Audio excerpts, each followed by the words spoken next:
So they have no music. I'll just start stream for a moment, test something out. Yeah, I think I had a Discord issue because I was downloading something. Yeah, my download has stopped for the day one update for Remnant 2. Oh no, because I had to install Microsoft C++ or whatever. See, Mine's not installing, it's just, well, not staring downloading, at mine's you. installing, man. So, yeah. Yeah, mine's fully installed. I had it installing yesterday. Well, Yes, so did I. pre-ordering. Yeah, but now it's Pre-order. doing the early access day one stuff because the version which I got us. Yeah, which I believe mine updated as it's in game apparently. So. Yeah, I'm waiting for the installation to happen. So that's what mine is doing. It's installing now. Yeah, because I was just gonna make my character and then hop off.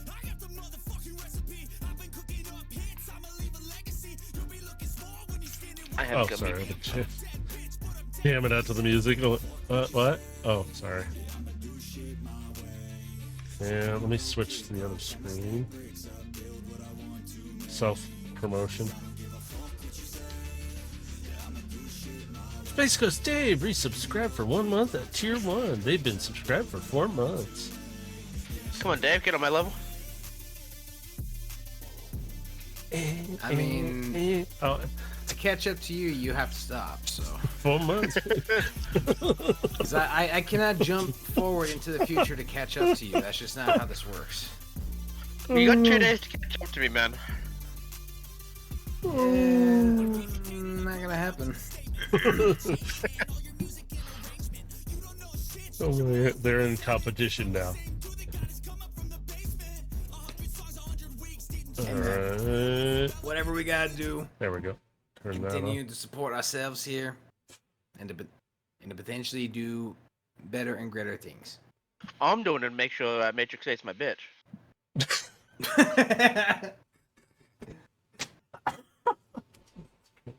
Well, Oh my god. glad we know your intentions. Addie goes through the portals, gets chopped up, sent back through in pieces to you. I'll tell you what. I'll tell your wife what Wow. you're Okay. planning on doing to the minicons.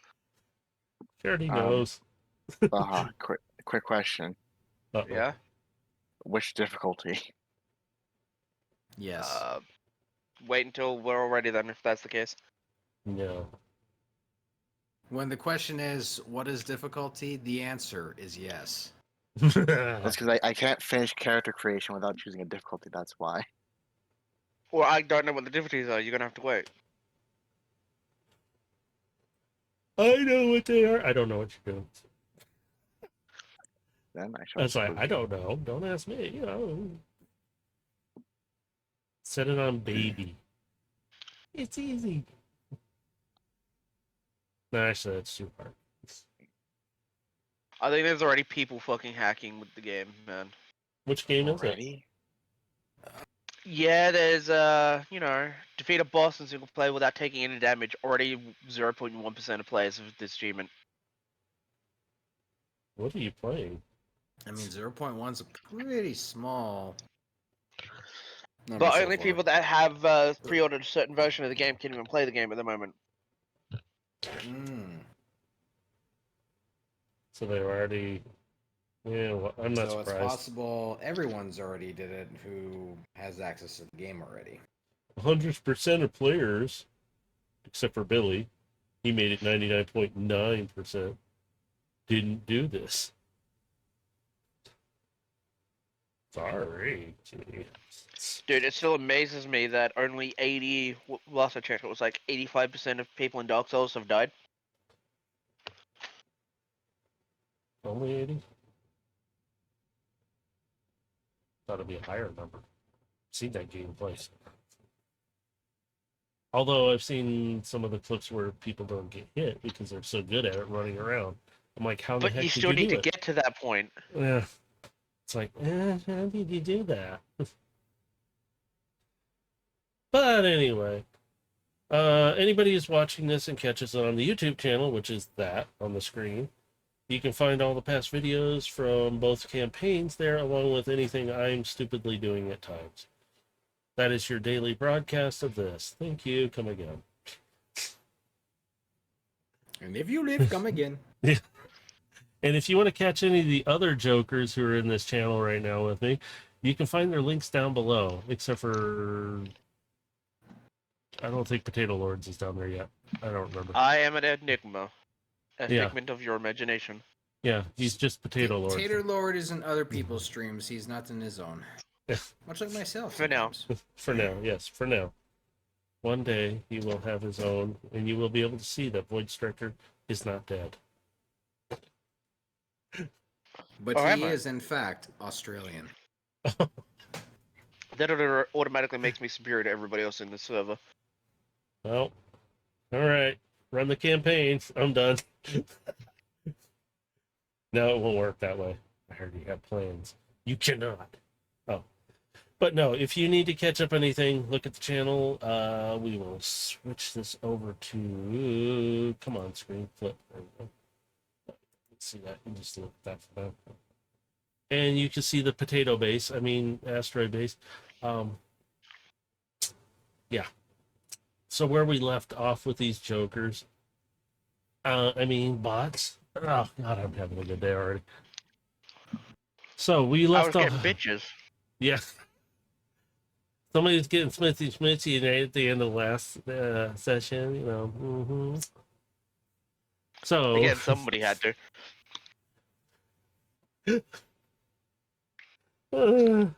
And the Mighty Ones and Monosolons. It had to You're be welcome me. for the Somebody wingman, else would have by the gotten it way. wrong. yeah. Gilgamesh wingmanning it, getting somebody some help there, you know, hey. As we left our three bot friends here, the assassin, the soldier, and well, mad the other scientist. yes, the mad mad scientist. let's go- yeah, I like that. That actually does fit for your character. Mad scientist. Overload has gone to rest in his charge bed after a interesting battle, along with Gilgamesh and Void Striker, as they contended with what did you guys call him again? Because it stuck. I believe it was Fatimus Prime. Yeah, Yes. there was a whole different name for him, and I'm like, well, nope, that's his name now. Well, it Well, doesn't you really do- matter what his name is Prime. because Fatimus Prime. Yeah, it doesn't So- really matter what his name is though because all that was really left was his head. yeah, yeah. He was stuck on a nice rebar bar on the post, giving warning to other guilds that have not joined the council in a sense. This was more of because they had captured civilians and Yeah. were hurting people. Yes, This and was they a did. message that this behavior would not be tolerated. Nope. And so after their fun that they had two Extreme assistants. timeout. Yeah, extreme time. After their assistance with two snipers, also, they were able to dispatch the band of, well, at this point, scrap. And they saved the civilian in the process of doing so. After, I actually was listening to this before I came home. Listening to Overload grab a body and fling it through the space bridge to Void Striker on the other side. Hey, what I did with that corpse is between me and that corpse. You stay out of this. I was laughing when I was listening to it because I was like, oh my god, he did. I forgot about that part. And got me laughing with it because it was funny to me because I was just giggling. I was done with today. So Yeah. I was done with the body. Yeah, it's like, nope, I'm done. It was the only viable body, by the way, so the rest of it was, well, scrap at this point. After returning back to the base, or actually, excuse me, I'm jumping ahead. Overload contended with a few pains while during and after the battle. Overcoming them, he was able to retreat back. Hi, Galaxy. The only time I actually respond to someone. Hi, Galaxy. Everybody say hi, Galaxy. Hello, Oh, Galaxy. Potato. Welcome, There you welcome. see. Potato. But Overload contending with the overwhelming pain in his body, not his head this time, he was able to fight it back and be able to retain standing position, so he's not falling over in pain. They all retreated back to the asteroid base. The council sent out people to retrieve the civilian, who was grateful for all their help in retrieving him and putting an end to this siege by this group. After after Overload goes and rests, and Aegis follows suit with him to keep an eye on him, Carbine kind of tells Gilgamesh, hey, I'm going to go work on this little project that I've been working on. And Gilgamesh, after conversing with, I think, wasn't it you were talking with? I forgot who it was you were talking with. That was the one thing. Yeah, ran into Addie on my way to charge bed. See, yeah, Addie. So you got to talking with Addie for a little bit to find While out. Void Striker was doing Void Striker things to her notes. As Addie was showing her information and all her stuff, and Gilgamesh kind of informing her of a couple devices that she thought were myth might be on the asteroid base with them, but also encouraging her to go talk to Void Striker because she has an interest in him, not just scientific. After their little conversation, Gilgamesh went off to rest, and Addie went and finally confessed her feelings toward Void Striker. And Void Striker didn't reciprocate. He hated her. He disguised. No, I'm kidding. He didn't. He did not. Did you do that, Void Striker? No, you didn't, did you? No, as I said, actions are louder than words. Yeah. So with a great big hug at the end of all of it, that's where we left off, with them having their own little embrace time. And at this point, Void Striker, did you go off to charge up as well, or are you still up? Well, I didn't really do anything energy consuming, so I didn't need to go recharge. Okay. Do you want to do anything, like, where are you at in your little asteroid base right now? Are you in your labs? I would be, yeah, I've got to move my icon over there. I would be fiddling with the protoform that I was given. If you guys want to, you can leave your icons where they're at. You don't have to move them right now, because not a big deal to No, me. man, OCD, I got to move it. Okay. I'm just letting you know, if you choose to leave them there, you just tell me No. where you're at, too. Because then There we are. I'm playing in my mind, so. Yeah. What is Void Striker doing in his lab? I would be fiddling with this deactivated protoform that I was given. Ah, yes. Is it the one that you retrieve from the battlefield? It's the one the guild sent me.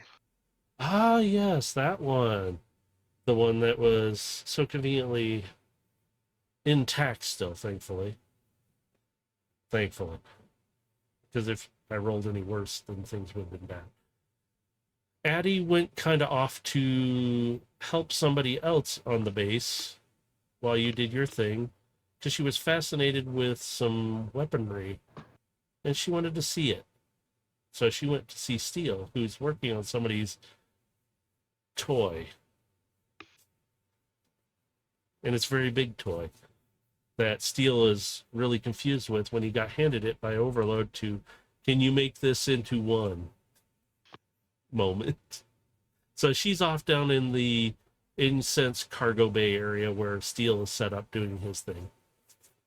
And so she's helping him currently right now. Carbine is still working in her little lab there with the mini-cons. I wonder what she's up to. But we're going to come to Gilgamesh. And you're just starting to come out of your charge. You had a very restful charge. You got everything's fully back up. Your servos, your motors, everything, your optics are functioning high. You actually feel pretty good in peak condition right now. What would you like to do right now? Well, upon noticing Carbine isn't in her charge bed, he's gonna go make his way to the lab where he last knew she was and go see if he can find her. All right, as you make your way through the common area, Drift is sitting in there. Sup, dude? And he's watching some of the races on Velocitron. Hey, look at this guy on this King of the Hill thing. It's like, dude, look at how he goes. Jeez, he's determined. And you recognize him from the guy who you and Overload had to go find for certain information and certain things. And all you had to do was buy him some drinks, and he was happy with it, and he gave you what you wanted. You see Hilltop running up and kicking off others to get to the top of this thing to win top again. And he's like, dude, look at this guy. He's like really crazy about getting up to the top. He's really at the top of the ranks. Look at the leaderboard. And you see the name is like up there among the top 5. Well, it is sort of in his name. It sort of makes sense that it is kind of his preclination. And he's like, yeah, I guess so. And you see him flip his head back on the couch, and he looks up at you, kind of upside down, and she goes, "So, how you doing, dude?" To be frank, juggling plates. Many different aspects are in motion, and I'm trying to balance everything. He's like, ah. And he kind of like grabs the back of the couch, and he kind of flips himself over, and he transforms into his turtle form and starts hovering up near your face, so he's a little higher. And he's like, so, stresses of leadership, dude? Among many other things, yes. You can lead if you choose to, dude. But sometimes we choose our own path. And it's okay to let somebody else sometimes take the lead. You know what I'm saying, man? And he's kind of like flips back and looks like he's swimming a bit. He's like, it's all right. You sometimes got to just go with the flow, dude. Sometimes going with the flow is exactly how we get into these sorts of situations. Yeah, Sometimes it requires a precision cut. It's like what obstacles. He's just sitting there swimming around you slowly, kind of just thinking quietly. So, you're kind of worried about a lot of the stuff happening with your group? And he's like, yeah, them. And he's just kind of like swimming around. And he kind of dips down a little bit, and he kind of floats and hovers again, but he's kind of just laying there on his back, and he's just paddling a little bit. And he's like, dude, we all have problems in the river. Sometimes there's going to be blockages here and there. And we either clear them or we let the water carry us around them. But sometimes there's just a dam in the way, and we got to break it. Sometimes you just don't have choice, right? So it's good to have others help you.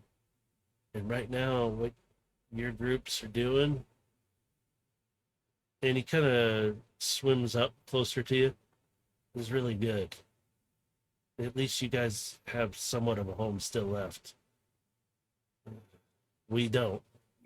Maybe the rest of us minicons maybe make a portion of our home there.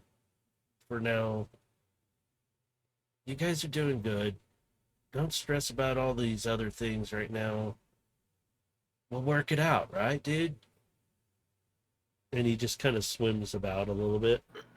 And he stops and he flips over normally. He just looks at you, and he's staring. Dude,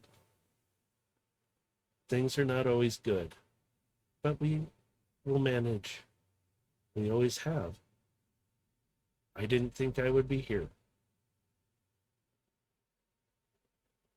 And he flips on his back. Quite literally dealing with, for lack of a better term, force of nature. We're dealing with something that could lead to devastation on a level inconceivable. Yeah, dude. I know. And if anything, and he transforms and he lands in front of you, doing kind of that the superhero knee down and hand down, and he stands up slowly. I'll stand by you guys, and he pulls out his blades, and they're just glowing. I'll stand by you and fight. You guys have given us a chance. We'll take that chance and give it back. And he retracts them back down onto his back. And he's like, dude, you got more than you know. And we'll back you. I know Carbine will. She loves you to death, man. She looks at you as a great mentor. And you've done good by all of us. Those who see that, they'll stand behind you. They'll fight. And right now, and he kind of looks over at the screen and it changes.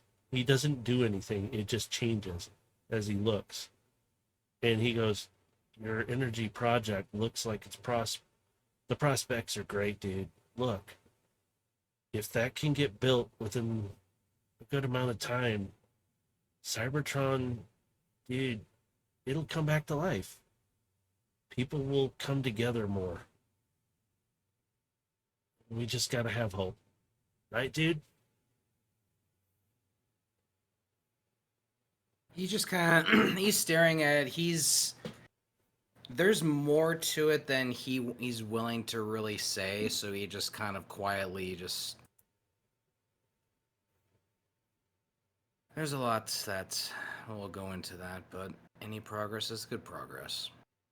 Yep, that's right, dude. And he puts his hand up like to fist bump. Your hand's gonna be so much bigger than his. I just realized that. He just kind of awkwardly just kind of puts his hand up, kind of in the same gesture. And he's like, see, dude, it's all good. I know Carbine's been busy all night. She hasn't really stopped. And I heard kind of a loud, not scream, but like yell of happiness in there. You might want to go check it out. I didn't want to bother. I kind of was enthralled with this, and the screens changed back again to Velocitron races. He goes, I'm kind of intrigued with this one. Wonder what happened here. And it's a video playback of Void Striker coming out of the tunnel onto the track and transforming it out of there. Kind of seeing what happened there, Gilgamesh is gonna turn and just start quietly making his way to the lab, not gonna say a word. And you just hear him, yeah, I thought so, dude. And you can hear him hop up under the couch again and land. He's like, dude, that was so awesome. And he turns the volume back up, and you just hear the races going on. And it's like there's multiple races he's watching all at once. And it's like, okay. So as he's that ADD brain. He's got to have like 5 screens of something. Hey, don't call me out like that. Leave me and my 2 switches out of this. But no, you and the turtle are perfect for each other. That's why. So he just sitting there. You just hear him like, dude, that's so awesome. Oh, he could have gone faster. What was that, Garvin? And it's like he's going between multiple conversations with himself. You proceed through the door. You see it open up automatically for you, and it closes, and you hear the locks engage. You see Carbine kind of... That's normal because Carbine didn't want anybody like outside of like Addie or anybody else other than you guys being able to come in and go. So that's normal. Fair. It's just he's just gonna be just kind of okay. And Carbine's sitting there welding he hears something. Locks behind him. Yeah, because she didn't want people wandering in and out. So you got Rex, you got Addie. They're kind of in the base wandering about. She already freaked out with the mini-cons, but nobody else knows how many mini-cons are actually on the base with you guys. So it's like... Oh, yeah. It's just a reaction to the doors locking. He's not going to give it much thought. And you see Carbine on the table welding something. And she's just sitting there. She can't hear you or see you, really. So she's sitting there. And you hear... It looks like she's actually cutting something or heating it up to make it malleable to shape it to something. And you just see her working away at it. And you see her little tentacles kind of hovering over her shoulders, like they're watching what she's doing, but she's actually just concentrating really hard. I'm gonna do something. Hang on. I'm gonna roll perception. Okay. I'm just kind of casually looking around the room, just like looking at any like panels or like any displays that are up that might be displaying any information. Just kind of casually looking around the room, just seeing what's available in the open. You see there's like parts, mostly near Carbine on the table she's been working at. And they're kind of spread out. It's not like a total mess. It's just they're parts of different other parts that looks like she scavenged to recreate some devices or something. And you can see this visibly. You see on the screen the status of what looks like the charge of the mini-cons. Like each one of their little pods. Some are lower than others, like really low. And some are a bit higher. There's like halfway points. A little higher than that, but not by much. And so you just see a whole list, but you see something flashing. You can't exactly read it, though, because it looks like it's a different language. And it's near Carbine, so she's sitting there, but she's got her back kind of to you, so she, like I said, she can't see or hear you.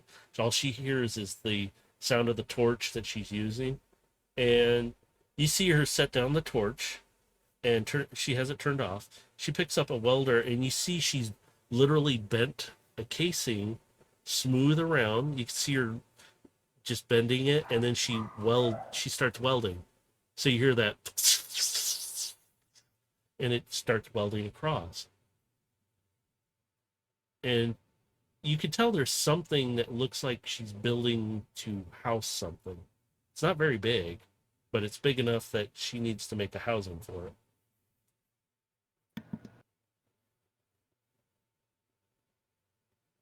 So he's just gonna take a small step forward, but he's gonna make it so it's loud enough to where she shouldn't be able to notice. So you're gonna take a steps forward. Kind of, is it like a louder step so she can? Yeah, just like a louder step, not like a loud bang. Just like it's a softer step that she should still be able to hear and not be like startled by it. Okay, give me a second. Let's see something. Nope. You take a step forward. She pulls the welder away, and she's looking around like, did I just knock something over? Did I just do so? She starts looking around. She kind of sets down the welder, and she looks around her, and she's not looking kind of behind her where you're at. She's kind of like, did I knock something over? She's looking around, trying to figure out what she did, because all she heard was this loud ping. It's like, what? Did I just knock something over? She's not really paying attention at all.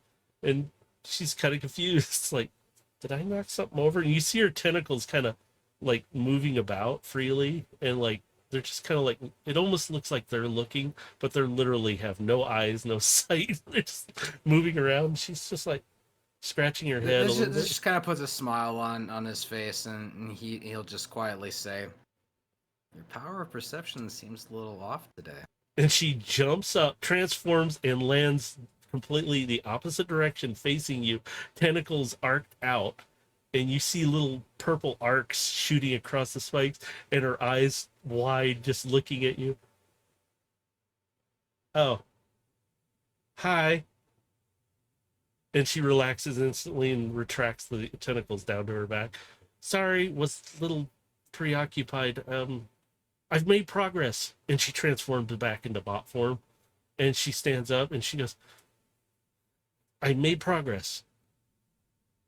The boards that we got from... And she stops for a moment as she kind of looks sad for a moment. Atlas and the parts we did get. And she kind of starts perking up. You see a little bit of sweat. He saved the rest of the mini cons. I'm able to charge them now. It's gonna take a bit though, but and she points to the screen and she goes, each one of these are charging now. And the housing she actually has built around the mini cons to kind of conceal them against the wall, so nobody really pays attention to it. They just think it's some kind of part of the wall. But she goes, they're charging. And you can kind of see a pulsing as they charge. But it looks like it's part of the station. So you guys know what's there. Nobody else really does. But she goes, and she points back at the screen. The circuit is working, and she points to this funny board that's nearby. And she goes, and you see a cable running over, and it's kind of going over into that cabinet, and it's hooked into the station's power. And she goes, yeah, that board right there, but don't touch it. I'm building it. I'm almost done with this casing. She holds it up. It looks tiny to you, but it's kind of large to her. And she holds it up and she's like, and this is shielded, so it can't get interfered with like EMP or electrical shock. It'll actually disperse it, so it will not fry the circuit board. So I'm just about done with it when you came in. She's kind of looking, do you understand anything I said? Because I don't know if I did. And she just kind of looks at the casing and looks back up at you. And the little tufts on her ears kind of tip back and forth as she does it. I understand you've done something remarkable and you are able to help minicons. Yes, More than enough. that's good. And she drops the casing. Ah, no. She reaches back down. Because she puts her arms up real fast, like, yes. Okay. So, they're charging. It'll take just a little bit. Some of them I'm kind of worried about, and she points to the lower ones on the screen. She goes, these 4 right here, well, 5, but these 4 especially, they're the lower in the list. They're really low, and I'm worried that damage may have occurred, but I don't think so. They still have energon that they can handle. This will convert some of the energy charge to help with the minicon charging. So it shouldn't take too long. I only have the 1 circuit. So I'm going to put it in here and it'll be protected. So if anything does happen, they won't get affected either. And she walks over. So this board here, and she goes, see, I've already got mounts for everything. It's insulated all the way around. And when you came in, I guess, how long were you standing there? And her head tips to the side, the little tufts tip over. It's like, Not very long. oh, I was only here for a moment. oh, okay. Well, it'll only take me a few minutes. If you need to do anything, I'll catch up to you. I'm just going to house it and then mount it and get the cable out of sight. It won't take me long. Very well. I'm gonna go check on Overload and the others, see if everyone is feeling up to what we're about to be doing. Come find me when you're ready. All right. Where are you going to head off to, Gilgamesh? You going to go find, like, Void Striker? Probably go find Overload first. Go see how he's doing, how he's holding up. All right. We're going to switch over to Overload, who is still in his charge bay. Whoa. That threw me off for a second, like, whoa. I turned it up, left it up on purpose. I'll turn it down a little now. There, so it's not too loud. Overload. You're in your charge bed. You're asleep, charging up. But your environment you come to in your dream state, you see Ashen nearby. Looks like you're on like old ruins again, but smaller. And they're just sitting there quietly, and they're kind of rocking back and forth a little bit. Now, this This thing is way smaller than you. So to you, you look like a giant. Or to them, you look like a giant. So where was it this time?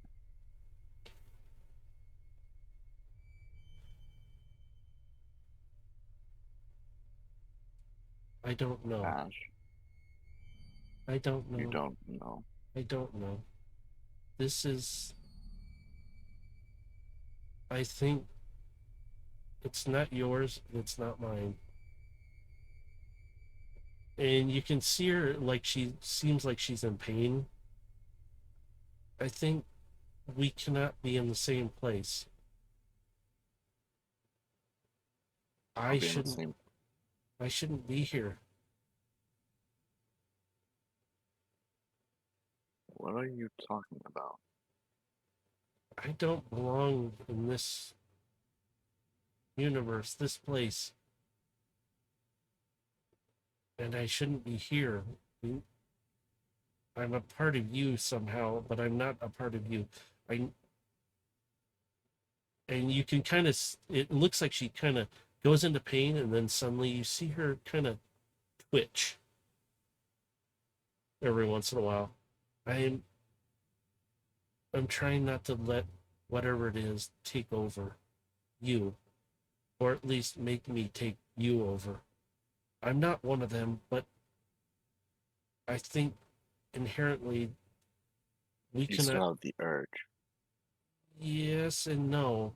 I don't think we can occupy the same. How do I put this? You call it spark. So in a sense, we cannot share the same core. No. And I fear I'm causing you harm, and I don't want to. You've helped house me for this long, but I don't want to erase you. I don't want to take over. I don't. I It's was not not going to be designed for that this. easy to erase me. I could say that much. Besides, I have people on the outside trying to prepare something for you. Prepare, prepare, and you see the world around you kind of darkens, and then it comes back up a bit, but the surroundings have changed. She's still sitting on some kind of looks like a step now, and you're in a larger environment, and you see clouds going over what looks like it's raining in the distance. You hear wind, you feel wind, and you kind of recognize in the distance some of the buildings that were once home and now destroyed. I came here a long time ago to think, long time ago, and she starts rocking again. And you can see her grabbing like herself, like around her waist and everything. And you start to feel this pain in your, like in the same area where she's grabbing around her waist. And you can kind of see her struggling to talk again. And she's not really saying anything. She's just, it hurts. And, and can't stay here. Can't stay here. And you start to notice coloring on her. She starts to look more like a bright like cherry red coloring in certain spots. And there's like a nice shiny blue kind of showing through in certain spots around her head. And you see one of her optics is starting to change to like I don't know how to describe this color, but it almost looks green, but it's brighter. It's not white, but it's green still. It's really bright. And she's sitting there rocking this, and you can see her like she's taking control of herself more. This is where I came to get away from the city I used to live in. Just to think and kind of gather my thoughts. And I remember the creatures, and you see what looks kind of like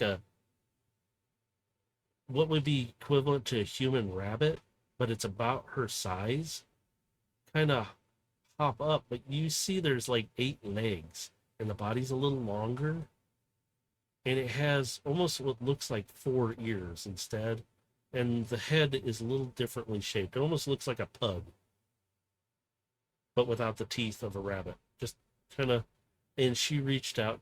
You can see her reach out carefully, and she starts to pet it, but all of it, and you see it kind of like disintegrate away, is gone.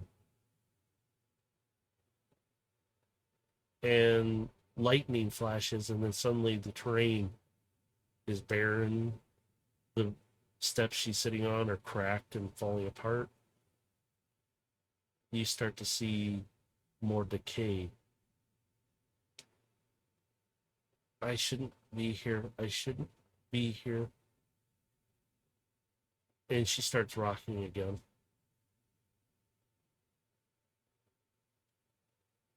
Alone, alone, alone. And you see a sudden change in her, and she goes back to all black, and she kind of turns and looks at you. Her optics are like orange, Ash. and she just looks at you for a moment. Get away from me! And she runs up the steps.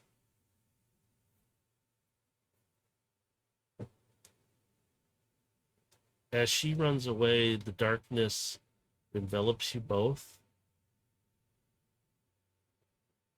As you see her running away, and you hear, I shouldn't be here. I shouldn't be here. I don't want to do this. I don't want to hurt anyone. And you hear echoing. Anyone. I don't want to hurt anyone. And it just trails off. And you start to wake up from your charge.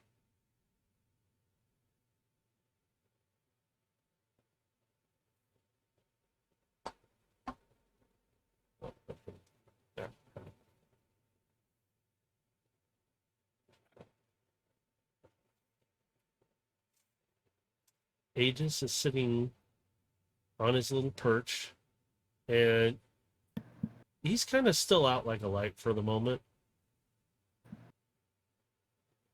Do you get up at all? Slowly, yes.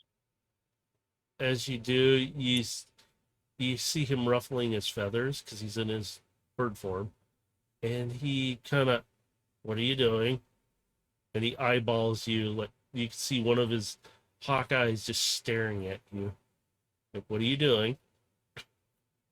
Sitting up. How are you feeling? And he's just eyeballing you still.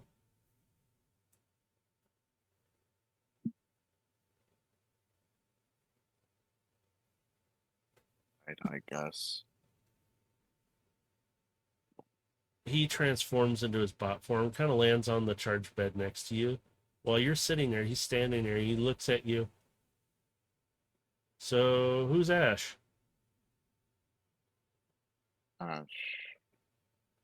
They're the one in my, well, you already know, in my head, technically. He kind of climbs up you and looks you in the eyes, and he knocks on your head. Hello? Are you in there? What are you doing to my boy? And he's like tapping on your head, like knocking on it.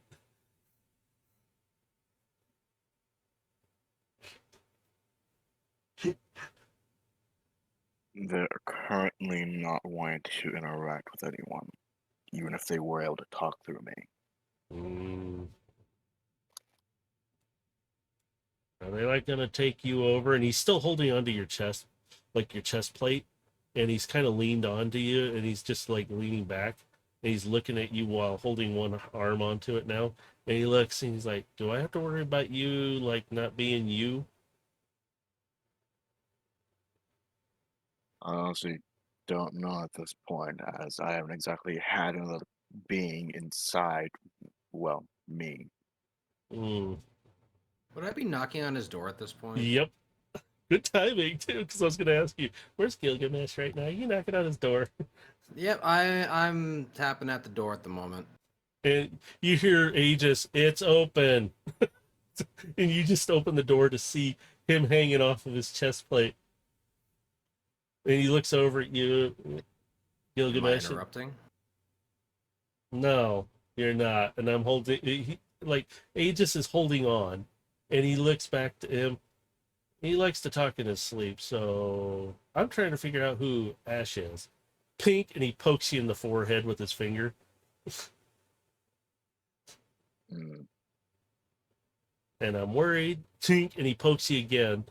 If he's going to get taken over, and he pokes you one last time. And he's just looking at you. enough with that. Well, I'm trying to make sure. And he goes to poke you again, but he stops. I just want to make sure you're all right. At least. Gilgamesh will just take a step into the room, kind of letting the door close behind him. So, how are you feeling? Fine for the time being.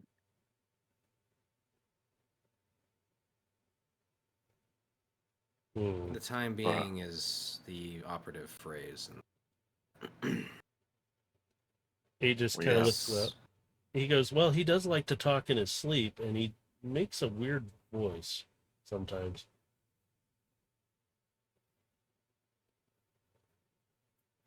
And he's looking at you, Overload, and then he looks up at you, Gilgamesh, and he goes,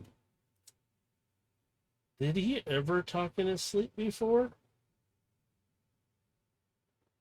I'm more concerned about the fact that whatever this is has put you down twice in the middle of combat. And he just lets go. He kind of flips and lands. And he goes, yeah. Not once, twice. We were lucky back there with our pair of snipers helping us out there. We might have gotten to a bind if you ended up going down and it was just me and Carbine. Yeah, well, I didn't go down, so everything was good. You didn't, but there's still the risk. And considering we're about to be going into a rather high profile mission, I wanted to make sure you're not only at your best, but you can perform in a high stress situation.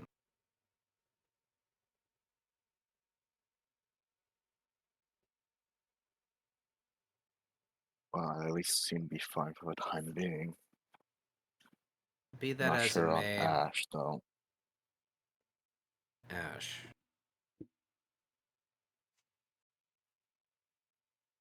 He just looks at you confused by that and just, who is Ash? They're a bot from a different universe, as they said. They're currently entrapped in my body, as they were once entrapped in Rex. And which, because of us being together in one form, it's having a toll on both of us, it seems. When you said from another universe, you notice a visible change in his expression. And he will lean against the wall. Even Aegis is like That crossed arms, and he's looking up at you like, huh? that seems to be a recurring theme coming up here recently.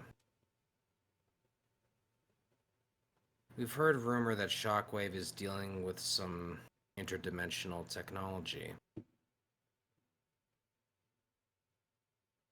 If I didn't know better, it sounds like he's found some way to breach the dimensional barrier and cross over into other universes.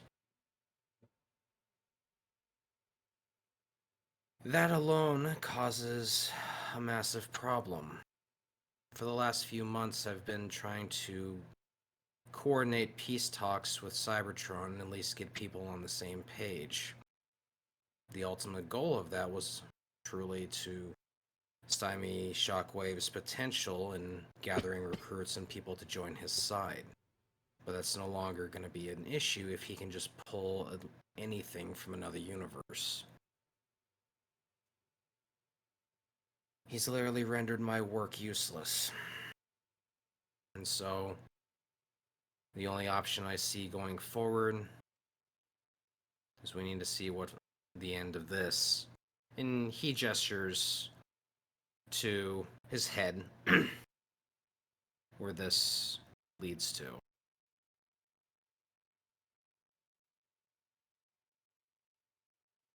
Well, not exactly much to do currently.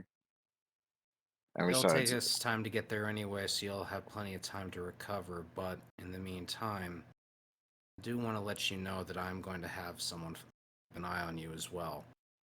In the event this does happen to actually cause some irreparable damage,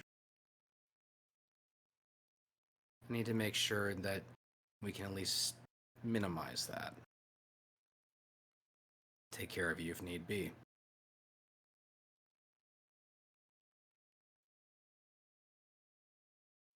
I exactly- consider you a comrade, and I felt you deserve to know that much, that I will have you watched for a while until we determine what is happening to you, this Ash. I'm not exactly a wild animal, especially since I've been able to keep myself in check for the time being. And besides, simple mind tricks, whatnot, isn't exactly going to work well on me. But it is something that is connected to something Shockwave is doing. I'm doing this reluctantly, but this is for your safety and ours. Until we know what's going on with this and until this has been resolved,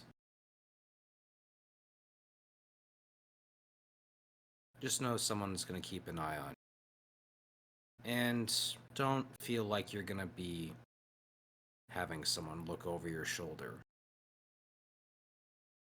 My people are among the best. You won't even know they're there. Mm-hmm.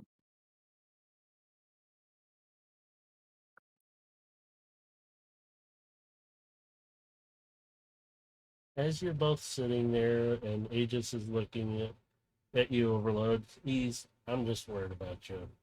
You know, I don't want to get close to too many people, but you earned my trust, and I trust you, but I don't want to lose you. And he kind of climbs up you, and he kind of sits on your shoulder, and he just sits there and he's like, so don't go doing anything stupid. And he punches you in the head lightly. Got me? You say that, but a lot of my things are stupid. Yeah, they always work out, don't they? Sort of. And he transforms into his bird form. And he's sitting there and he just looks down at you with his eyes like proud looking down at you. And he's like, well, if you're going to get up, you might as well. Also, am I allowed to get up now? He kind of squeezes with the talons. Are you ready to? I have my energy. Then get up. He's just like being sarcastic. He's being kind of snarky and sarcastic with you at times. It's like, but as you're both There are getting no restraints, and the Yeah. door wasn't locked. yes, it was. I locked it. No, I'm kidding. I'm going to find Carbine, go speak with Void Striker, and start to go over inventory for our materials. When you feel you're ready, come join me in the ship bay. Gilgamesh, as you exit the room, you kind of get a beep from the comms, like the intercom system, but it's on your comms on your arm. It's from Kiara up in the main bridge at the comms there. He's just gonna take the call, walk and talk. There Kiara? there you are. Hope you're doing okay. And you can hear almost like what sounds like kissy face sounds. And it's like, oh God, okay. Why am I hearing these sounds? Because she's doing it to antagonize you a bit. She's doing her little thing because she's more relaxed right now. So she's just doing her normal, like, she's just doing it to I antagonize take you. it you were eavesdropping as I was playing matchmaker for Addie. Maybe. I think we all were at this point because somebody was patched in, and, well, Varish and I kind of caught the connection, and very nicely done, by the way.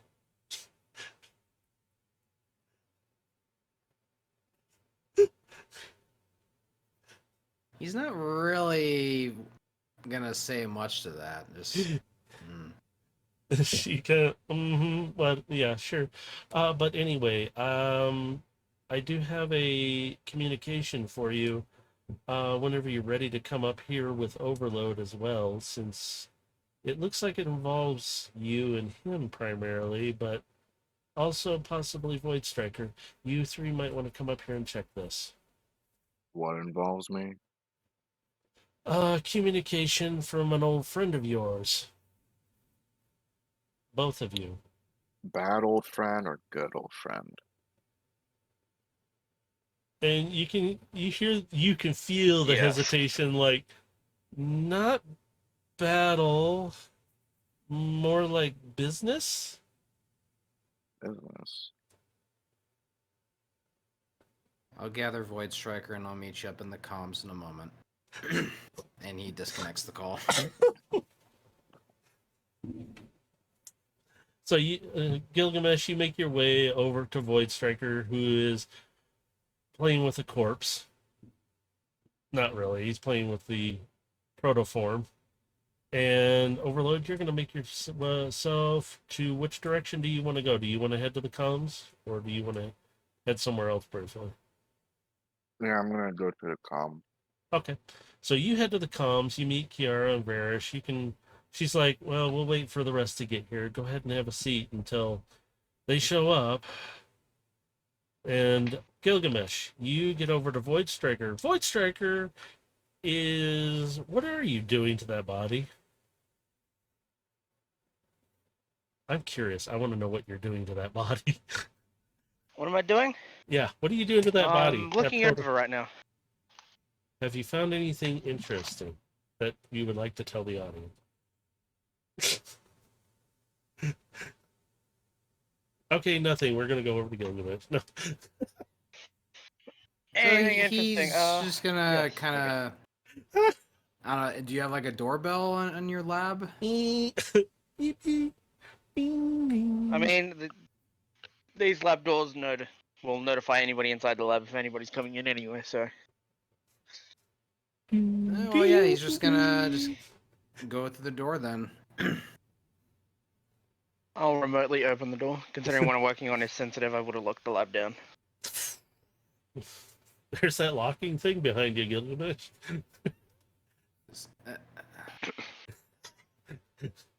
Everyone seems so secretive. Not secretive, more or less for everyone's safety.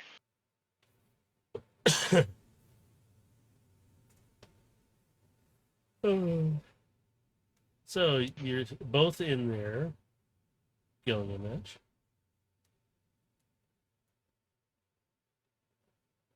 Hello, So what to can my I do internet. for you, Gilgamesh?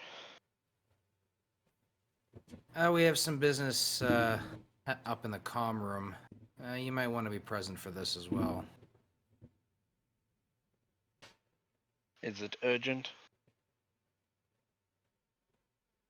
I wouldn't necessarily say urgent, but it might be pertaining to what's going to happen next.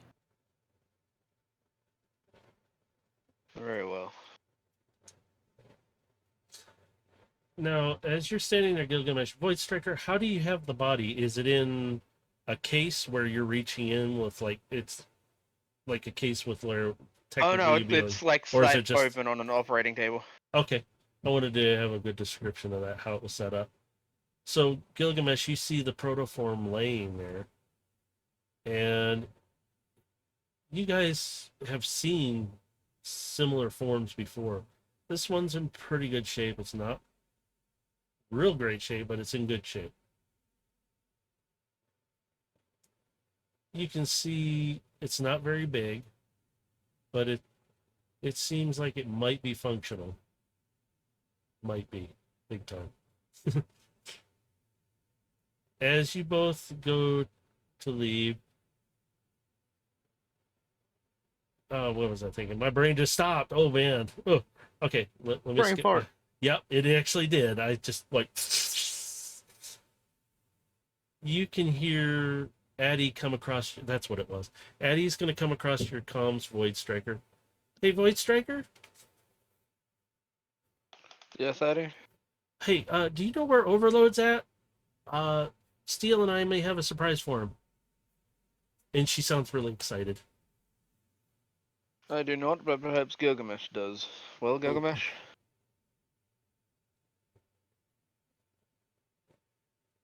Ouch. Did we lose Dave? Davey still there? Gilgamesh? David boy. Uh-oh, did he lose connection? Because this time? Dave's no longer in Roll 20. Uh-oh. He might have lost connection for a moment, so... Davy boy, the pipes are calling. Oh, Davy boy, the pipes are calling. Oh, sorry. Oh, way too much fun with that. Okay. Dave, you there? Yeah, I think it's safe to assume he gone. He fucking dead. Well, Gilgamesh lost his leg, and now he's lost... Oh, no, there it is. I heard noise. Hello, can you guys hear me? Yeah, we can hear you now. Did you lose connection? Okay. We're assuming you lost connection, Yeah. so... Yeah, my internet is taking an absolute brain fart. I do not know why. Yeah, the fun of it all. Ugh.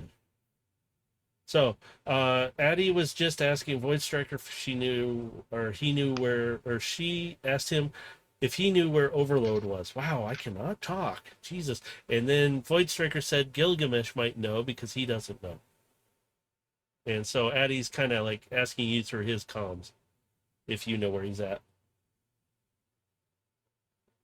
Okay, so she's asking me for who? Oh, Overload. Overload? Yeah, where he might be at. Because her and Steel have a surprise for him. He'll be making his way up to the comm room. You might catch him on the way there. Ooh, okay. Wait. Should we wait then until you guys are done? We were told. If you don't catch him before then, yeah, maybe wait until we're done. I'm not sure what we're going to be hearing, but it might be some sensitive info. Oh, okay. How about this? We'll meet him in the hangar bay near the space bridge. We'll be kind of over at the doors, kind of toward the storage side. We'll be heading down to the space to the ship bay here shortly. So Okay, thanks, Gilly. Sorry, Gilgamesh. Just tell him we're here. Thanks. Bye. Click. Just kind of like she makes. It's like you hear fumbling a few minutes. Click. Come on. Well, I guess let's go hear what we have going on. All right, we'll speed it up a little bit. You guys make it to the comm center. Kiara's like, if you wish to have a seat, but this calls for, well, at least you two especially. And she looks at you, both Gilgamesh and Overload. And you see a holographic image come up. And you see the back of somebody familiar. And he turns around and you recognize, for a brief moment, Void Striker, you almost swear it was Soundwave, but you know it's not. Because the coloring is black and yellow and red. And it's Sound Blaster. And he turns around. Oh, boys. It's good to see you again. Gilgamesh. And he bows to you deeply. Sir? Overload? And he bows to you lightly, not as deeply. And he looks over and he sees Void Striker and he's... Huh. Guess the rumors were not true. You look a little different. You have some information you wanted to share with us. Yeah. Still thought you were dead. He gets that a lot. And he nods toward you, Void Striker, like looking kind of apprehensive, like, huh. Frankly, I'm getting annoyed for you. How often I'm hearing about it. Sorry, boys. It doesn't annoy me. Uh, I'm annoyed Sorry. for you. sorry, boys. Anyway, I know we haven't been in contact for a while. I'm still under, well, like you, a bounty. And not too happy about it, but I still have my informants and information coming through. I figured it'd be good to talk kind of in person. And he kind of gestures hologram, but it's better than nothing.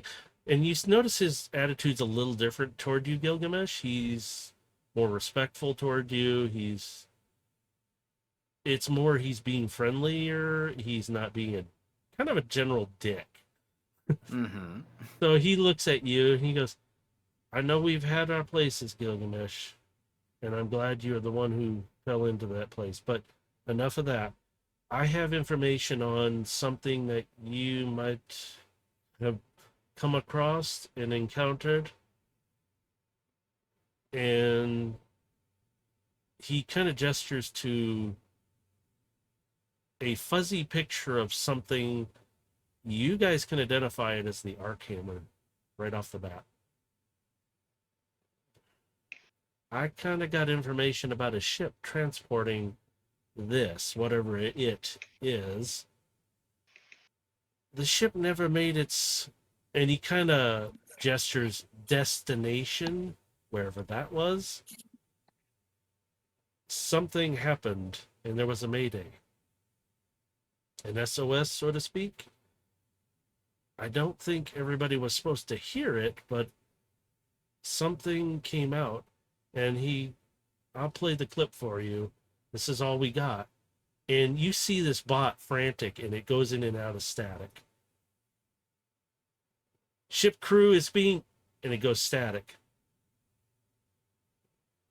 And you hear in the background screaming as this bot's looking back, close the doors, lock them down now. There is a problem with some of the crew. They are gone complete.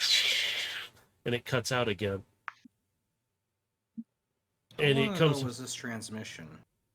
not very long. From what the informants got, it was only maybe a couple cycles ago, but it seems like whatever happened was devastating. And he plays it some more.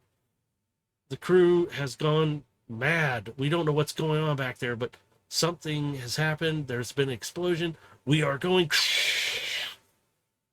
sending cord, and it kind of it stops there for a moment, and then you see the last clip of a bot attacking the one that's doing the transmission, and you can see its eyes are almost like they're hollow and attacking him. And you hear the screaming, get them now! And you hear a loud explosion, and then you can see him take a blaster and put it to the head of this thing and shoot it and kill it instantly. And he stands up. I hope that's the last of them, but we're going down hard. We're not going to make this. Sending, and it cuts out. And you see Sound Blaster turn back, and he sits down in his, what you kind of know as his kind of little throne he has. And he sits down and he just kind of, I don't know what that was, but it was not crosses great. his arms kind of in the thought at that. Curious. The initial reports around that hammer didn't suggest any sort of contagion. Well, that was the thing. We did pull some records, but they're spotty at best. And I'll send them on over right now. Kiara is receiving them, and she puts them up on the screens. There's only 2 documents, at least digital documents, that are portrayed. This is all we could get. I'm sorry, but we figured this had to be of some importance because of certain information floating around about something Nah, well, generally evil or uncontrolled. We're not sure, but from what it says, whatever was in the crate, which is, and he gestures back to that same picture, isn't what caused this. They're saying that something possibly was on board with them, or some things, and it only refers to maybe one or two. So I don't know what they have, but the ship's coordinates, and he gestures to the other document, was sent. It's very spotty, but it's on a remote planet. It's actually very similar to the jungle one, but it's smaller and very uninhabitable.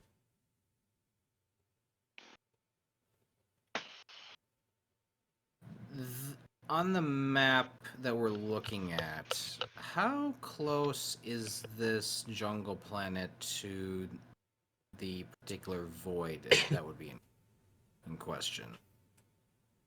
In general, it is a not close, but it's not, say, to where you could fly to the void from it within like a day or so. It's a little further out. It's about 3 days away from it. Okay. So it's far enough out, but from the where the ship went down by what it's giving as coordinates, it seems generally it's going that direction.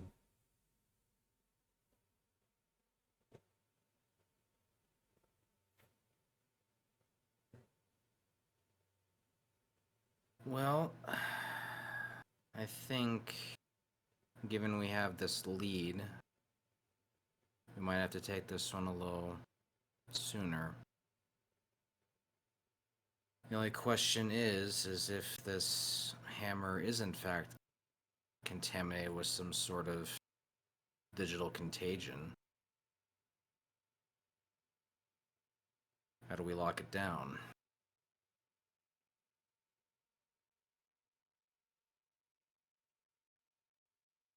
You see Sound Blaster kind of looking around at all of you. I don't know about how to contain it. I just know that I found the information, and the only people, especially bots, I could trust, well, was you, Gilgamesh. I know Widow is back, but she seems to have her hands full right now with dealing with rebuilding our great Cybertron. But I figured if anybody knew anything more about it, you would, and I'll let you have at it however you want. I'm still contending with getting the bounties off our heads. If you know what I mean. And he kind of warily, like, shakes. Thank you for your continued service. If you do find any more information, do please let us know. Oh, absolutely. For the betterment of Cybertron at this point, I'm on board with it. I may be a mercenary still, but our home, I'd like to see it back again someday. As do we all. Well, until you need me again or I find something, I know I'll be in contact as soon as possible. I'll assume to put everything through Kiara. And he gestures over to her and nods to her as she nods You back. would be right. And she kind of She looks will over. act as your liaison for any information that needs to get channeled to me. Very well, then. I will leave it at that. Till all are one. And he kind of laughs at it. Till we get Cybertron back. How about that? And he kind of does a little simple salute to you, and he bows his head toward y'all, and He gives a bow in response. comes I'll kind do a of. salute. He sees y'all, and he kind of just, and he's out. Kiara gets the information that he's had, and she puts it and sends it all to each of your comms. And she turns around in her chair and she goes, seems like something is going about. Well, we have a new lead considering we were at a dead end. That arc hammer was the only lead that we really had, but he just turns to the group. The only question is now is if it is in fact carrying some sort of contagion, what can we do to lock it down? Void Striker, would you be able to construct some sort of containment device that could block anything from transmitting out? That is a simple feat. The thing I'm more worried about is dealing with contagions once we're on ground. That would also be the problem. If it infected people on the ship, it's likely something on board. And considering it's crashed on a jungle planet, it may have likely spread to local wildlife if it is in fact biological. We could be dealing with unknowns that we don't really know how to prepare for. And when it comes down to it, we just have to crush it, yeah?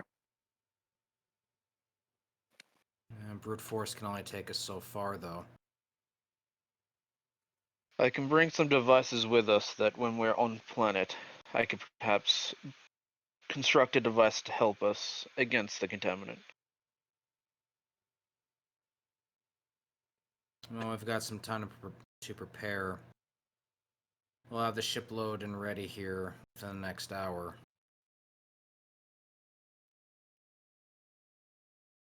In fact, this situation may even be able to help me finish getting the protoform ready for Overload's unwanted friend.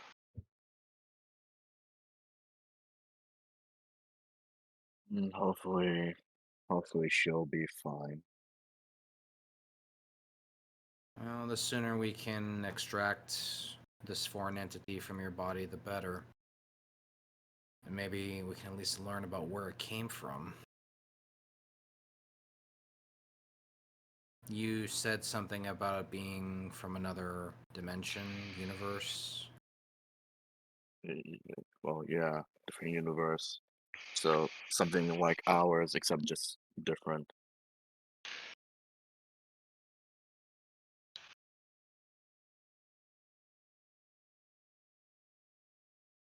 Well, let's just take it one step at a time then. Until we know more, we can't really act further upon it. Yeah, especially since she doesn't exactly seem talkative currently. Yara kind of gets up and walks closer to you. You have somebody else inside your head, and she kind of touches your head. And it's like, What is with people tapping my head? she's not hitting it. She's like lightly, like she's like Yeah, that's caressing your head. yeah, she's literally, caressing. Good word. There we go. Okay, I was gonna say if No, she's she's tapping not- my head, she's I'm, not- I'm she's getting not tired of doing- people tapping my fucking head. She's not like tapping like Aegis did. She's like literally, like Dave said, caress. That's the word I couldn't think of. She's like touching your head and pressing it lightly, like, are you gonna be okay? And she kind of looks at you, kind of worried, like, And what am I gonna turn into a beast?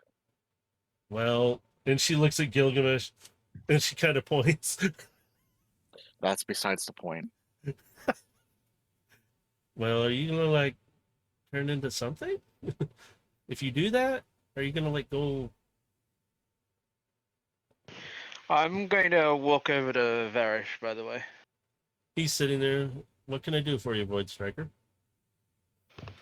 This planet we're going to has unknown contaminants, so once we're through, I'm going to show him the button command input, put the station in quarantine mode.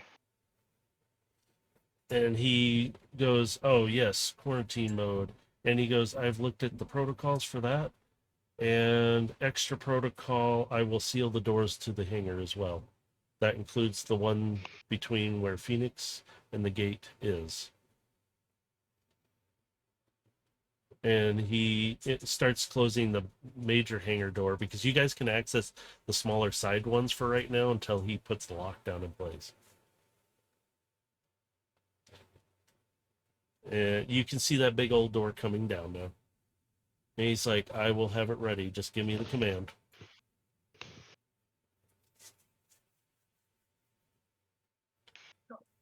as you all do, Kiara kind of turns back to you, Overload, and she goes, she kind of just hugs you, even though you're bigger than her. She gives you a big hug. She goes, I just got used to you. Don't go getting yourself, feral, you wild thing. And she kind of hugs you tighter, and then she lets you go. And she puts her hand on your side of your cheek, and she goes, you better be okay.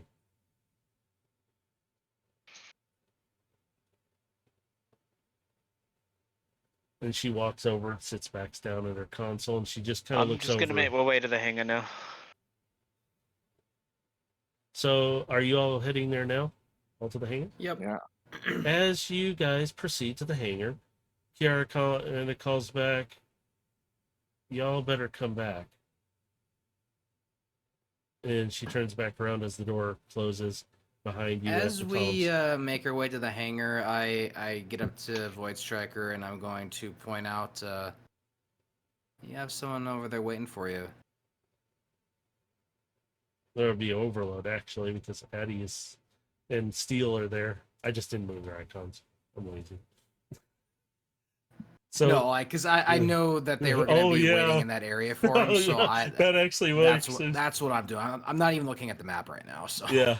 Void Striker, you see Addie. She comes running up to you and she jumps up and grabs onto you and hugs you tightly. And she's like, hi. Greetings. And she kind of sits up on your shoulder and she turns and sees Overload. And she's like, oh, Overload. And you see her hands wave to you, Overload. And she slides down the front of you, Void Striker, and lands to the floor and turns and runs over to Overload. And she looks up at you, Overload. Overload, Overload. And she's really excited to see you. What's up? We have a surprise. Steel and I helped him with something, and she's like really happy about it. And she runs over to Steel, who's standing by the hallway door that goes down towards storage. And he's standing there up against the wall, kind of like, sup? And he waves to all of you, kind of like, yeah. Addie runs over to him, and she's like, come here. Okay. I don't know what help with what. No.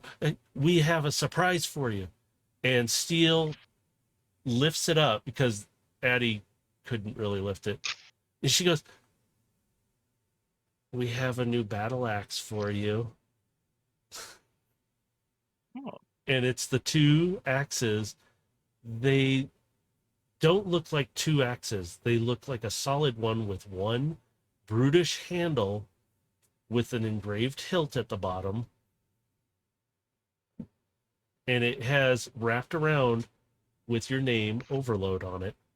And on the blades, the symbols have changed around and has given you, like with your name, Overload on each of the blades.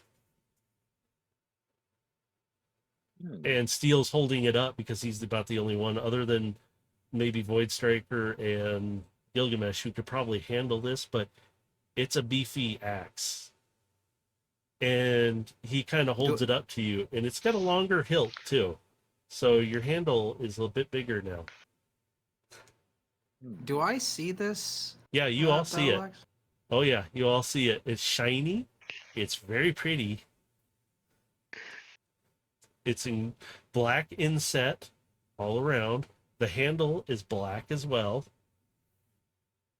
But you get down lower and it almost looks like leather bound grip.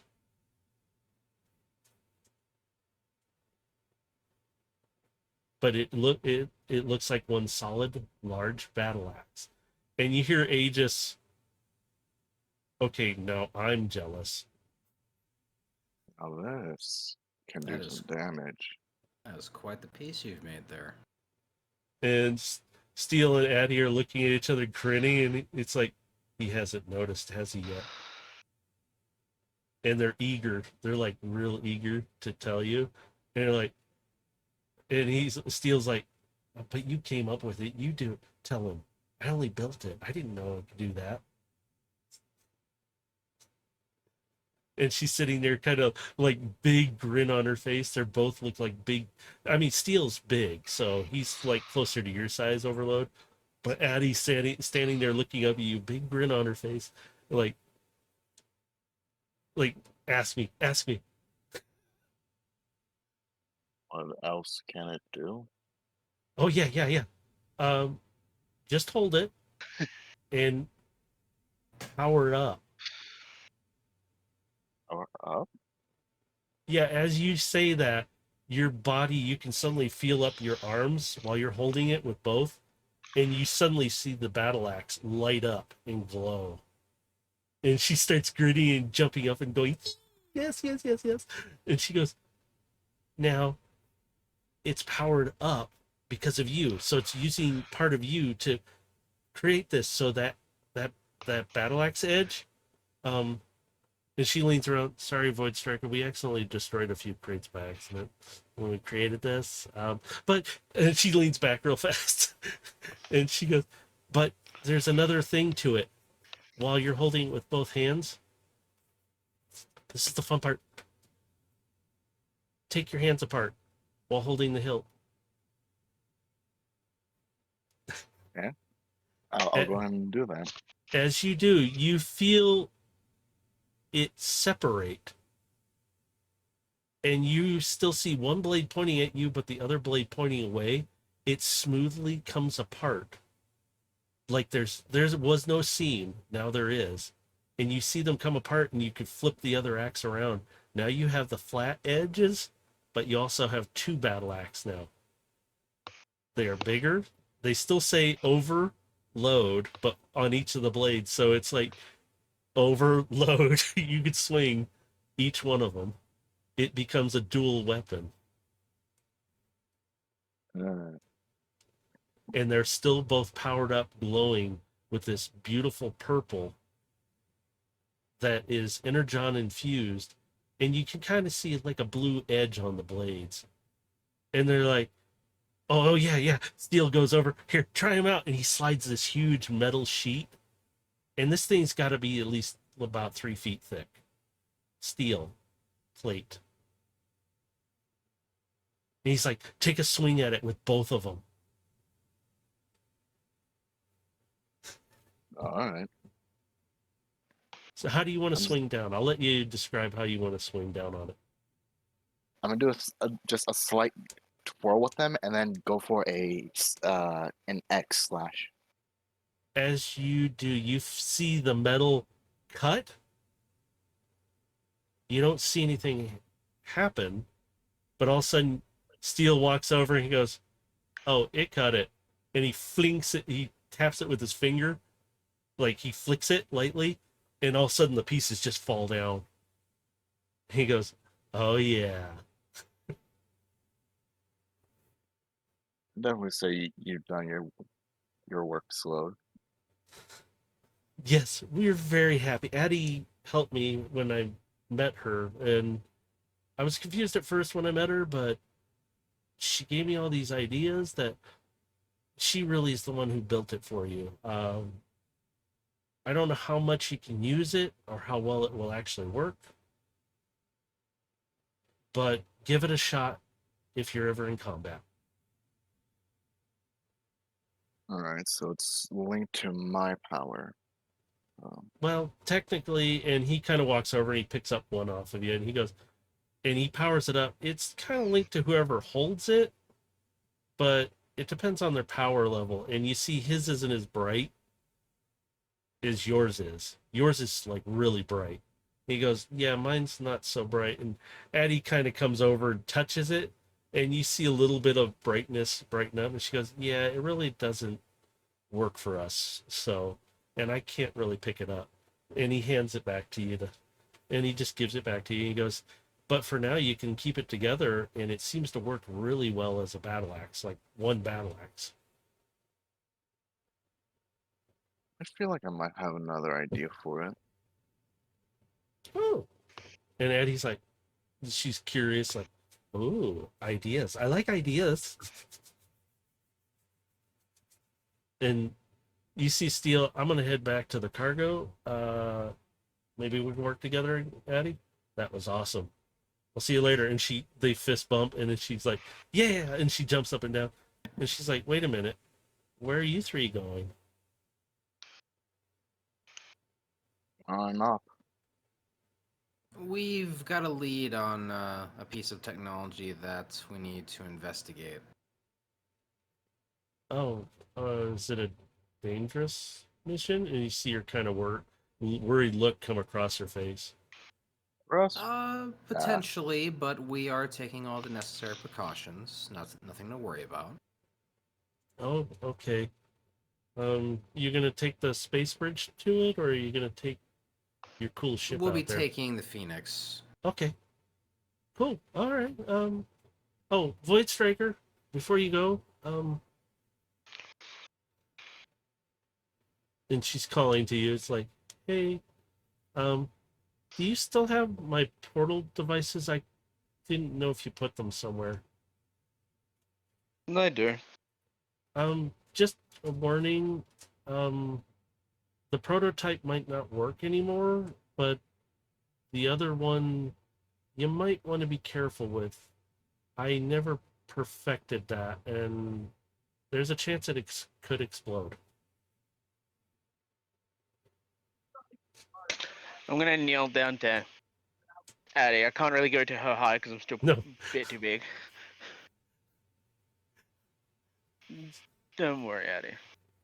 I've been working on the solution to the problem of your device. Oh, okay. Is there anything I could do to help, or would that? And she looks down, kind of sadly. I'm probably going to be in the way. eject the more complete device from my arm, catch it, hand it to her, and then transmit her some notes. If you want something to do, Oh, there's the notes. You can Okay. continue working on it. okay. I won't test it out until you get back, just to be sure. So it gives you a reason to come back to me.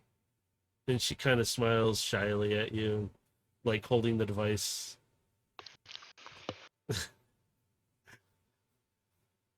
And she's like, just be careful. And she gives you a quick kiss on the cheek, and then she runs out of the room. And you know she's turned a bright red.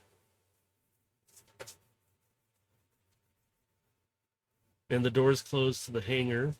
And Varish opens up the big hangar with Phoenix in it. And you hear Phoenix come across. Oh, finally, I get to go somewhere. Let's fly.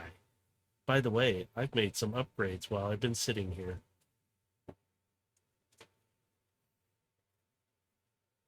Well, how about you fill us in while I do a physical inspection of your engines, make sure everything's tip-top shape. Oh, thanks to Void Striker's equipment here, they've done really well. Please inspect away, sir. And you can see, sounds like he's gloating a little bit. And he, Phoenix, I have a question. yes, sir. What can I do for you? Did you successfully download the star mats from the station? Yes, I did, sir.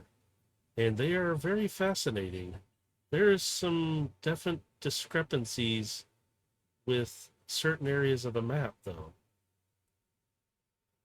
Yeah, I'm gonna give him a quick calculations. Add that to the map. It should compensate for celestial expansion. Within a second, he was responding back. I see. We still have a big discrepancy, though. And it seems there is a section here that has been. Somebody's been naughty with the maps. To do this would require a massive erase. There's only so many bots who can do this. His tone gets very serious with it. It does take a certain amount of power and influence to literally change stellar cartography. In this case, it seems mostly power. And he's talking to all three of you, including Aegis. Carbine's with you.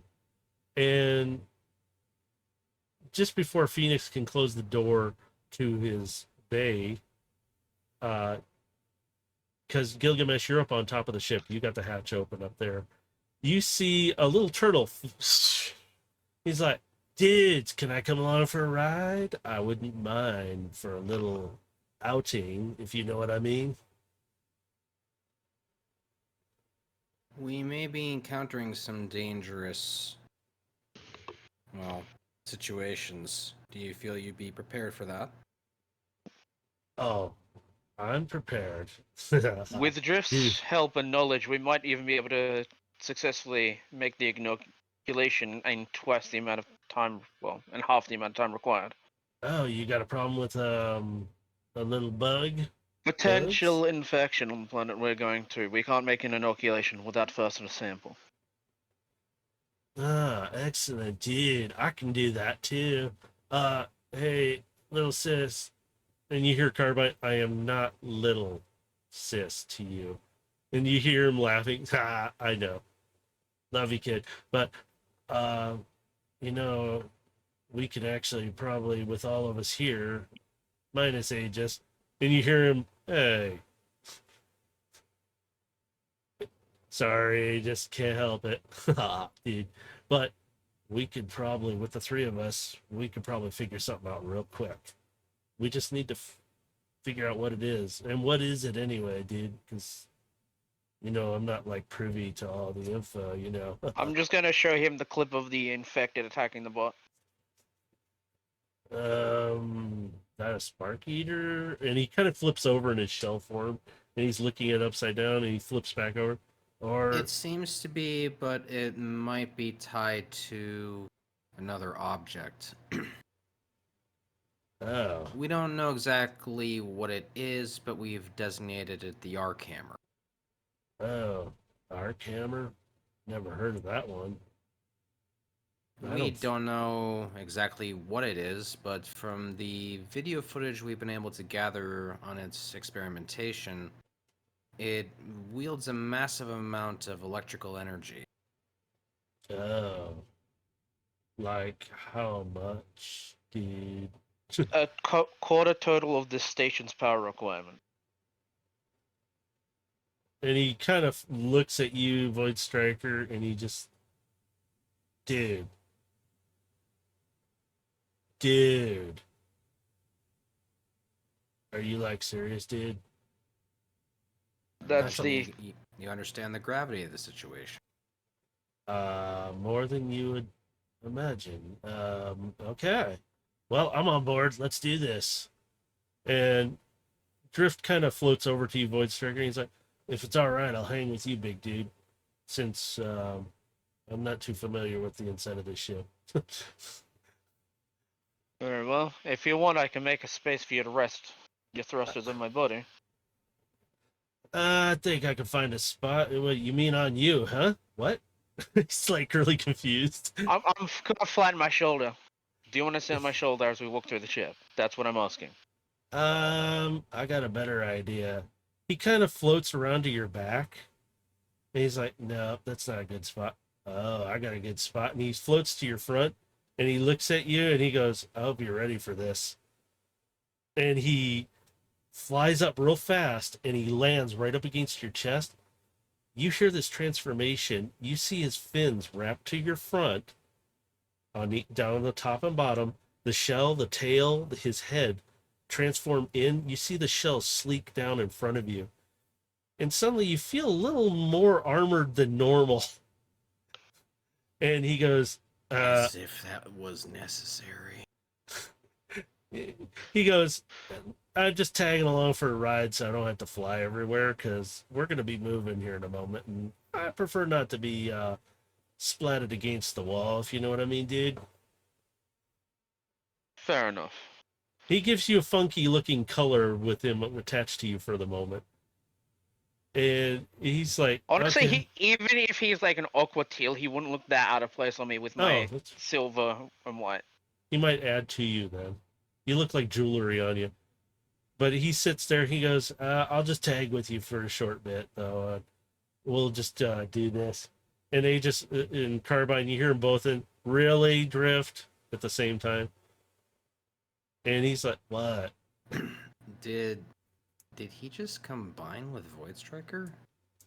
And Carbine kind of quietly over telepathy, she's like, Yes, he did. He can actually do it with any one of you. He can actually do it with anyone, really. It's really something we frown upon sometimes, since he's not really one of the chosen. It's usually outside. We are very specific about doing that. So, Yeah, I gathered as much. It's unusual to see. yeah. Close, anyway. Yeah, um, Aegis and I kind of don't do it because it's kind of um, awkward sometimes. But they share something of a different bond. So maybe that's probably why it's easier for them.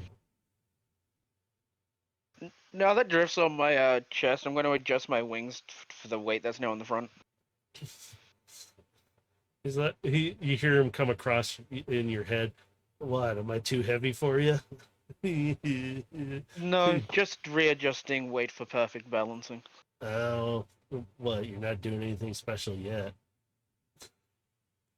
Gumish can't help but kind of start to wonder what would happen if Aegis was to combine with, uh, Overload? with Overload. It's like, is he gonna turn into like a flying bird tank? Well, you're just gonna have to wait and find out. Like, no, it's just it's the thought that's running through his head in the moment, and just like he's trying to picture what it might look like, and it just strikes him as odd. So, Gilgamesh, you're on the outside of the ship. You hear Phoenix come across. As you can see, sir, I have made some adjustments, pilot. My engines, you notice there's a little bit more to the engines now. Like, there's a little more oomph there. And you hear him talking about how there's more thrust, there's more power to them, and there has been a balance in the systems that gives him more adequate maneuverability. And you see the engines, he shows them off by panning them around and tilting them a lot faster now. And he goes, yes, sir, pilot, as you can see, I'm much more maneuverable now. So when you are taking the helm, you will feel it. And he's like, you can feel him like proud of it and being boastful a little. Oh, you've certainly gained quite a personality over the last month here as well. Yes, I've had time to research quietly. I have been monitoring mostly the station's outputs and inputs. I am interested in a couple of these systems that are pulling power from certain areas, but I have been researching and getting more data information. It has been very intriguing. Well, if the ship is ready to go, we'll start loading up all of our necessary equipment and be ready for departure. As you were I'm going to speaking, start loading up lab equipment. and you see the pallets being motorized over on auto pallet things that bring them over to you so that you can put it all in. And you see, little floating cargo carts. yep, they're like pallet lifters in a sense. So they pick them up and they haul them over to you. Some of them can Hey, go don't into the worry, ship. they're forklift certified. Yeah, they better be. You can see they're loading stuff. Some stuff is being brought directly in and set down in specific spots in the ship, so that way they can be strapped in place. Some has to be compliant. Oh yeah. You hear Varish? Oh, I'm checking into that, sir. Don't worry.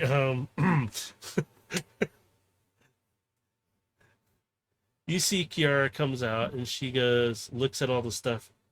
Yeah, hopefully you have everything. And she kind of puts her hand on your chest, Gilgamesh, to make sure it's like you have everything, right? Should have everything we need, and with any luck, this shouldn't take us very long to bring it back. But I am somewhat expecting resistance. Just be careful, please. I don't need to lose you. You know I'm always worried about you. And I've called something here temporarily to get a few of my things out of. And the big hangar door opens up, and you see a silverish, very similar in coloring to Kiara, float in. It's not boxy, it doesn't really have any windows, but it's very sleek looking, and it lands quietly. You barely hear it.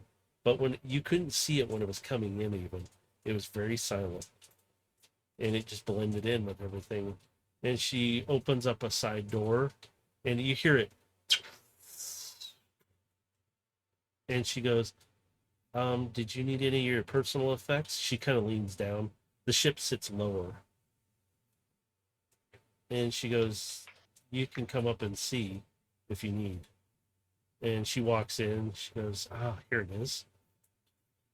And you Yeah, hear her, he'll approach and he'll take a look. What's all in the pack?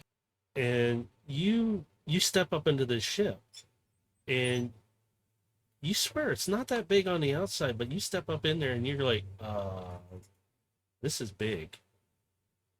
It's very deceiving.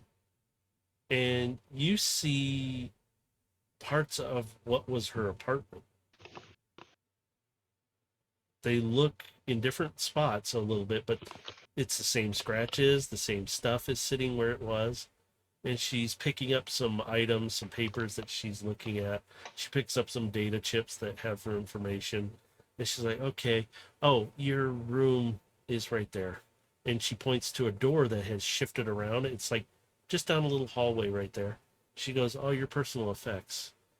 When I had to leave, I kind of made arrangements for the whole thing to come with me, in a way.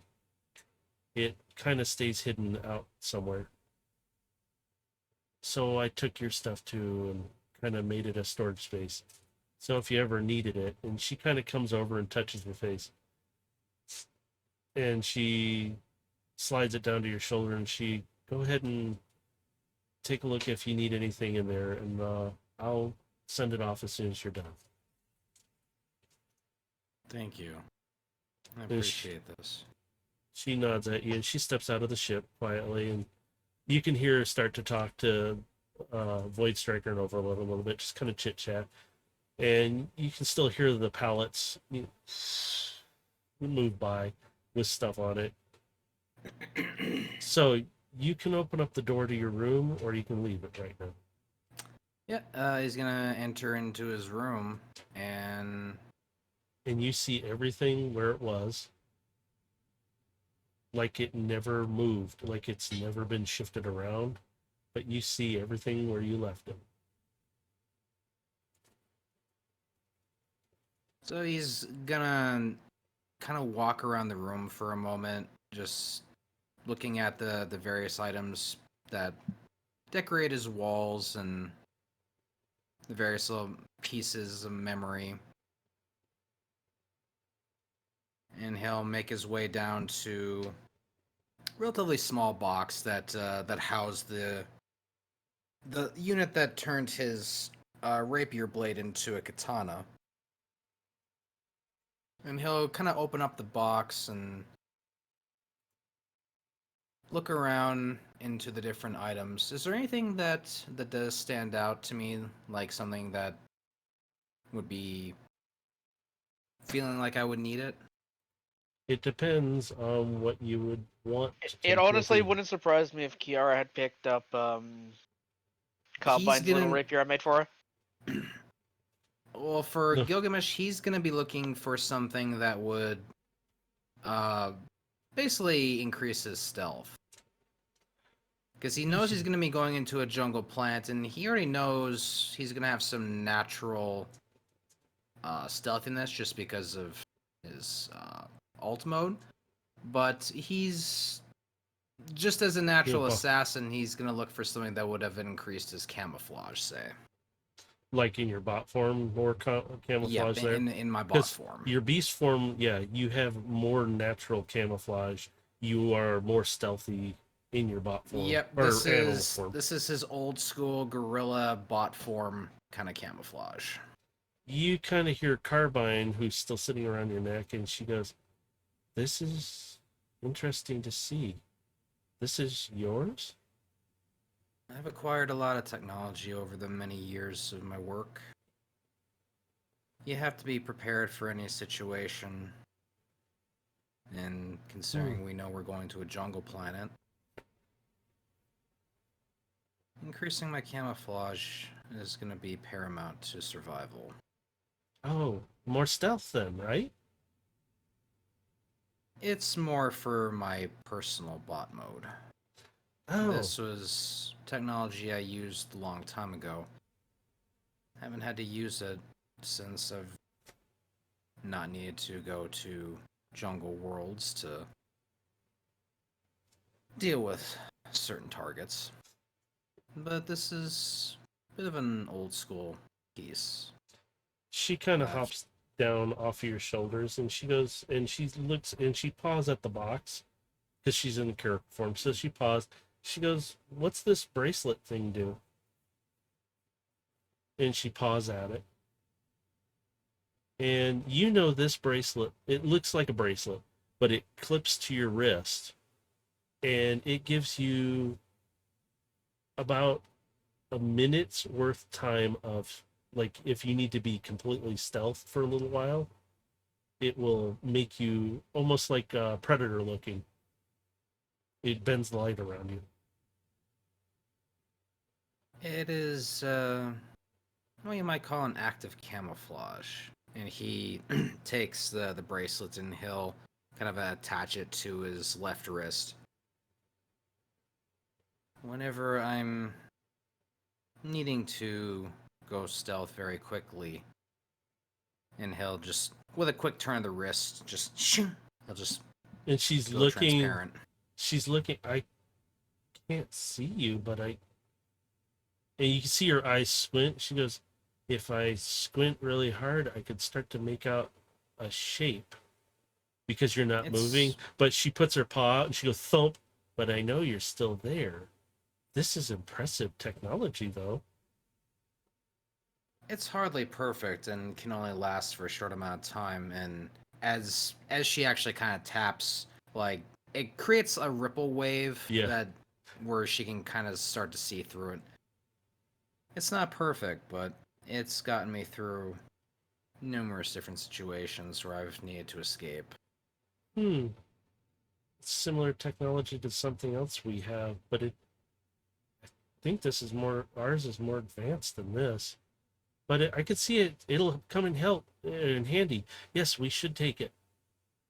And she knows where your wrist is, and she grabs your hand with her paw, and she kind of pushes it real fast, and it turns it off.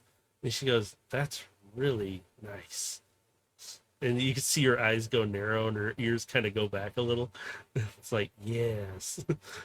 And she hops back up on your neck, and she goes, "That'll be very handy. Wait, will that work if I'm on you?" It should. I mean, it will also include any equipment that is carried on me. Oh, Think of it like a small stealth field oh, that would encompass my body and anything that's carried on me. But the lightest tap is in any little brush with anything can easily dismiss it. yes. So it's But it's still useful. It's a fragile stealth, but it will come in handy. Maybe we can improve it. Maybe.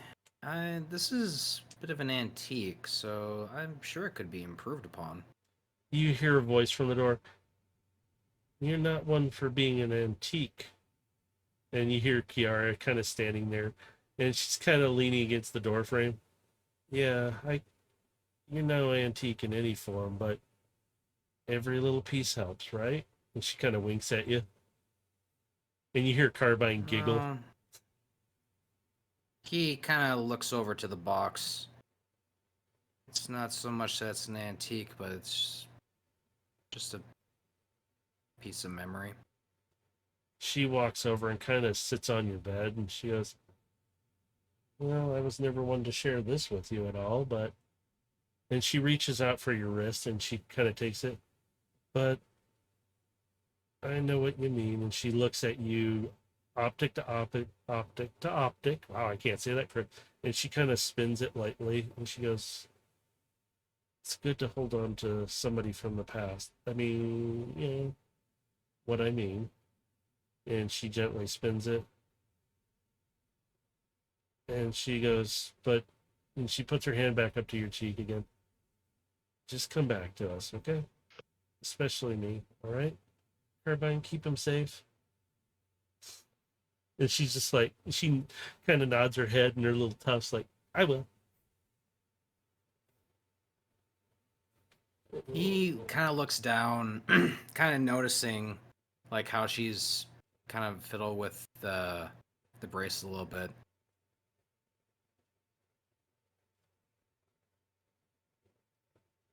You know, that's a part of me I just can't let go. And she leans closer to you, and I don't expect you to.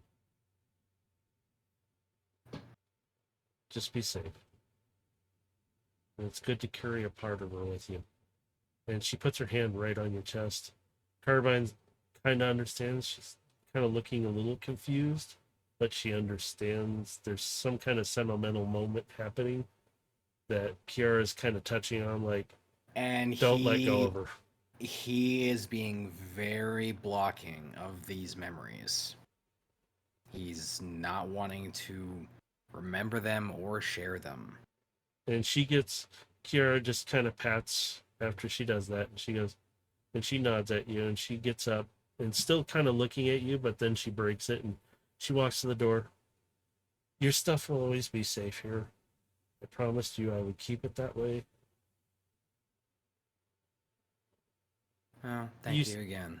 You can see her kind of hesitantly move away from the door, and she kind of looks back, and you can kind of see there is some kind of tear running down her face. She goes, "Just be careful." And you hear her kind of walk out.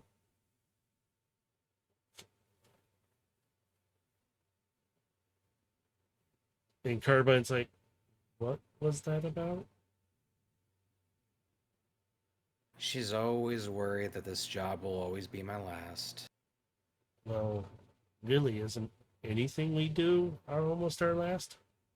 I mean, I almost got squished in a ship.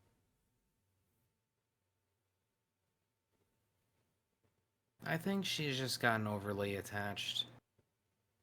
It's part of our profession to put our lives on the line on a regular basis. I don't really think about it too much myself, but she thinks about it a lot.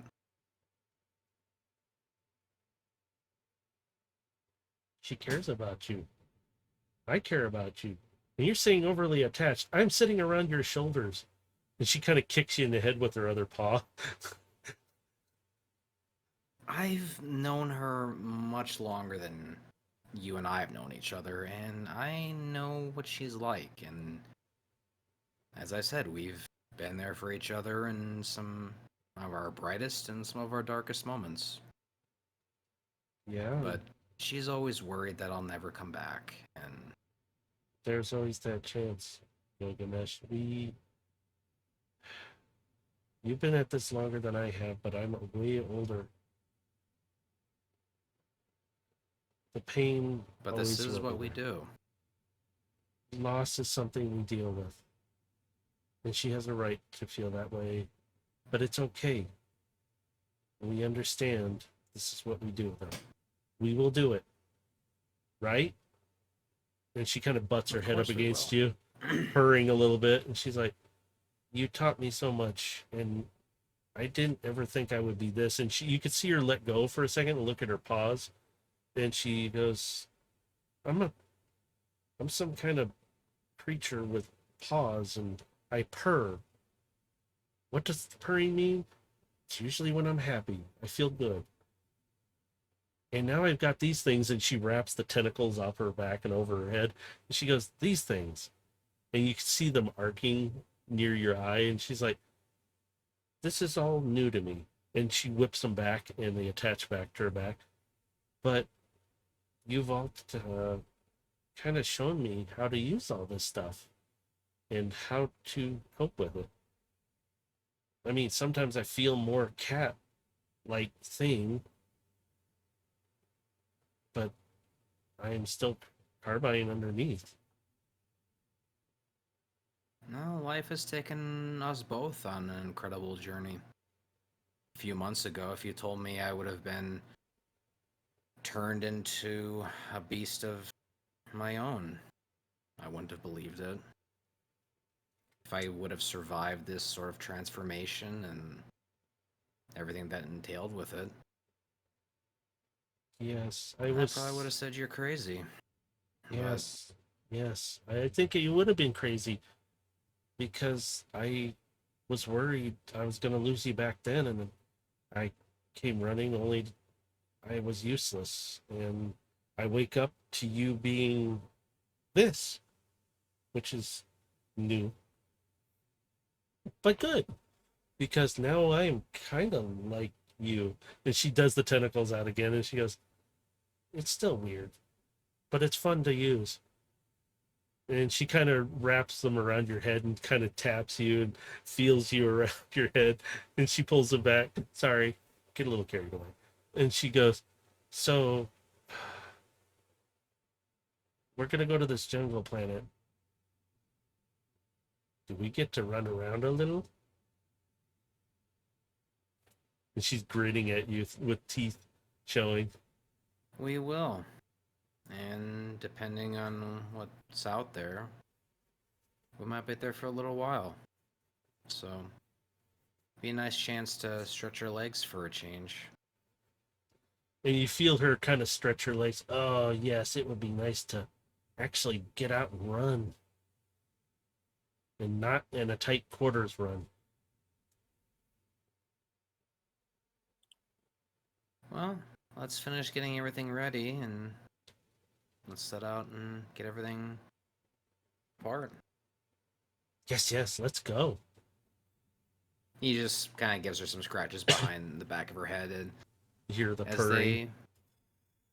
as they get back to work. As you step out of the ship, Kiara still has her back kind of turned to you, and she's kind of over near the ship, kind of watching stuff go in. Void Striker's loading some stuff in. Overload's sitting on his butt doing nothing. I'm kidding. I don't know what And Overload. admiring my new axe. Yeah, He's you're sitting on one of the pallet forklifts. They're not. They're like he's just dwarven down here. Oh, sweet Morty. Yeah, yeah. Oh, look at He's- this, look at this yeah, beautiful axe. It's beautiful. And the forklift is like, "Get off of me so I can go get my load." And it's like you're sitting there and you're just like admiring this, and it's like Kiara just looks over. Are you not gonna help them, or are you just gonna sit there and play with your new shiny toy? If they needed help, they would ask. Oh, okay. She goes, nice big axe for a nice big bot. And she kind of starts to touch it with her finger as she slides it across. Very big axe. And she's looking at you, not even breaking optic contact. She's just staring at you. She slides her finger back and forth. I'm gonna go help. I'm just gonna avoid. She kind of chuckles as you get up and move. And the forklift is like, finally.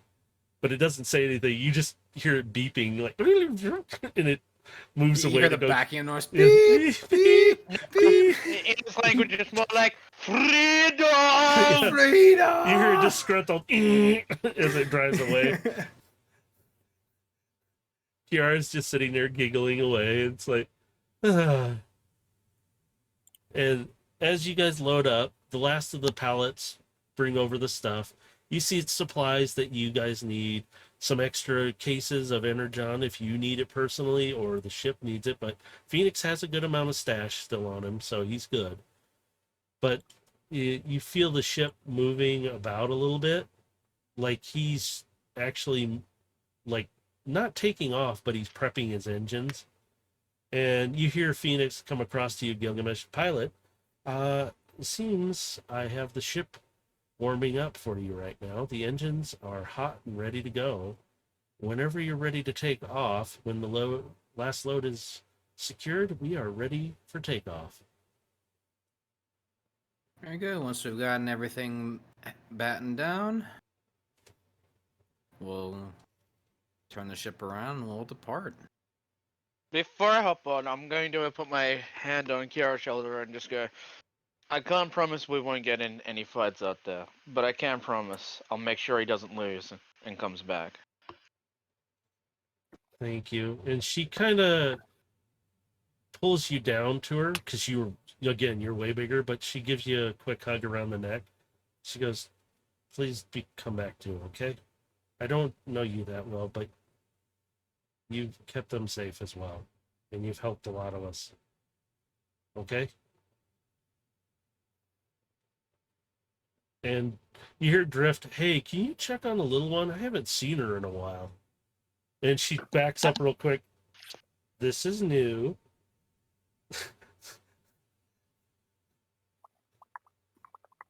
Okay. And Drift is kind of sitting there, kind of like, and he transforms real quick and comes off of your chest. He goes, sorry, I can do that. And he floats over. Yeah, if you can check on the little one, Kiara. I haven't seen her in a while, and I don't know where she's at. If you could like do a scan after we leave or something, just make sure she's safe. I think she kind of went into one of the rooms and was kind of quiet. I'm not sure though. She's so small, I can't keep up with her some moments. And Kiara kind of like, yeah, I can check on her. I'll find her. Just be careful, okay? And you see Drift kind of float into the ship real fast, and he pokes his head around. Do that. Have a good one. Ha! Don't worry. Well, I'll come back. And he winks, and he flies in real fast. I'm gonna end this right now. And you can see Kiara just waving at you. Safe trip. And she walks away from the ship so you guys can take off. Phoenix kind of comes across the comms to all of you. You may want to find your seating. Captain, pilot, do you wish to come to the bridge? Do you wish me to also start heading out of the hangar for departure procedures? Oh no, Gilgamesh will go up to the pilot's seat and he'll be doing that himself. And he responds back to you very politely. Very well, pilot. I will expect you. I will wait until you are here to give the commands for anything else you need me for. As you make your way up to the bridge, you get to a familiar sight. You see Carbine hops off of your shoulders and kind of lands on the console. And Overload, did you go to the bridge or did you make your way to a galley or something? I'm curious. I would have gone towards the bridge, yeah. As you do, you can feel Aegis. Well, I ain't going to race you there, but I'm going to get there first. And he flies off your shoulders down the hallway. You can see his wingspan almost touching the sides because he has them retracted back a little bit. And you can see him kind of navigating. And he comes up. You hear him transform and he lands in the other seat. And he's like, and he looks over at you, Gilgamesh. Co-pilot ready for service, sir. And you see him flipping some switches to turn on radars and stuff. Overload, you make it to the bridge, and Gilgamesh, you take your seat as pilot, and you hear Varish, hangar door is open, wait for departure. And you hear Kiara come across, just getting something out of the way. And you see this silvery ship turn around, and it kind of changes shape to, I'm not sure how you could describe it because it bends the light around it too, but it's just all silvery. And you see it kind of hover outside the door for a moment, and all of a sudden, gone. And you hear Varish, cleared for takeoff, go ahead. And you feel the ship's engines rumble to life more, and you feel the ship turning around, and Phoenix you hear him come across, oh yeah, open space, here we come, baby. And Carbine, Aegis all look over at you like, what did he just say? Gilgamesh is gonna shake his head just a little bit and Boost thrusters, and we're gonna leave the pad. As you do, you exit and you fly out. Drift kind of floats up to the bridge and he's close to the outer glass. He goes, "Dude, this is awesome. Oh, this is so cool. I mean, I could be out here, but isn't it Once beautiful?" I've cleared the asteroid field, I'll be setting a course to the jungle planet. As you start to exit around the asteroid field, you hear Phoenix come across. Decloaking in 3, 2, and you feel the ship kind of shift a little bit for a moment as you pass through a field. And Phoenix goes, "We are uncloaked now. We can be seen." And you hear Kiara and Varish have safe journey. Come back to us. We'll be And the back comms, soon. and you hear the comms cut. And you fly along, and you can just see Drift kind of floating there quietly. He's not on his back; he's just floating there, and he's just looking at. And you can hear him. Oh, look at the nebula over there! Isn't it beautiful? And Carbine kind of steps forward a little more, and she kind of looks around where he's looking, and you can hear her kind of, "Yeah, it is, isn't it?" Phoenix, it just kind of is flying along. It is nebula. Do not understand, but okay. And you hear Aegis, whatever. And it just keeps doing, monitoring the comms, monitoring the radars, trying to keep track of things. And he's like, whatever. So as While you're that's going on, Gilgamesh he's plotting in autopilot control to take us not necessarily in a beeline, but kind of an over arc to get to that planet. So it's not like they're going to be able to directly see where our course is if you're looking at on radar. you pull up and you see it on Aegis's screen as well. Like it's up, the screen comes up and he sees it and he goes, "Well, you're taking." It's basically like a quieter plot line path?" that would take us into a high orbit above the planet. You hear Phoenix come across. "Do you want to keep this more stealthy?" I do. I'm not entirely sure if we're not already being followed. Keep an eye on the sensors out there for any unusual anomalies that might be heading in our direction. I'm gonna Pilot, start setting up the lab in the med bay. you're down there working on things, Void Striker, and you're flying along. You're pretty far out, so I'm going to speed you up just a little bit. You're pretty far away from the base now. If you turned around, it'd be away, like going back 2 days almost. And so you're flying along, and you kind of get a message from Kiara. It's audio, and it's to Drift. And Drift still is sitting up by the glass, just looking out, watching the stars, the nebulas, the gas giants out there, everything. He's just admiring it all.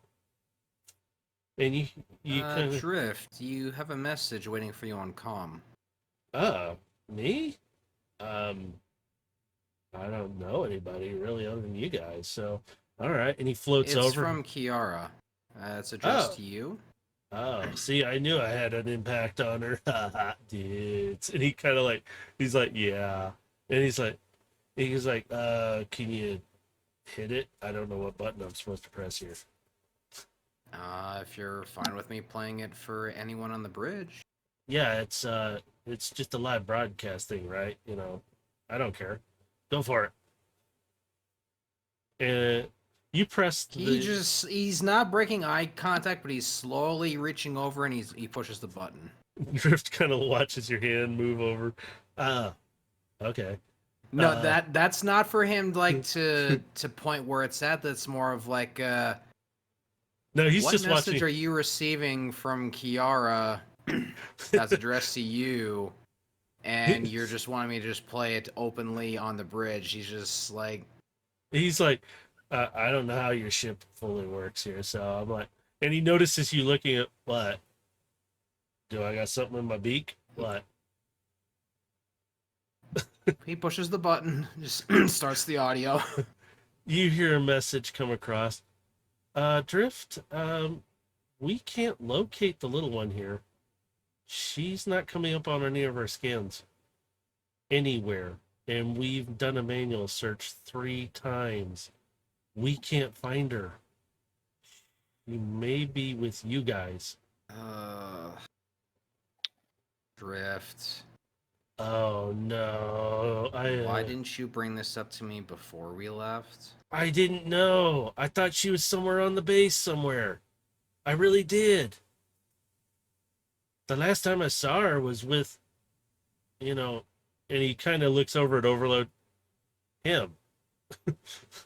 Is Carbine still in the bridge with me? Yeah, she's looking around. Her eyes Yeah, are I'm wide, gonna look just at like, Carbine. I'm just gonna say, go look for the little one, please. yes. And even Aegis is wide-eyed in his bot form, and he's like, his optics are so big, and so are hers. And she's just like, yes. Aegis, You go look too. yeah, they all scatter and even drift. I didn't know. Gilgamesh is like rubbing his brow at this point. Phoenix, could you please do a scan of the exterior of the ship and make sure there's nothing unusual hanging off of the ship by chance? And afterwards, scan the interior just to be safe. Aye, sirs, I will. Scanning now on exterior. He's just rubbing his face at this point, just like, oh my Drift is still God. Drift is still sitting there looking around like, I really didn't know, dudes. I am so sorry. God, I will fly her back if I have to. I can. It's fine. I'm just more concerned that she doesn't hurt herself or do something reckless. Dudes, God, she shouldn't be here if this is dangerous. She's so small. Kidding. Oh, great. Phoenix, dude, can you make sure if you do find her, can you keep her somewhere safe on this ship? And Phoenix you hear him come across. I will certainly do so, new crew member. I shall address you as Drift then. And Drift is like, yeah, big dude, thanks. My name is Phoenix, sir. Drift. And he's very confused now. And you hear Phoenix come back. Outer scan complete. Negative on any contacts or any debris of any kind. Doing interior scan. Oh, at least she's not hanging on for the outside of the ship. And you're sitting there. You see the scan kind of off on where Aegis was sitting. So Overloader, you're still up on the bridge, right? Yep. You see the scan going because you're closer to it. And you can see it scanning. And suddenly you get a ping. You guys can see it. You both can see it. Drift has gone off to help look. He's like, I don't know where I'm going, but I'm going to look everywhere. And you hear this ping again. And it shows something. Phoenix comes across indication. You see 4 pings. You see 3 of them moving around frantically. Dave, remember what I said about the alien and ping pong ball looking thing? That's what you see of the 3 dots. One's down in the bay, one's down kind of near Void Striker looking through the back rooms. The other one's you could see, you can kind of hear them down in the galley, moving stuff, shoving things out of the way, calling out, and Minicon. You hear little beeps back there. But you see those 3, but the one is not moving.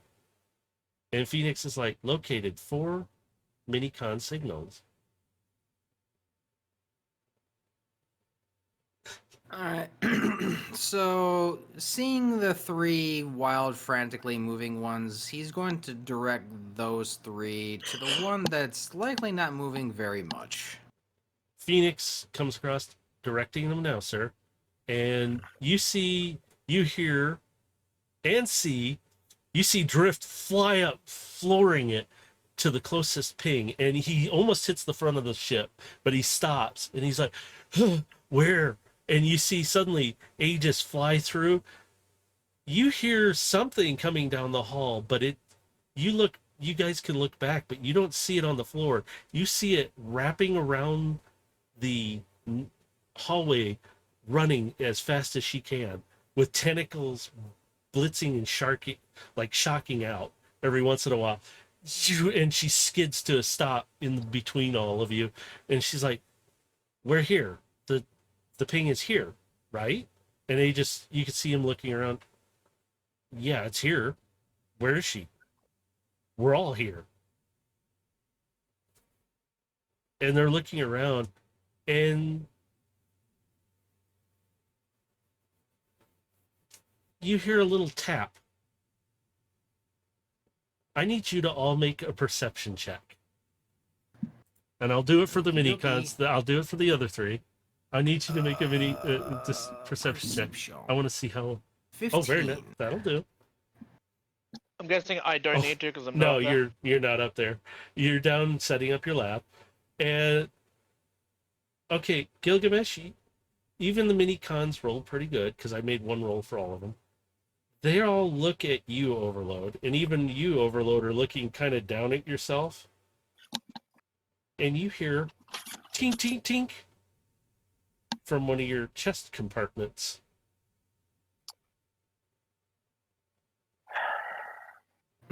And you hear it again. Tink, tink, tink. I'm just gonna tap to open up the compartment. As you do, you hear the and it swings open, and they're kind of standing there, looks out as the little bit of gas and dust dissipate. You see her, and she kind of looks, and she makes a few beeping sounds, like, and you see her kind of like, uh-oh. And you can hear the other mini cons in the room beeping very loudly at her, and she backs up and she grabs your chest plate and closes it.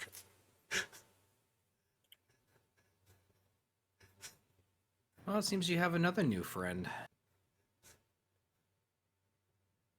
I already have to deal with one person inside me. I'd rather not have to deal with two. I'm just gonna tap the compartment again. And you can feel it kind of trying to be pulled back shut. And she's like, "No, I don't want to." And you can see Carbine, Transformator, all the three of them. Carbine. And you see her there with her hands on her hips, like, "You are in so much trouble, look." And Aegis has crossed arms, and Drift is looking like he's got his hand on his head, like, "Oh no." So does someone want to explain why they're inside me? I'm more curious as to how she got in your chest in the first place. When did that even happen? She's kind of tucked in back. So Carbine kind of climbs up you, Overload. She goes, "Sorry."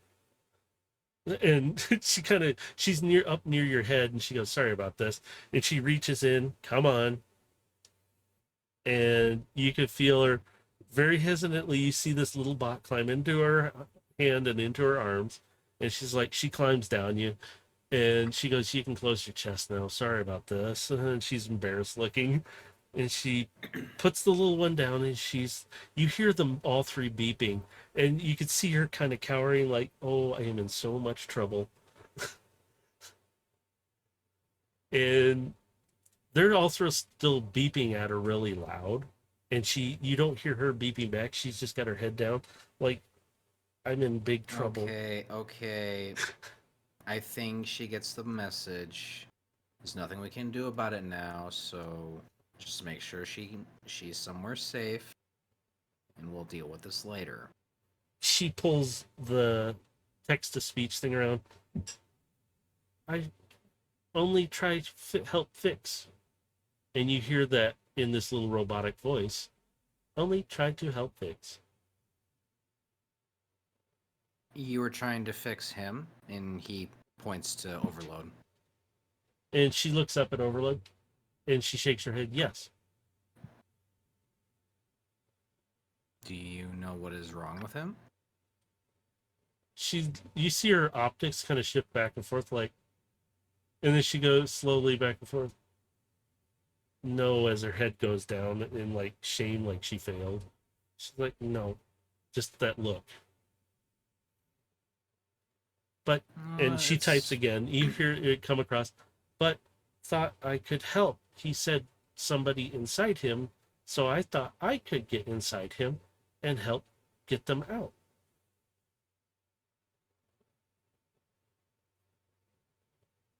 He just kind of smiles at that and kind of gives her a little pat on her head. That's very noble of you, but it's a little more figurative than metaphorical, perhaps. It's, and he just kind of picks her up. Just, you had the right idea, but it's okay. And you just see her looking dead at you. Oh. He types it, oh, and it comes out, oh. And she's sitting there. She goes, I went in, try fix, fell asleep. Well, you're stuck with us now, so you need to find a nice little place to hole up, and you're gonna stay safe with us for a little while, okay? Okay. And she looks around though, and her optics kind of go a little wider, and she looks, and she kind of hops off your hand and lands down to the console, and she kind of walks across it. Now everything is huge to her, so she's looking around at some of the stuff that's sitting, and she looks. She's like action figure size. Yeah, she's literally is so tiny. I'm like, she's walking around and she looks at everything, and she kind of sees some of the maps, and she goes, and she turns and she points at the spot that's flashing. And she's just generally pointing at it like, we're going there. That is where we're going. How far away from it at this point? You are only maybe a couple more days away from it. You're not very far, Okay. actually. With Phoenix's new engines, you'll get there in pretty fast time. And she's that is looking. The destination. She's looking around, and she looks out the windows, and you see her just kind of sit down, and she pulls her legs up to her chest, and she kind of looks out the window, and you still see the shield-like thing that was from Atlas on her back. And she's kind of sitting there, and you can hear her beeping quietly, but you don't know what she's saying. She's just beeping really quiet. And you kind of see Drift float up in his turtle form.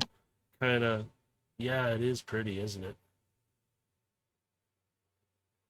And you see him kind of float over, and he's like, you want to look a little out closer? And she kind of hops onto his shell, and she kind of sits up near his head, and they float up closer to the window. He's like, you shouldn't be here. It's not safe. Have I finished setting up the lab? Yes, you would have by now. Oh, It I'm would- well, bridge Yeah. then. Yep, it wouldn't take you long to set it up because you know what you're doing, you know what you need to set up. As you make your way up there, you see them all up there. Aegis has taken his place back at the seat, shaking his head, looking at her, at the little one. And Carbine hopped back up in her caracal form to the console, and she's kind of sitting across like a cat, just kind of laying there, but she's kind of watching the little one too. Like, great, what are we gonna do with her now? So what is the plan when we get there? Doing sensor sweeps across the area, just checking for anything that might be following or might be in our path. So far, Phoenix hasn't picked up too much. You do see on the radar there's some anomalous readings further out, but they're at a good distance. If it was to anything to catch up to you, it would take them a little bit to do. But he's keeping track, and he marks them on the map as items of interest to keep track of.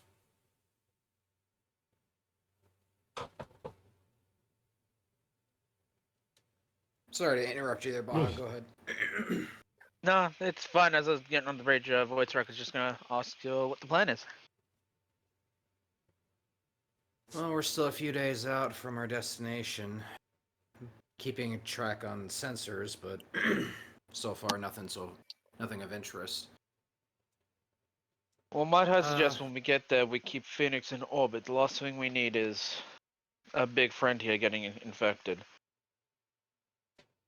Agreed, but next order of business is initially setting up some sort of containment for our new device.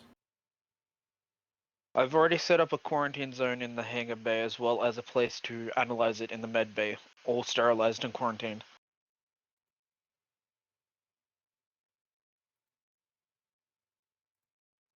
All right. And anything else you all wanted to do before we speed it along?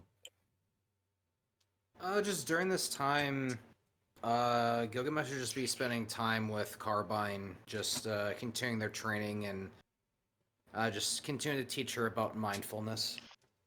So you And guys letting do her your thing. emotions dictate her actions. So you guys are down in the hangar bay for a little bit doing that. Overload, are you doing anything?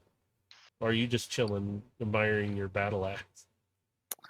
I actually wanted to get a few practice swings in, as well as test out a theory of mine. So you can join them down in the hangar bay while they're practicing their stuff. You could do yours over from it because the hangar bay is pretty big. Void Striker, are you doing anything? Do you want to do anything while you're on the ship? Just primarily just like data analysis and journalized maintenance and shit. Okay. So you can do that from the bridge as well. So you can have a seat in the. I think there is a third seat that folds out up there. I can't remember. It's been a while since I've looked at the ship schematic, which I can actually flip that screen. Yeah, there and- should be. Yeah, we haven't been on this map in ages. There we go. There we go.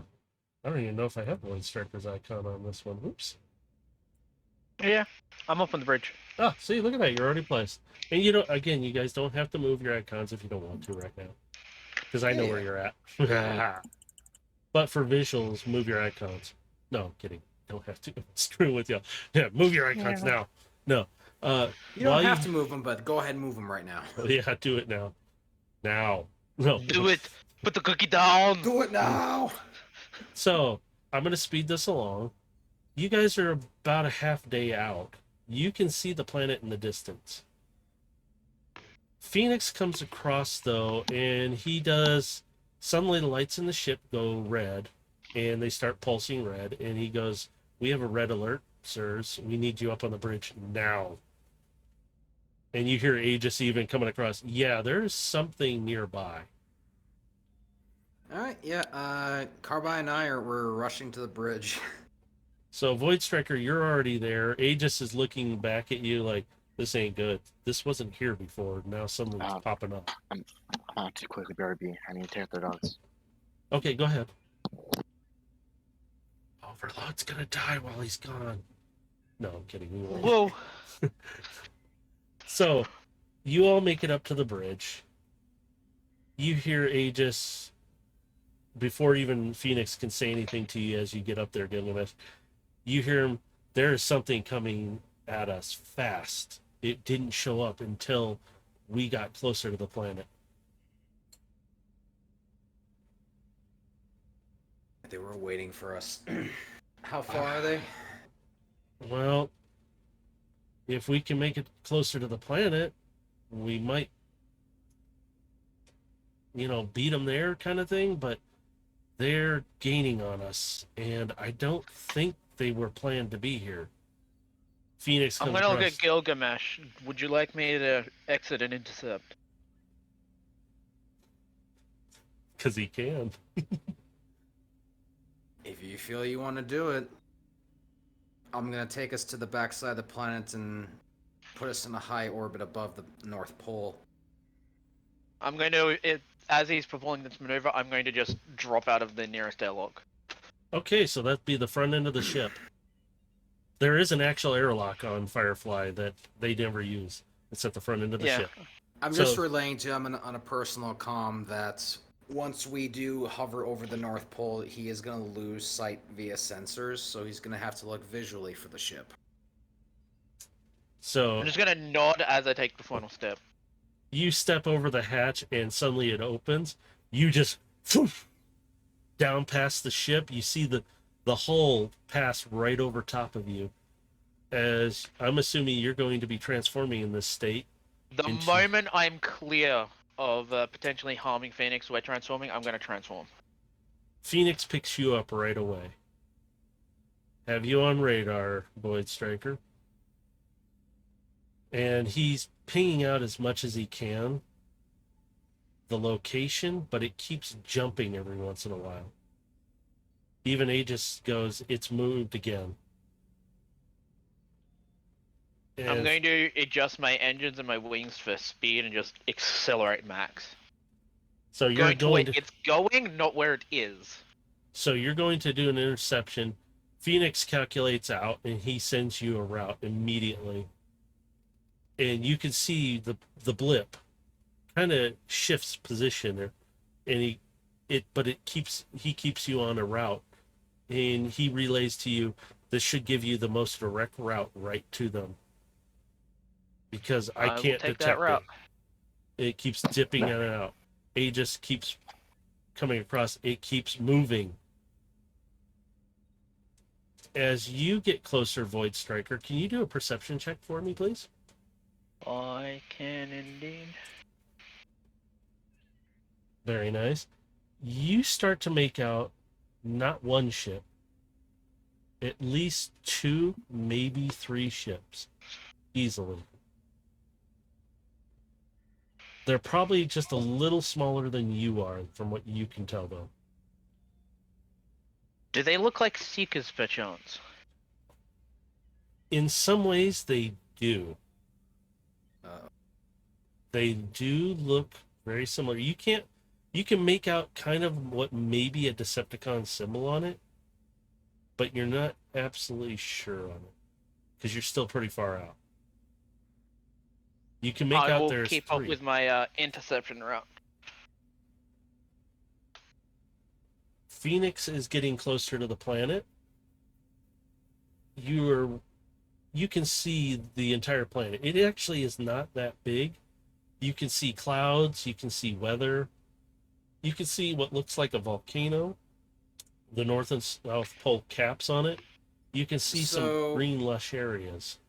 The maneuver here is we're going to be approaching the planet at its equator, and once we've gone to the backside of the planet, we're going to immediately shift and move directly up to the North Pole. So once we've broken line of sight with the group, we're going to be moving directly north and hovering over the magnetic field over the planet.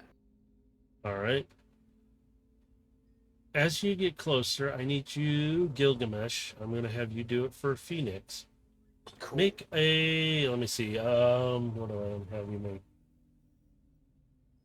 Let's make it a dexterity roll, because you're going to make a maneuver here to cut it close into the planet's equator. It'll slingshot you around beautifully if you do it. So a dex or a dex save? Let's just regular dexterity. Okay. That's it.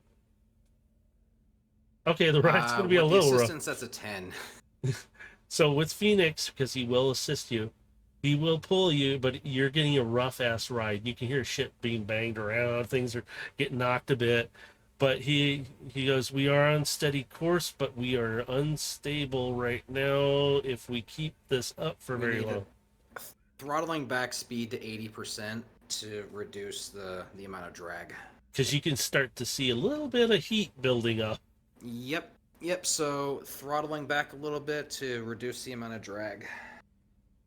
As you do, Void Striker, you will get a surprise attack on them if you choose to attack them. Can I do another perception to see if I can see them better now? Yes, you can. You identify 3 definite Decepticon symbols. They are darker purples. They look like seekers, but they look modified. Like the for my last Cybercritters- communication, before I lose communication with Phoenix, I'm just going to send him an image of the group. You see the three of them. They look like seekers, but they are heavily modified. They have a little more armaments on them. Never seen. I'm going seekers to like those use before. disguise self to add a Decepticon insignia onto myself. Okay. As you do, what do you want to do when you're approaching them? Because they don't see you coming yet. I'm going to position, like, maneuver myself so the sun flashes off my silver so they see that I'm there. You hear in Cybertronian language, identify yourself.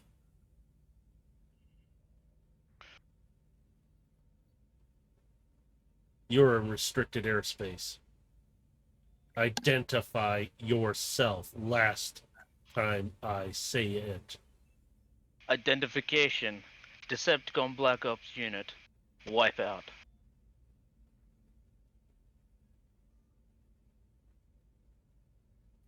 You hear comms are quiet. What is your business here? Classified. You see them start to maneuver more. They start to turn more your direction now. And you see one of them still continue after Phoenix, though. That's funny. We don't have Black Ops out here very often. Wipe out. I have orders to not let anybody here. What is your business? Classified. Direct orders from Shockwave.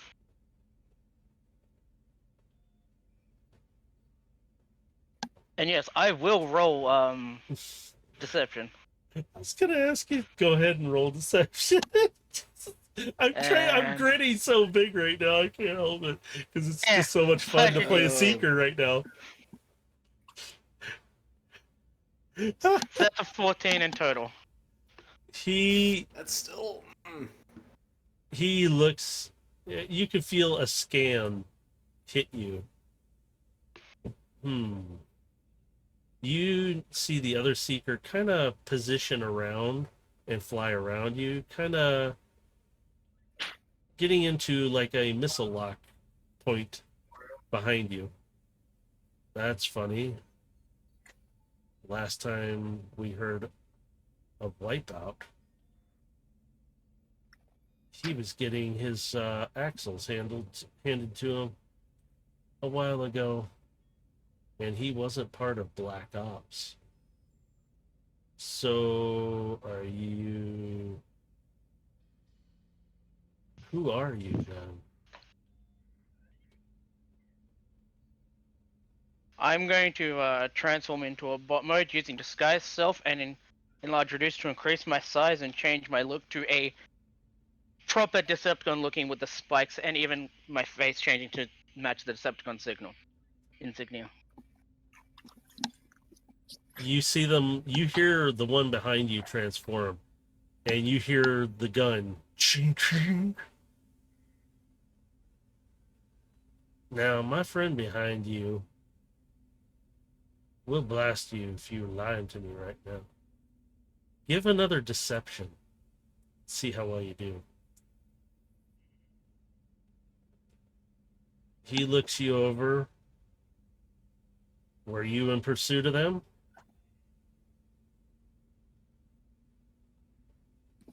My mission is to purposely allow them to land and then retrieve what's left. Well, I have orders to shoot if they get close to this planet. So we have a problem here.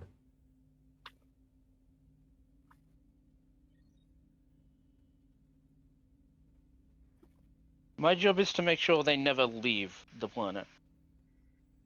Oh, and that's acceptable. Because our job is to not let anybody near the planet, but also, if they get too close, make them stay. And you, in his bot form, you see his head come down, like an evil look on his face comes across. If you know what I mean. Don't I ever? Well, would you care to join us? Apologies, but I meant to officially be dead.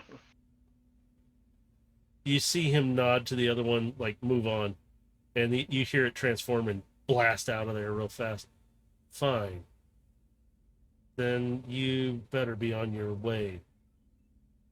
Wipe out. And he kind of looks at you with an eyebrow up. And have a good day, sir. And he transforms and flies off real fast. I'm gonna transform and just head on my way.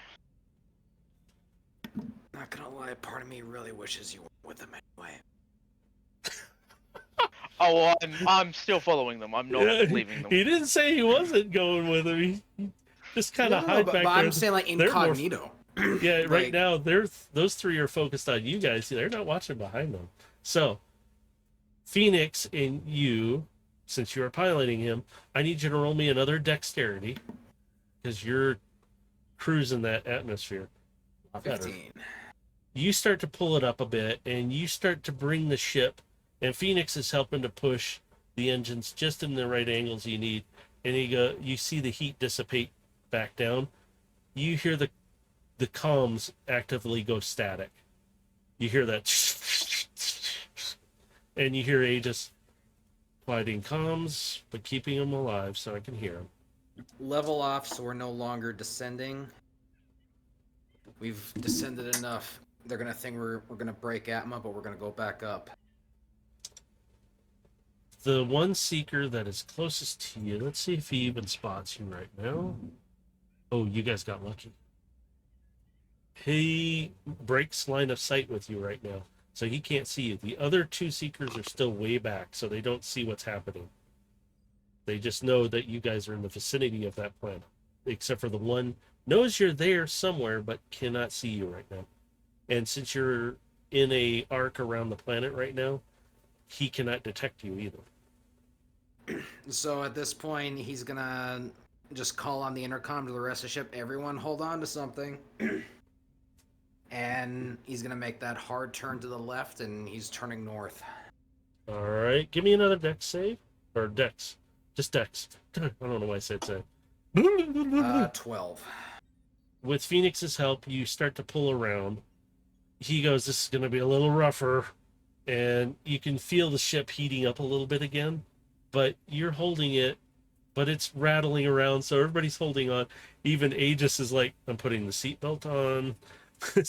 Well, we'd be ascending instead Yeah. of descending from this point, Yeah. so it should be less drag because we're going upwards instead of downwards.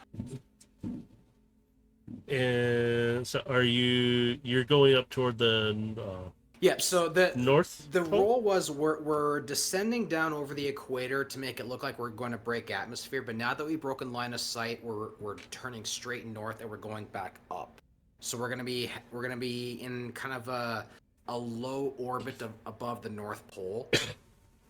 So we're not actually gonna be going down to the planet just yet. We're trying to lose the Seeker first. Yeah, because he's still back there.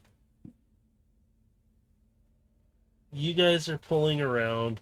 You're doing okay, but you're rattling around and stuff again is bouncing around. And you can see Carbine's claws kind of held into the console, like, I am not moving from this.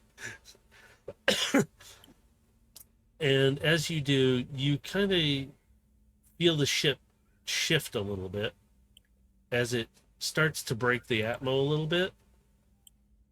But Phoenix comes across, we have a contact coming around. I don't know if it can see us, though. Let's just keep going.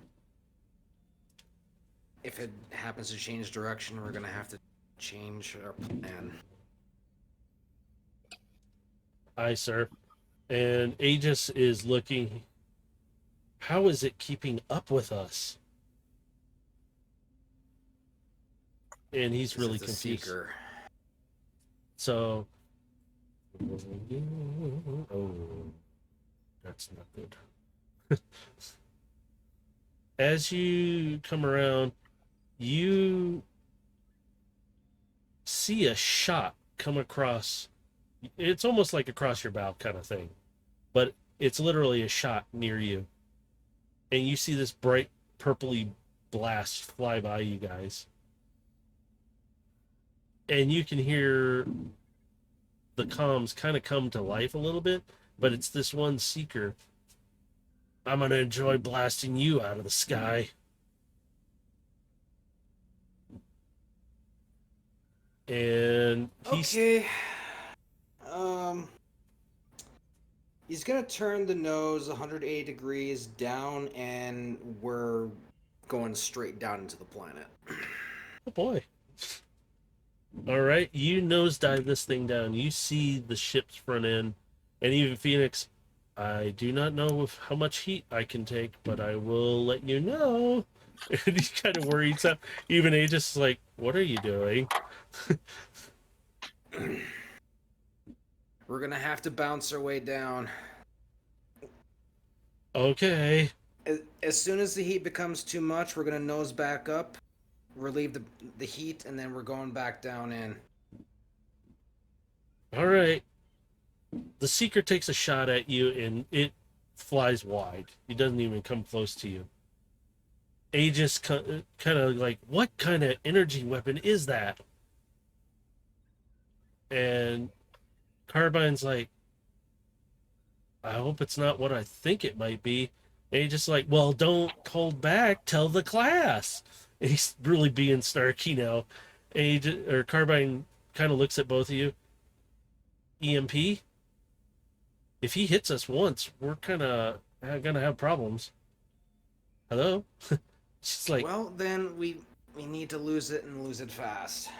and she goes, by the size of it, it might knock out one of his engines. We got to be careful. So give me another. I can't talk. Dexterity, please. Again, because you need to make some maneuvering happen. Alrighty. 17. And again, you have Phoenix aiding you, so I'm giving you advantage on the flight. As you do, you start to pull around. What kind of maneuver are you going to try and do right now?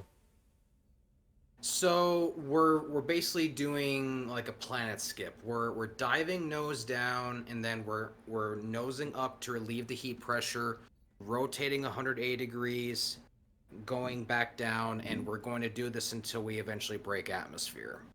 Well, that's a good thing, because the Seeker took a shot at you just as you were doing this, and the shot went wide. So you got lucky again. Yeah, So you make but an- this is like a dangerous descent maneuver, but Matrix, because good we're question. treating it this way, we can Depends pull. on what kind of question you want to ask me. So, with all this, is this detectable from where me and the other Seekers are? Right now, they're kind of more on the other side of the planet. The other two Seekers are still further out. Plus, they cannot communicate with the third Seeker right now. Because remember, they are not too far apart from each other. The third Seeker is with Phoenix right now, who's skipping through the atmosphere right now. But would I be able to detect this? That's what I'm asking. No. Because again, unless you somehow maneuver into a position where you could spot the other side of the planet. Yeah, because we've gone Yeah. around the other side of the planet. Yeah. So You would wouldn't have see lost it either. visual. At this point, I would be using the atmosphere to try and accelerate. Okay. You would easily catch up to the other. I'm loving this right now. How much I need a Seeker fight. You would actually be catching up to these Seekers somehow, because they have you, Void Striker. I will not even have you roll perception because you were close enough to them to still see them. You notice their hull is different.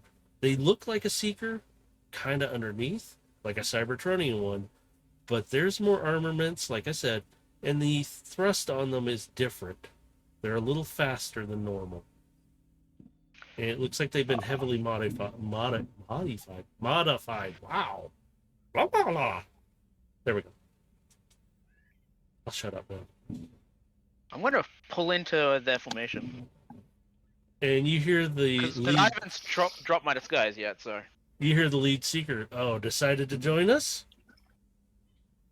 why not? Let's get in on the fun.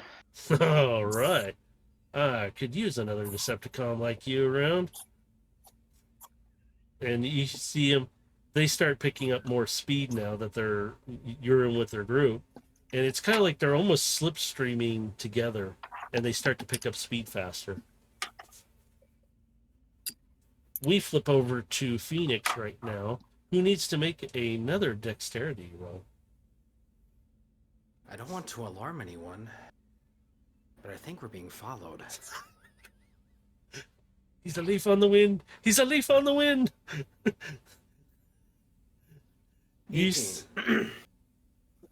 What kind of maneuver are you going to pull right now?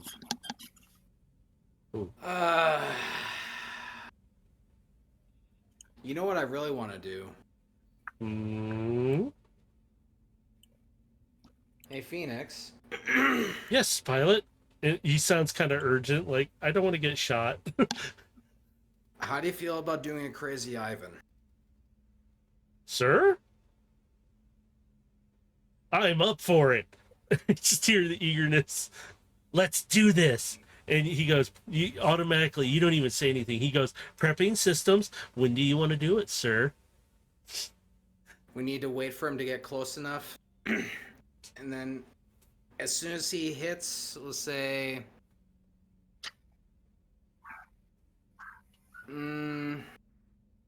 let's actually slow down and try and get him within range, say about 500 meters.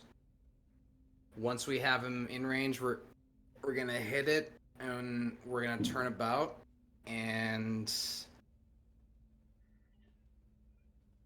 Do we have an explosive payload on board, perhaps? Hang on, let me say. I can't remember. I mean, I know we have Energon, but I don't know if you are comfortable with us using that as an explosive payload. Oh man, I've been avoiding that for. That's why I'm asking. You can say no. It's okay. I've been waiting. I mean, you still have 2 small cannons. You know what? Let's have some fun. Go ahead. How much do you want to use? A full cube? Do you want to use a couple cubes? How many do we have? Phoenix has what would be the equivalent. Where did I see it? I just had a sheet up. Give me a second. I'm dumb. I closed it like an idiot. Let me see. Where did I put it? He would have enough 2 full Energon cubes right now, like big ones.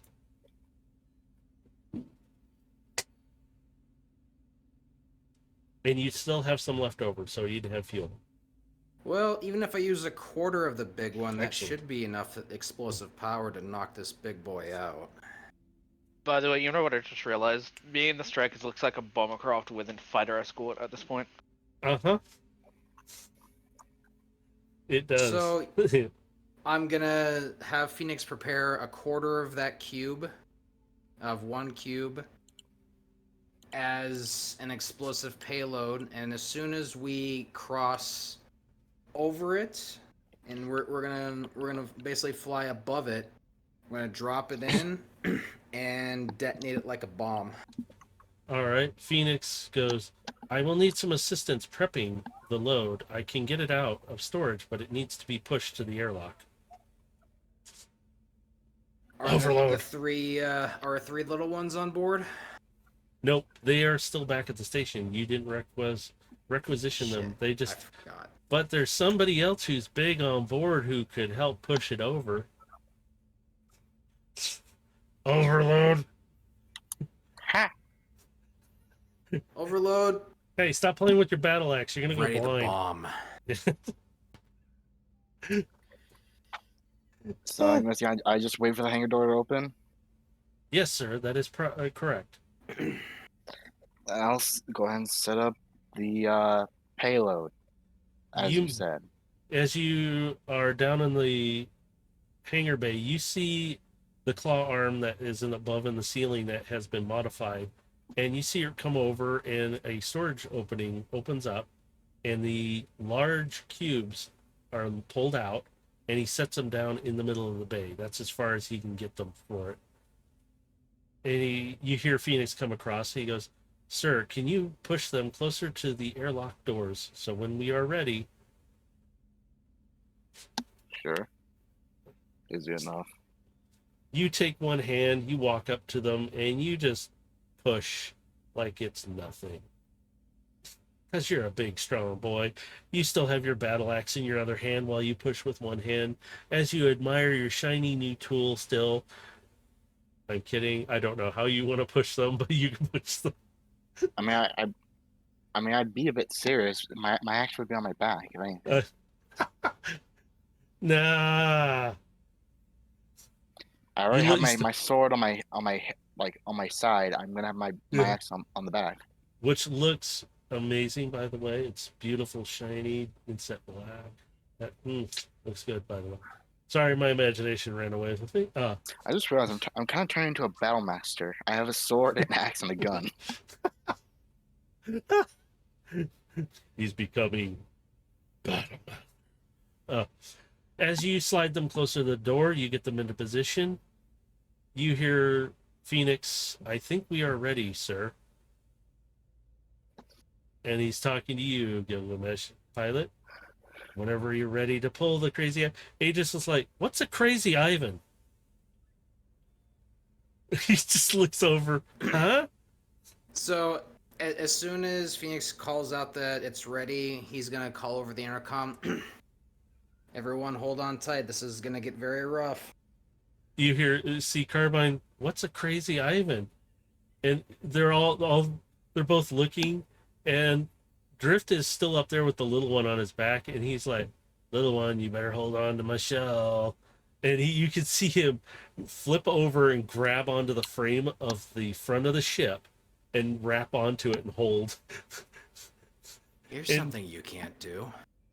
And he's gonna hit it. Phoenix engages the engine, and just before he does that, he flips around hard. As you yank the yoke around, the engine flips really hard, and you can see the smoke from the engines light up, and you can see the other ship kind of, "What the?"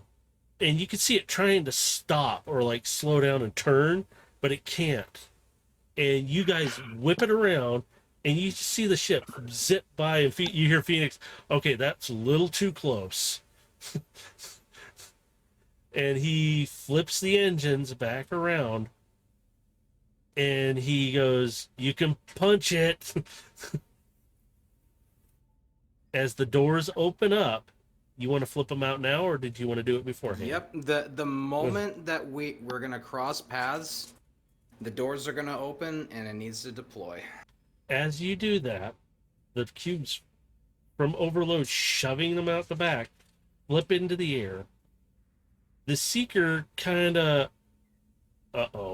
moment as he approaches them, and you can see him turning suddenly like he's trying to dodge them. You hear Phoenix, "Oh, you're not going to dodge this." He flips the turret around on the front, takes a shot backwards right over his engine, hits the one cube, igniting them both. You hear, let's see how much damage. Oh, he takes enough damage. You hear and see through the radar him yelling and screaming in pain as you see half of the Seeker's side is blown apart, and you see it go down in a flame and smoke mass. And we're turning our back to the shockwave, and we're gonna basically ride the explosive shockwave. So it's gonna reduce the amount of force that'll hit the ship.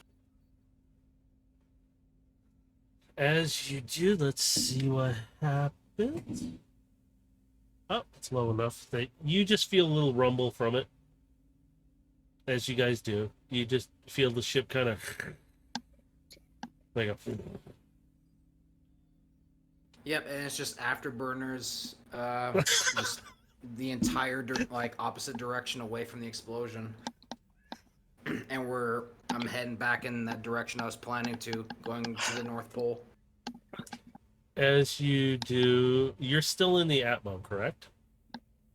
Yep. We're kind of in the high atmosphere. Like we went down to get the seeker into it, but now we're going back up.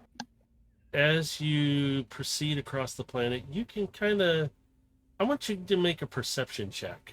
Oops, I gotta flip the screen back. Perception. Yeah. Okay.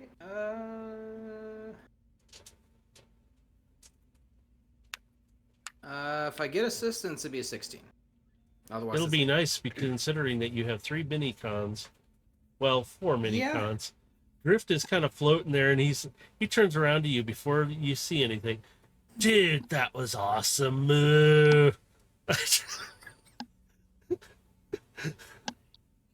Sorry, reading chat. Somebody hates me now. Don't worry, Galaxy. I'm gonna do a lot worse to these other 2 Seekers. Galaxy, no, listen, you can blame it on me. I'm the one who set up the bomb.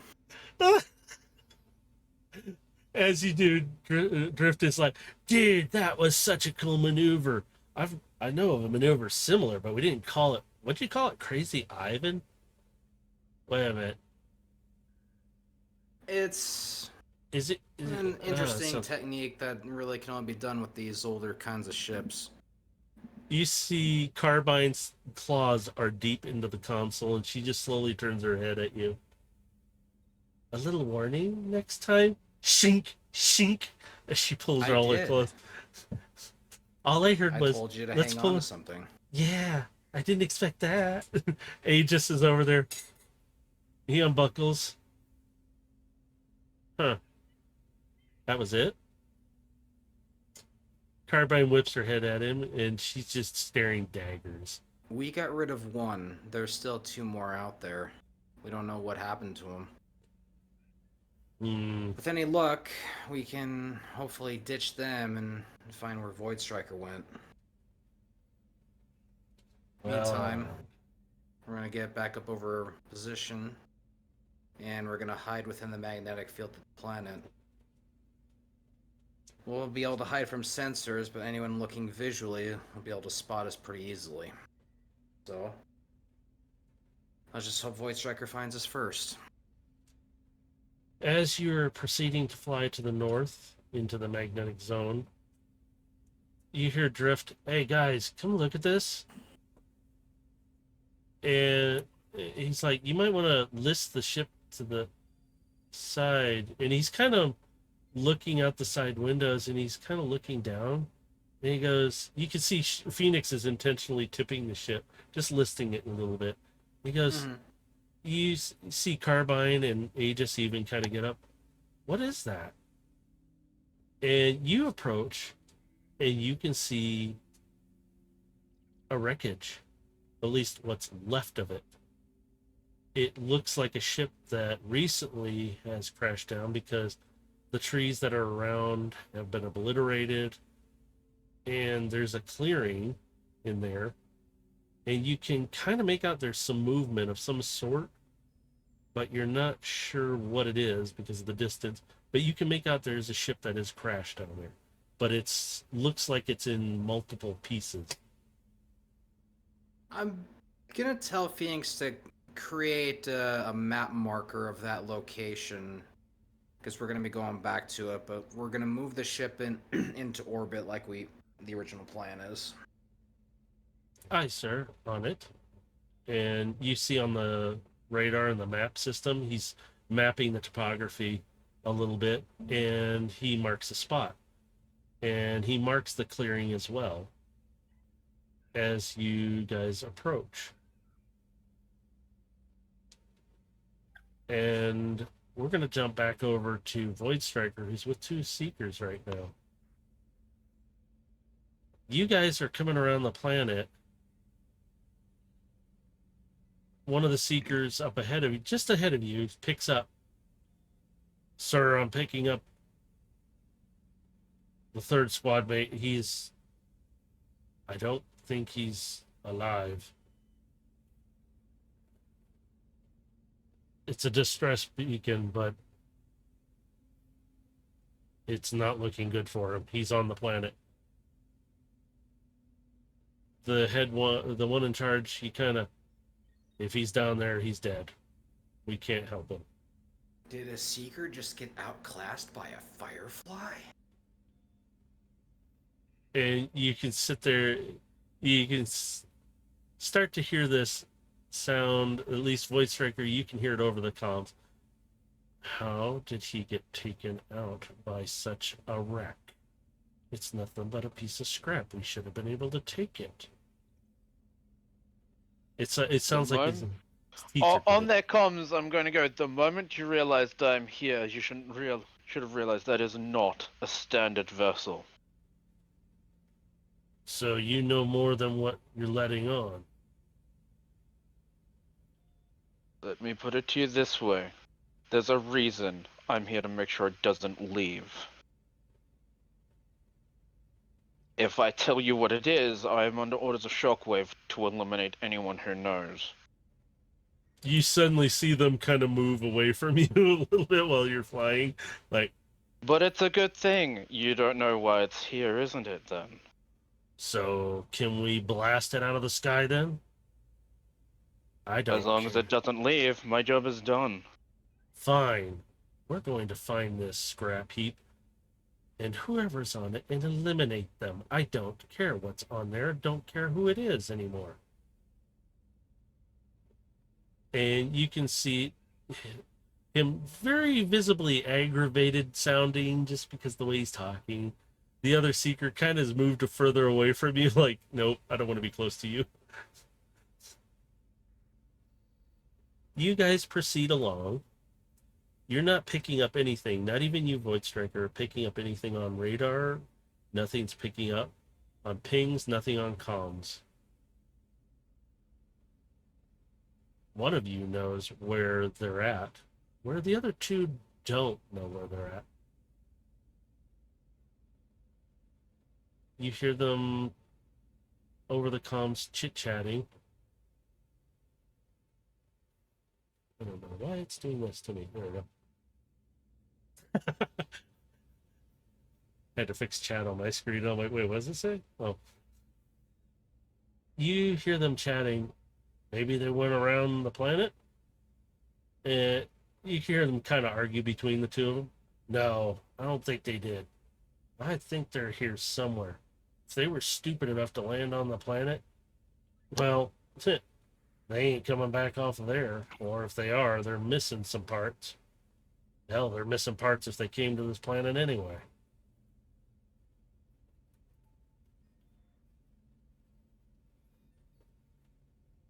You see one of them kind of, that the other one, not the one in charge, the one that's further away from you, kind of drift over further. Sir, should I kind of do a flyby down to that wreckage just to check? You know, for survivors. And you hear the other one, well, if there's too many of them down there, if you do go, let me know. I'd like to have some, shooting practice, targets. And you hear them evilly laughing. And you hear the one in charge talk to you directly, Void Striker, and he goes, you want to join in if there is anything, but we can't land down there. Orders. I don't need to learn, but I'll gladly join for some target practice. So the one After seeker... all, I have yet to test out some of the modifications Shockwave did to me. Nice. Anything good that we could use? I'm going to deploy my two rail cannons on each side. Oh, we got to see if we can get those. We got modified weapons already too, though. Where ours are mostly EMP blast and just blasters, so we can destroy things. Disable, Shockwave destroy. called my modifications Annihilation Array. Wonder why he didn't issue those to us. Probably because he wants you Seekers to prioritize your speed and interceptions. You hear the comms from that one. Well, it looks there were survivors. Looks like the inhabitants have had their fun. So, sorry, sir, we don't have anything to shoot right now. maybe we could take target pot shots at these things. And he goes, you should see these things. These are ugly. And you hear him come across, hey, don't get too close to the ground. You know those things can grab at you if you're not careful. And he's like, sir, I'm not that close to the ground. And you hear the comms cut. Hey, you there? What? Great. Now I'm going to have to go down there, and I bet you he got taken out. These guys, we can't I retrieve see him. some Seekers never got their intelligence upgraded. He was newer and cocky, and, well, he's paying for it. If he survived. So, he kind of gave me a Thundercracker vibe. Ugh, let's not go there. And you see him, I got to go down and check. You want to do a flyby, but a high flyby? Very well. I'm sorry. I have to. Again, Yoxie, you can blame it all on me. You two fly down by. This also gives you an opportunity to get a closer look at that wreckage. You see the wreckage, you see what's left of bots, and you see currently a smoking bot pretty much getting munched on by these two creatures. Massive dinosaurish looking things, but they got spikes all over their backs and on their heads like horns. They're pretty big. They'd be bigger than Gilgamesh easily and give Overload a little bit of run for his money. As if. Wow. Okay, give him a battle axe. I'm and suddenly, chunkier than this boy. yeah, give him a battle axe and suddenly he's all over it. Don't make me take I that feel away at from you. least 20% more volume. Yeah. So as You know what he's giving me the vibe? You know that video of the F-22? Would you intercept me? Oh, it'd intercept me. yeah, that's what he is. So as you fly across, you hear the Seeker. He goes, well, he's done for. No retrieval there. I ain't getting any closer to them. Those things can kind of jump up a little bit. And I told him, you fly too low, they're going to grab you. But Void Striker, you notice the clearing. These creatures, there's about 3 of them that you could make out moving about. And it looks like there's ruins there, like old stone ruins, parts of walls. You make out something in kind of the ruins of one of the buildings, like a crate. Because you guys aren't real high, but you're low enough that you can see all this. You can see other creatures moving about. You know there's movement in the forest because you see trees kind of move around every once in a while. And you hear and see things as you fly by.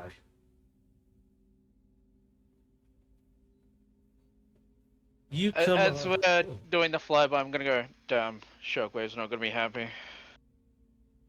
Oh. Well, I'm not going down there to retrieve it. They can send the retrieval crew if they make it. The We've retrieval crew is occupied in another sector. Yeah, last time I heard they were off on getting some kind of artifact somewhere. This one, I don't know if it's high priority, but if they send one, From what I it'll be the understand, it's 12th a one. tier 1 asset. Wait, tier 1? Oh, then he's going to send them out right away. They'll be here in no time. But the problem is, how many teams are going to make it down there? I'll bet you 50 Shannocks it's only going to be, maybe 10 before they finally I'm get going it. to, I'm going to use sleight of hand to aim my cannons at him, by the way. Now, he's sitting there just chatting with you. He's not paying attention. Let's see if he actually... Would you like me to roll sleight of hand? Please do. You rolled higher than he did. He doesn't notice this. Well, unfortunately, my friend, orders are orders. And I'm going to pull the trigger on my rail cannon on him. You Straight through fire. his engine, by the way. One less loose Ooh, end. right up the tailpipe. Oof. And, There you go. Oh my. You rip Oh my a shot God. right through him. Oh, That's to hit, what and is Hang on, this? I'm going to basic hang on. damage. What I will. is I'm going that? to mute the stream so the Galaxy doesn't hear this unless she drops in on the stream. What the fuck is that? And no, I'm not going to mute it. You see your shot rip right through him, and you hear a loud scream from him, and you see him just go down in a ball of smoke, and you suddenly see motion in the forest where he's going down at, and it looks like raptors from Jurassic Park in the grass making their way that direction. Just say sorry. And he hits. You don't really see too much through what's left of the trees down there. You just see them kind of collapse around, and you swear you can hear screaming down there. As you see I'll be about nice 5. enough. I will now put a round through his spark chamber. I will put him out of his misery. So you rotate over, flip that cannon around. The creatures, you can see some, they kind of move back, but they attack. I am now going to disengage my disguise and go meet up with Phoenix. I know the generalized grid coordinates of where they'll be, so... Don't worry, he can't use that a whole lot, okay? I think. Did I set it up right? I would fucking hope so. My God. Yeah. I can't use that in bot mode at all, so... Yeah, you can only use them in certain states, so... Holy Yes, the- they're railguns. They are not just cannons, they are railguns. I've had these planned out for I you want guys. to make since sure he went down, okay? Otherwise I would use something completely So he's different. got 3 shots right now on hand. Yeah. So Yeah. you guys are sitting up in the magnetic field. I'm going to say you're already kind of sitting in there. You're in a nice little pocket that even Aegis goes, we're not reading scrap up here. We can look out the windows and go, look at the pretty wet surface, but we can't do anything else right now. Because he's just like, he's a little agitated, like, I was hoping for some action. I was going to jump out, but never mind.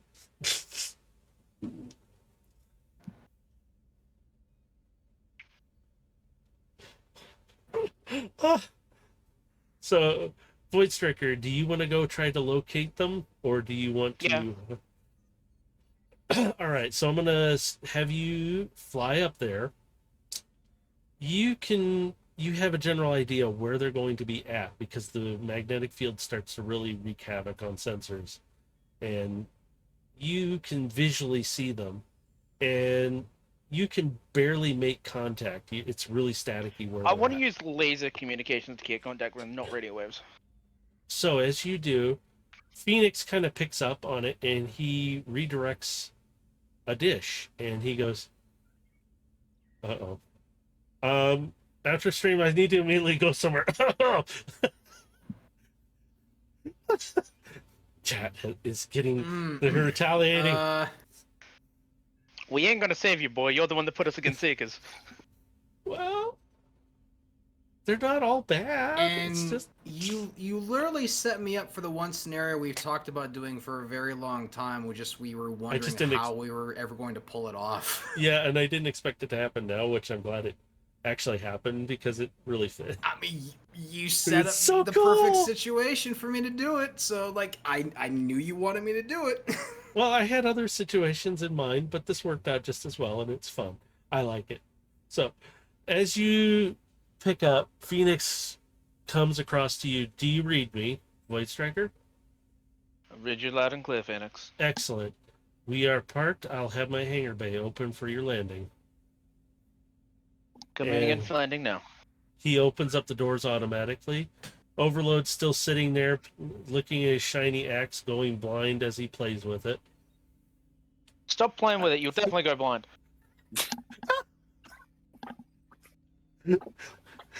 Gilgamesh is kind of battening down any boxes that got loose from the crazy maneuvering, and he's cleaning up and organizing the mess. Carbine's Alright. back there. Transform into a bot mode right before I enter the hangar. As you do, you land. The hangar door slowly closes up. You feel the cool breeze from the outside air whipping in a few times.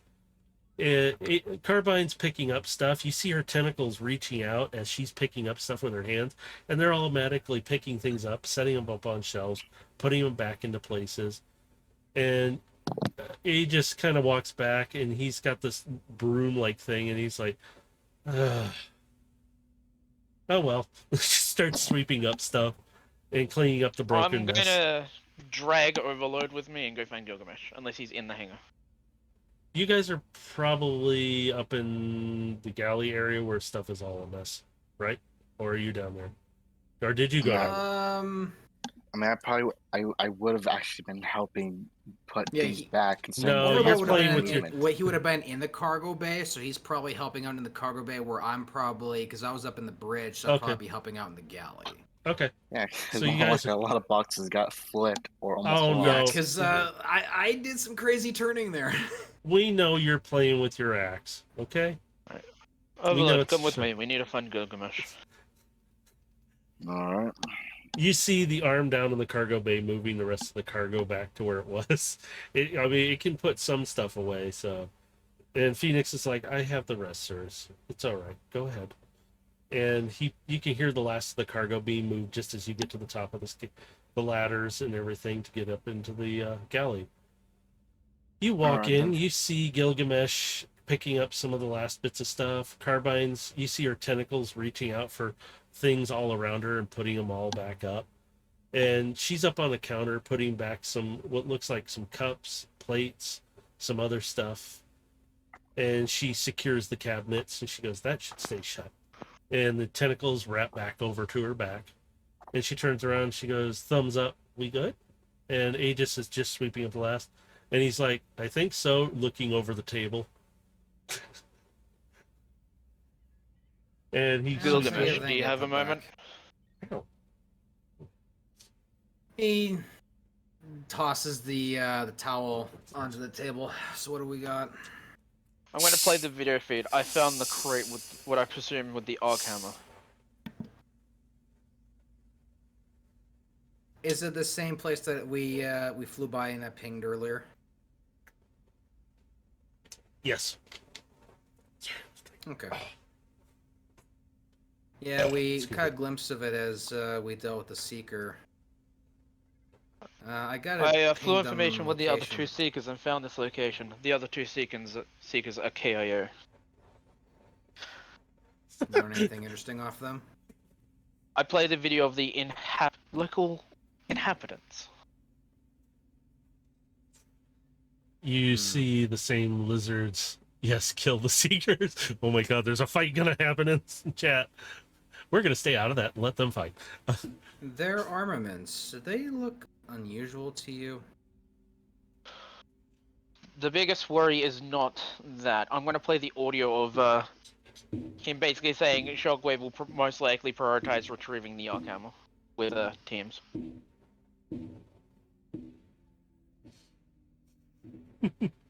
So we know it's down there, and now we need to hurry to retrieve it.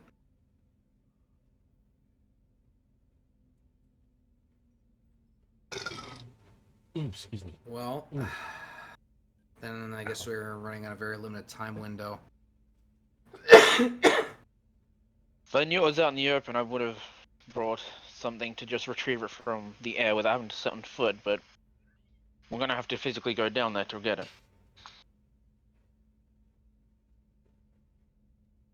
So, are we going to use you as the dropship to bring us down there, or?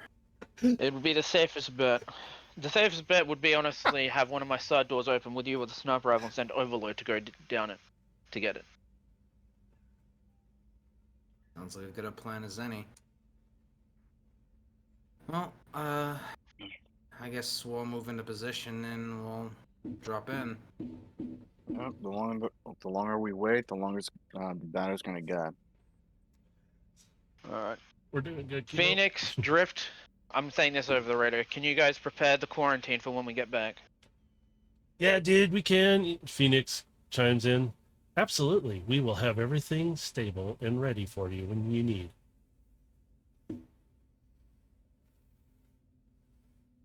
And do you want to proceed over to the artifact now? And how do you want to proceed down to get it precisely? Other than what you described to me just now. Go via air and tactically airdrop Overload down, and then attempt to rapidly pick him up. Yeah, All pretty right, much Yeah, just, you know. helicopter style, drop in, drop out. And you want to use Phoenix for this, correct? No, we're No. using one Void of- Striker as a Oh, as a voice scout ship. Oh, okay, sweet. Voice striking. Sorry, can't help. So he Yeah, Phoenix, Phoenix is gonna open- stay where it's at. Yeah, Because good. we're keeping it safe in the sensor free zone. So As you guys do, you hear Driftcon floats back. He's just him. He goes, all right, guys, everything's ready, dudes. You want to head down to the bay, and we'll open up the hatch, and you, big guy, you can head out. Do you need me to tag along, or you want me to stick here to get quarantine ready? I trust you to get the quarantine ready here, because if I somehow get infected, you'll be the only one here that's smart enough to run the quarantine equipment at 100% for efficiency. He kind of perks up, and you see him flip and transform, and he lands down.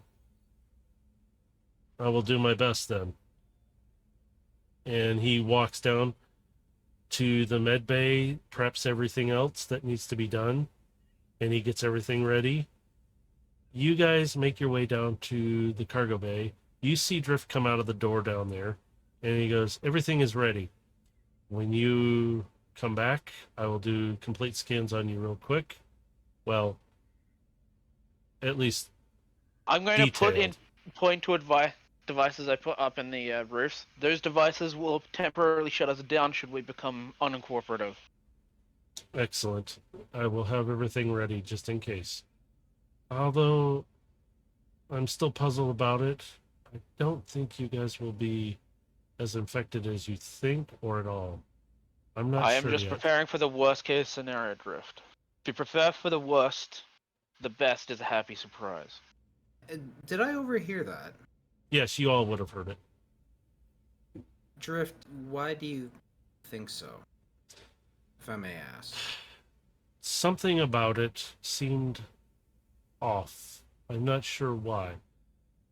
Because the arc hammer only affected Rex in a specific way. You hear him very straightforward, engineering, analytical sounding instead of that, hey dude, surfer sound. The arc hammer damaged whoever it was. I don't think it infects them. What Rex was infected with was Spark Eater, not Arc Hammer. Arc Hammer does not. From what I gathered from the Seeker's Drift, the Spark Eater infection is on this planet thanks to that ship. That is not good then. Well, You may be right, though. There may not be a direct link between the arc hammer and the infection, but the two do seem to correlate, considering the retrieval team here all succumbed to spark eaters themselves and crashed here. Drift They may not chimes. necessarily be linked, but they are seemingly linked together in this moment. Drift chimes in real quick. He goes, "We may have a problem with that. The sensors aren't active yet." But he pulls out the device. It's a pocket, like in a sense, it's like a pocket version of it. But he walks over to Overload and he points it right at you like he's going to shoot you. And he pulls the trigger, and you see his face kind of, and he pulls the device down. That is unusual. What? And he does it again. So someone's And he supposed to have does it in here. again. I think you'll be fine. You're not exhibiting Spark Eater anymore for sure. There's something else, but this thing's not picking it up correctly, whatever it is. And he holds it up to you, Void Striker, and he kind of hands it to you, and he says, "Look, you can see that his structure on his whole body. It's emanating not Spark Eater, but something else. It comes up like unidentified every time he shot it at him to Perhaps read. some sort of immunity or transdimensional effect due to the dimensional entity within his head. Maybe. Something to consider. He kicks on the It would sensors make and sense. he If it's kicks something the, from outside our universe, then it's entirely possible that we may not be able to detect it at all. as you say that, Drift goes, I'm activating, and he kicks on the sensors. They don't do anything to any of you, not even Overload. He goes, unusual. He turns it off. So whatever's in you definitely is not Spark Eater anymore. At least, I'll be right back. hopefully not dangerous. No problem. So as you are all standing there for a moment, Drift kind of looks down. He looks back up at you.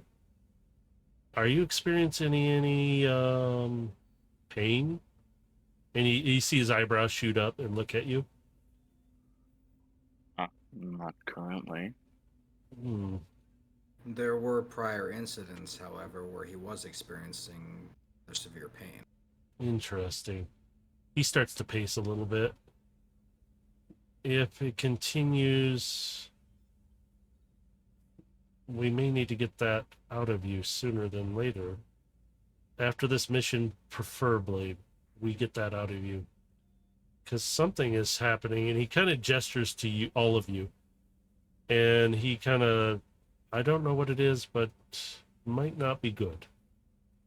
The faster we can finish this mission up, the faster we can get back to getting the I'm back. protoform ready. Yay, just in time for the ship to crash. No, I'm kidding. I have a wallet set that I had everything, Nah. including what you As- said about my mother. Yeah, I did. You got a problem with it? Mother. She makes the best food. Come on. She does. See? That's Especially right, lasagna. Your mother. Oh. I activated her. Sounds good. Sorry. I think I'm hungry.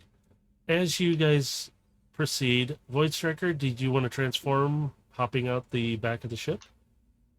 I'll jump out then transform. My Yep. vehicle is too big for the hangar. Yeah, that's why I said like you want to Yep, jump out. And yeah, transform? because as soon as he's done with that, I'm gonna step out onto the side platform and have Carbine transform to her rifle mode, and we're gonna sit on the side of the ship. She leaps up.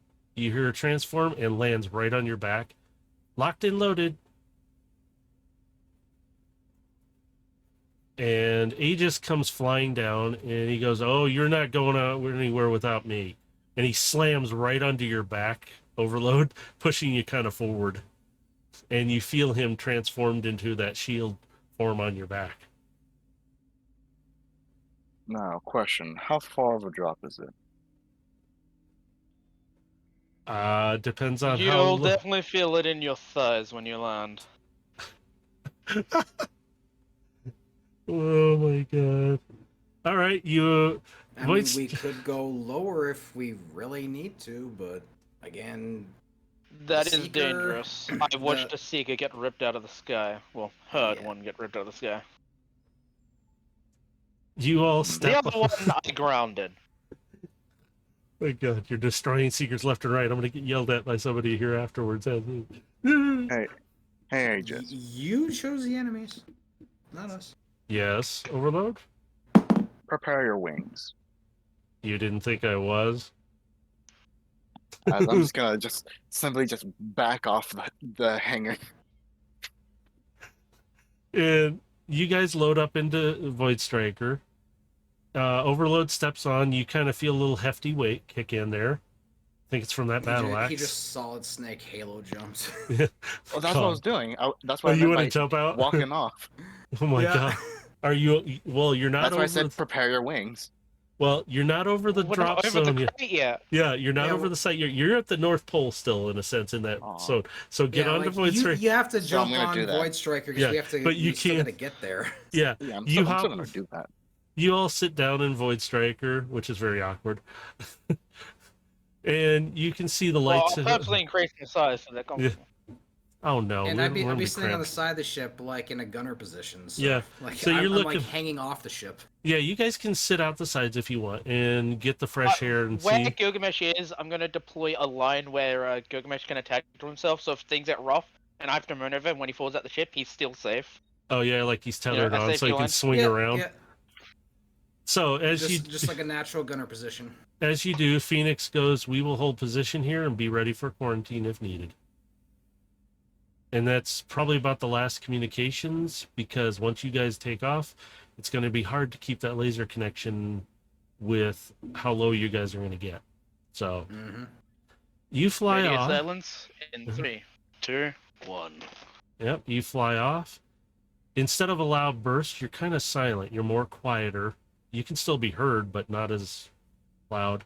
You guys, as you're flying along, Gilgamesh, you can see out the side as you feel the cold air. Now, Cybertronians, if they're not set up for the cold, they don't like it very much. You see Carbine you feel her kind of curl closer into you and like wrap around you, almost like you're wearing a fur coat almost around you, but it's closer to your neck. She goes, "Oh, it's so cold up here." Go to rifle mode. I'm gonna need Oh, to she's lift in up. rifle mode. I forgot. Okay. But she is still So gonna then- feel it. I'll just kind of pull her from my back, and I'll just kind of like have her like sitting like in my lap, kind of. Just be like, this might be a little better. The for light you." above them, Matrix, I'm gonna change it so it generates heat right on top of them for them. Oh, that'll be good, because yeah, you guys are gonna need to stay warm a bit until you get out of the snow area, which won't take long. Void Striker, you fly out of there. You start to feel the temperature rise. You can turn off the heaters. Carbine's like, The okay. moment that it's no longer needed, I will switch them off. So Carbine goes, you can put me back. I'm better now. So you can feel her shiver in your hands, though, in rifle mode somehow. It's like, Well, as we're flying her along, I would just be kind of looking through the scope every once in a while, just to okay. just see if I can like catch sight of like any wildlife or like any kind of like a movement of anything that we might see flying by. You can see the forest looks like tall grass. It's really thick forest. You could see some open patches. You see some smaller creatures, but you swear it looks like out of Jurassic Park. You see some movement of trees and like lines, but you can't see what exactly it is. You just know something's moving the trees. And you can see the clearing, not too far away now. You can see movement around the larger area. You see the debris has crushed down some of the trees, has destroyed it. As you approach, you can see there is a bit of an open area, but you see, now that you're over it, the three creatures that Void Striker could see, and you see some other movement near, like, the trees on the outside of it, but further over. And they are... Alright, so as soon as I get a visual of these, he's gonna send up ping markers to everyone who can see them, to just to highlight where they are at and how many are down there so far. I need you to... Overlord, are you kind of hanging outside the ship, or are you just sitting inside? I probably would have been hanging since I'm Okay, supposed to good. get the drop off. I need you all three to make a perception. 2 of you will have advantage because you have the mini-cons with you. Natural 20, baby. Oh, sweet. See? Nice. You White Striker sucks. He doesn't see nothing. I'm busy flying. He's busy But flying and navigating. You 2 automatically can see motion in the forest kind of moves suddenly differently, like they're watching this ship flying above, because they shift direction like they're following it a little bit. We've got their attention. Let's see how long it takes before they approach. Now you all notice, especially Gilgamesh, you will notice that most of them are pretty far away from the site, but there's about 5, maybe 6. At least the 3 you can see visibly, and there's at least 2, maybe 3, It's one of them. You see trees kind of moving, but you're not sure because it's really hard to see them. But you know there's got to be a third one there. All your training and everything, and even Carbine's like, that looks like something's moving there. Ping it. Ping the So- location. Even if I can't like see exactly what it is, I'm hitting like whatever like that cover is. So everything you guys are pinging, you all three see. So when a ping comes up, you see a marker for it. As you come around, you hover above the spot. You can see the crate clearly. It's kind of damaged, but it still looks enough intact that something's in there.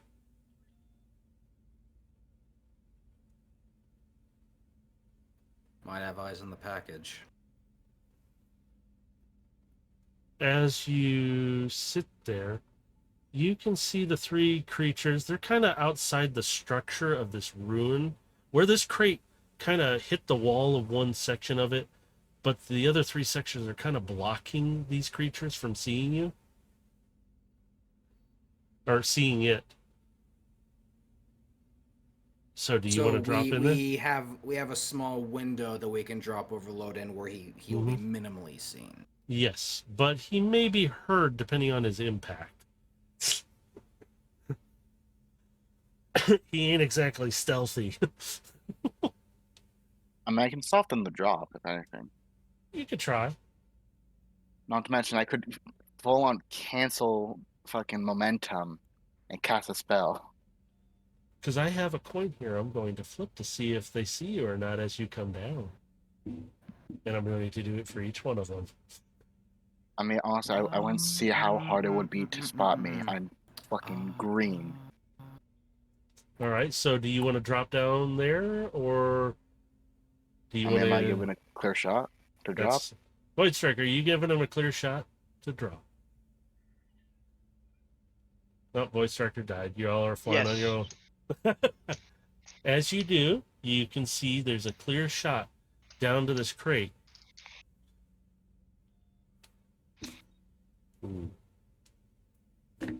Ooh. Oh.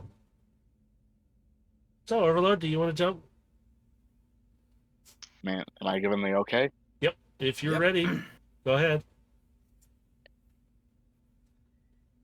You... Then see a ground side. Do you want to do any fancy maneuvers as you jump out, too? Nah, he's gonna Master Chief. He's just gonna brick it the whole way down. Yeah, honestly, He just just jump and keep arms. Man, someday you're gonna land on something as stubborn folded? as you are. For a brick, he flew pretty good. You step out of Void Striker. He kind of raises about 30 feet into the air after you step out. And he has to compensate, so he has to come back down because he's dropped so much weight. You hear the wind passing by you. You can see your target drop. You hear Aegis 3, 2, deploying now. And you see his wings come out and slow your descent. You still kind of impact. And you hear some roars nearby. All right, time to secure them. You are approximately 20 feet from the crate. You hear some thudding sounds outside the wall of one part of the room and another part on the other side. And you see a little puddle of water and you see it shimmer.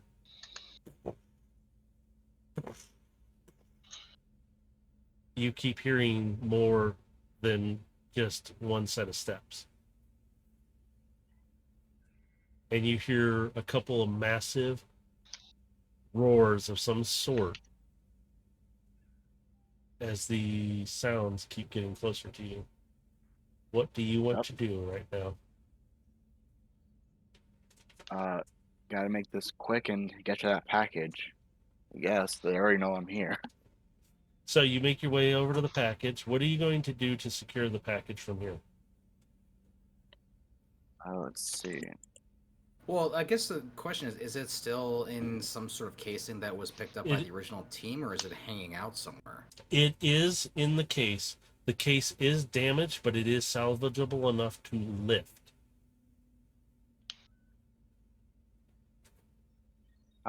If anything, I do. Can my nanites technically repair the casing? You could try. It might be made of a unique material. Well, it's just like enough to Um, like patch it. So then, if there was a thread, it doesn't seep through immediately. You can try. Do you want to try? Roll them bones. Let's Well, see. because one good thing about being a paladin, I'm immune to Oh. disease. Alright, so Oh, you're you already could bring it counting. up because I do have the ability of mending. Hmm. Oh yeah. So, are you touching the case at all, Overload? I mean, He's It's- gonna have to. Mm-hmm. yeah, I kind of have to. I don't exactly have protective gloves or whatnot. So, are you touching it right now? Touch. Yeah, Touch I the don't really butt. got I don't really got much of the choice but to touch it. You touch the casing. You see some bright ass bluish purple electric shock you and zap out at you.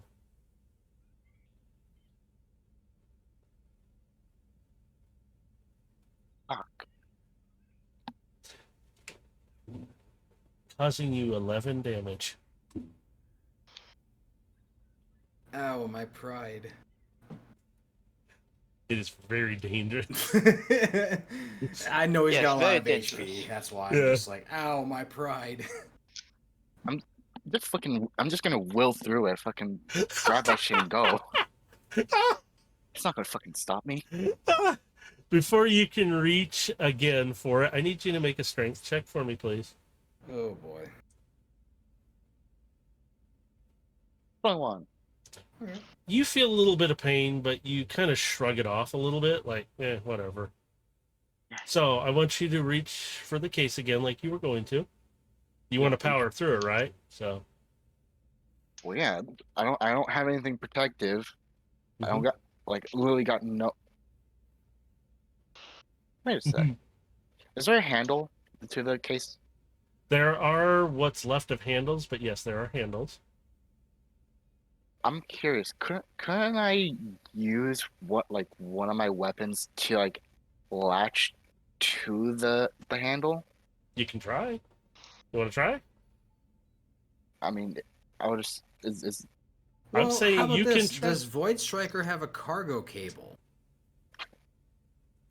Do you have a cargo cable? I don't know if you do have a cargo. Yes, how else do you think I'm gonna pick up Overload? Well, why not miracle? lower it so he can attach I was waiting for him to the ask for it. cable to the case? you know I'm not smart. I know. Like you just heard, I was gonna power through and just fucking grab it. I know. I Overload. needed some entertainment. Oh my god. Overload. As you were standing there, you get the feeling you're being stared at by at least 3 different creatures right now. From 3 different openings. How many do I have eyes on? You can see all 3 of them from above.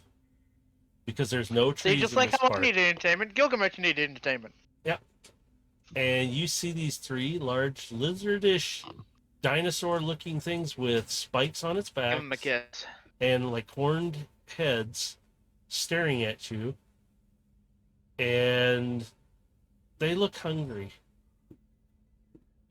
Because you can see the middle one has what looks like what's left of a hand or arm, and you can see it like open its mouth and crunch down on it and swallow it. I'm gonna need something to grab it, and I think I'm gonna need it quick. I will lower the towing cable. Now you're standing there with these 3 things, and they're looking at you. Do you want to do anything right now? They haven't made a move yet. I'm waiting for them to move. What could I do? Do you have anything that Give can him a be a loud kiss? distraction? Because you're not really moving a whole lot. Seduce So, them. oh God, no! You're not a bard. Please no. Wait a sec. He's not Alright. turning into a bard. Oh my God, no! What if I Seduce them? thaumaturgy Mm, and I'm gonna make a sound that would seem from a bigger predator?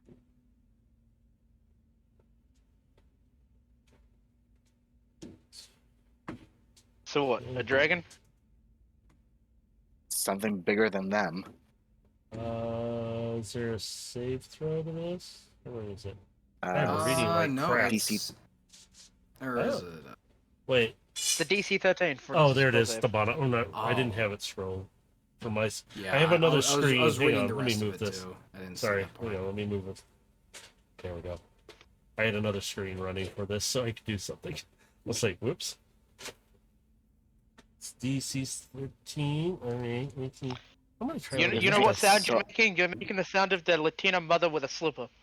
So I was gonna The go chancla. ahead and rumble the floor, and then have a something that would be bigger than them have a do a roar. I like said the somewhat Latino mother with a slipper. Considering that Oh. it's, I'm guessing it's heavily snowing, it'll be Well, harder for them to recognize any where sort you- of threats incoming. Where you're at, there is no snow. This is like a lush forest We're in the area. tropical zone, bro. Yeah, Oh, it's tropical. you Okay, I thought it went was from like snow or to something. you went from snow to a tropical area. That's why it Okay. warmed up. So yeah, don't worry, it's okay. Then I just kind of like simulate something approaching. The three creatures look kind of around, and then they just look back at you like, what?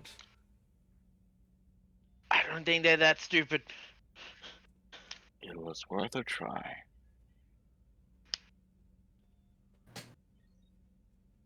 The one that's over to your right side starts to move forward, taking a step forward. So you hear the,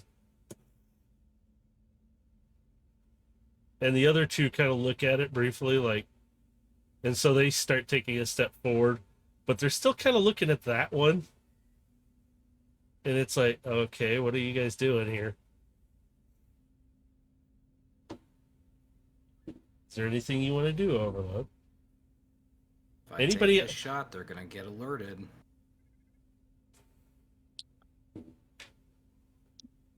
What do I have in my arsenal?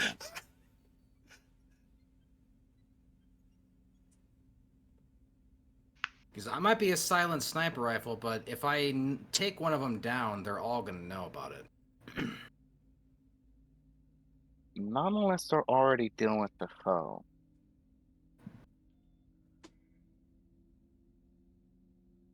That's kind of what we wanted to try to avoid. While you're at it, can you roll me a strength check again, please? Can 23. You feel a little pain again. We're Little- going to pop you up. You feel a little bit of pain. It's there. It seems like it's getting worse, but it's not really making an effect on you. What? So is there anything you want to try and do to these guys that are stepping up on you?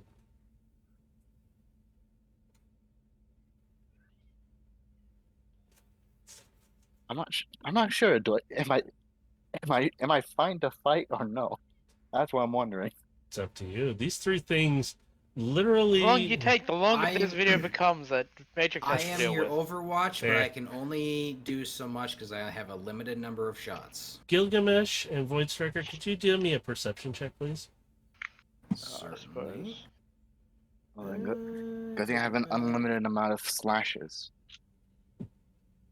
Excellent. Nice. You both are sitting there, both of you, while you're flying Void Striker and Gilgamesh, you notice the scrap from the ship shifted.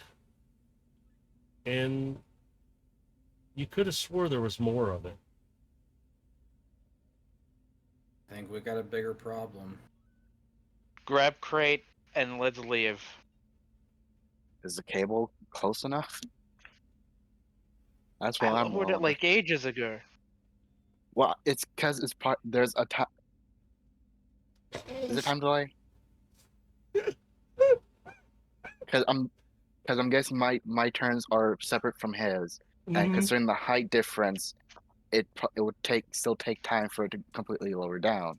So that's why I'm wondering, by the DM, is it lowered enough? Yes, it is. I'm trying not to laugh so much. As you start to make a move, that one off to the right starts to make steps toward you. The other two kind of step forward. They're really close to you, but the one that's directly in front of you kind of turns toward the other one. They kind of start roaring at each other. And the third one is kind of roaring as well, and the middle one kind of looks back at the other one, and they're all kind of yelling at each other in a sense, roaring like, "This is my kill. No, this is my kill. No, this is my kill." So it's like three creatures fighting over you. And the one on the right starts to charge forward to grab at you, while the one in the middle slams into it and starts biting at it. And they're literally in a fight, and you're kind of in the midst of it. They knock the crate around, and it slides a little bit. You notice that the lid is ajar. That's what you guys are seeing. The one on the left kind of moves forward but stops, and it's about 20 feet from you, Overload. You guys want me to do this? And it's looking at you, and it's going to try and bite you right now. I'm clear for a shot if you want me to do this. Does a 17 hit you? No. So it tries to take a bite at you and misses completely. Because you do some fancy dance move, and it just... And you feel its hot breath as it bites down and misses you, and it leans back. It gets pissed, and it tries to take another bite at you. Well, I know that's not going to hit. It takes another bite. You just kind of step to the side, and the other two dinos are kind of still fighting over there. Let's see if they're... Nope, they're not done fighting each other, so you're good there. So right now I'm you're actually dealing with... I'm actually going to use one of my favorite words, as I'm going to grab. Because I'm guessing the cable's close enough. Grab it, hook on, and I'm going to use my most favorite word to use. Command. Betrayal. And I'm hoping it understands me. Fun fact, it doesn't actually have to understand. It just needs to Yeah, if it understand doesn't the understand your intent. language, yeah, it should still work. It just stares at you. And just, kind of look. Doesn't say Hodge, but it just stares at you. I cause it to be confused. Go, go, go! The moment it's attached, I will It start tail pulling the swipes cable at up you as well as using that on the crate. as you. And the first creature that snaps at Overload as he's being pulled up, I'm going to take a shot at. It tail whips around and it hits. It'll hit you right for a 19. No. No, holy shit! Aegis come in and Oh clutch. shit, that's right. I forgot he's still on your back. So he tries to take his tail swing, but he does smack that crate and cause it to fly a little bit.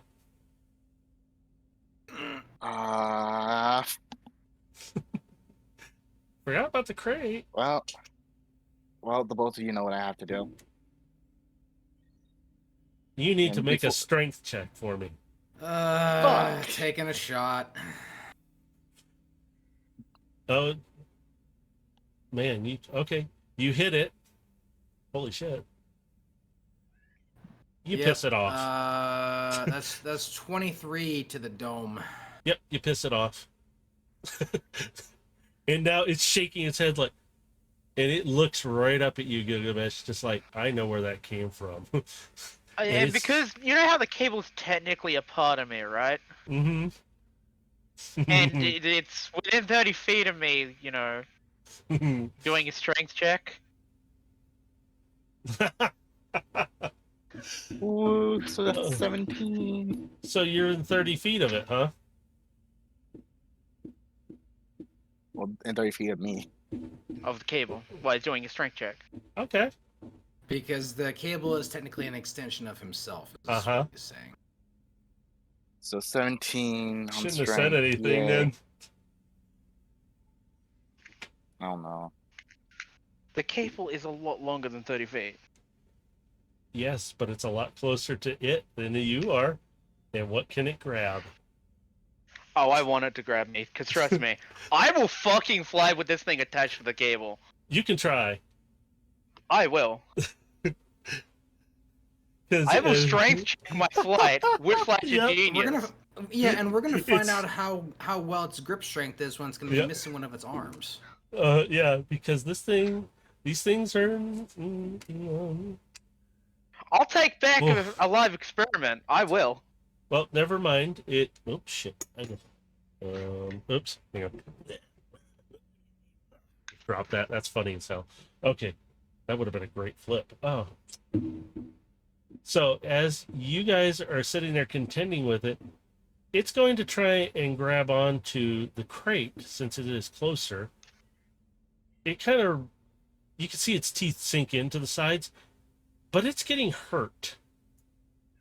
And it's got a shot in its head, and it's not really in a mood. I gotta check on the other two. Hang on. Okay, they stop fighting with each other now. Finally. Jesus Christ. And they're both really focused on Overload right now. They look at him as a tasty treat. And right now, Overload's feeling a lot of pain while he's holding. Are you holding on to that cable, right? Yeah. You feel a ton of Because- pain coming across you. You start to see that tunnel vision suddenly hit you. The crate is right there next to you, kind of giving you little shocks here and there. Nothing major enough to cause you harm. Just zap, zap. You know, I was fixing that crate. I'm gonna have to do mending again because it's fucking. Yeah. Now it's got teeth marks in it. The one dinosaur No. thing is sitting right Fixing there. it again. Your grip starts to slip a little bit.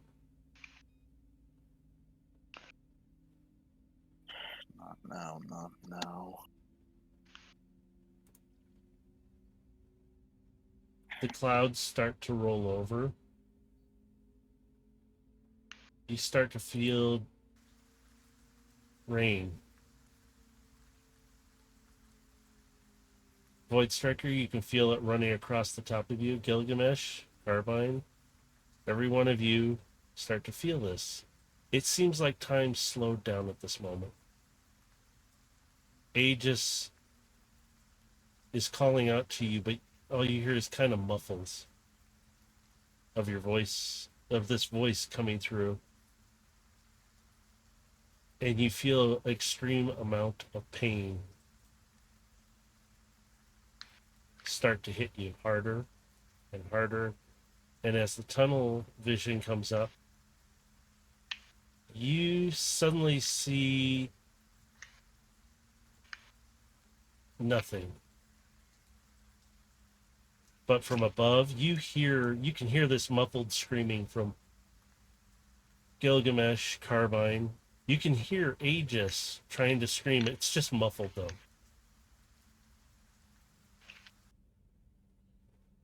They see you... Oops, I forgot to put that outside. There we go. Get hit by a tail. And you're knocked flying. Your body limply goes flying into the trees, deep into the underbrush, about 50 feet away. One of the dinos that's not fighting anymore starts to go trail off that direction slowly. You can hear the rain hitting you. You hear Aegis yelling and trying to get you to get up. You can hear it faintly.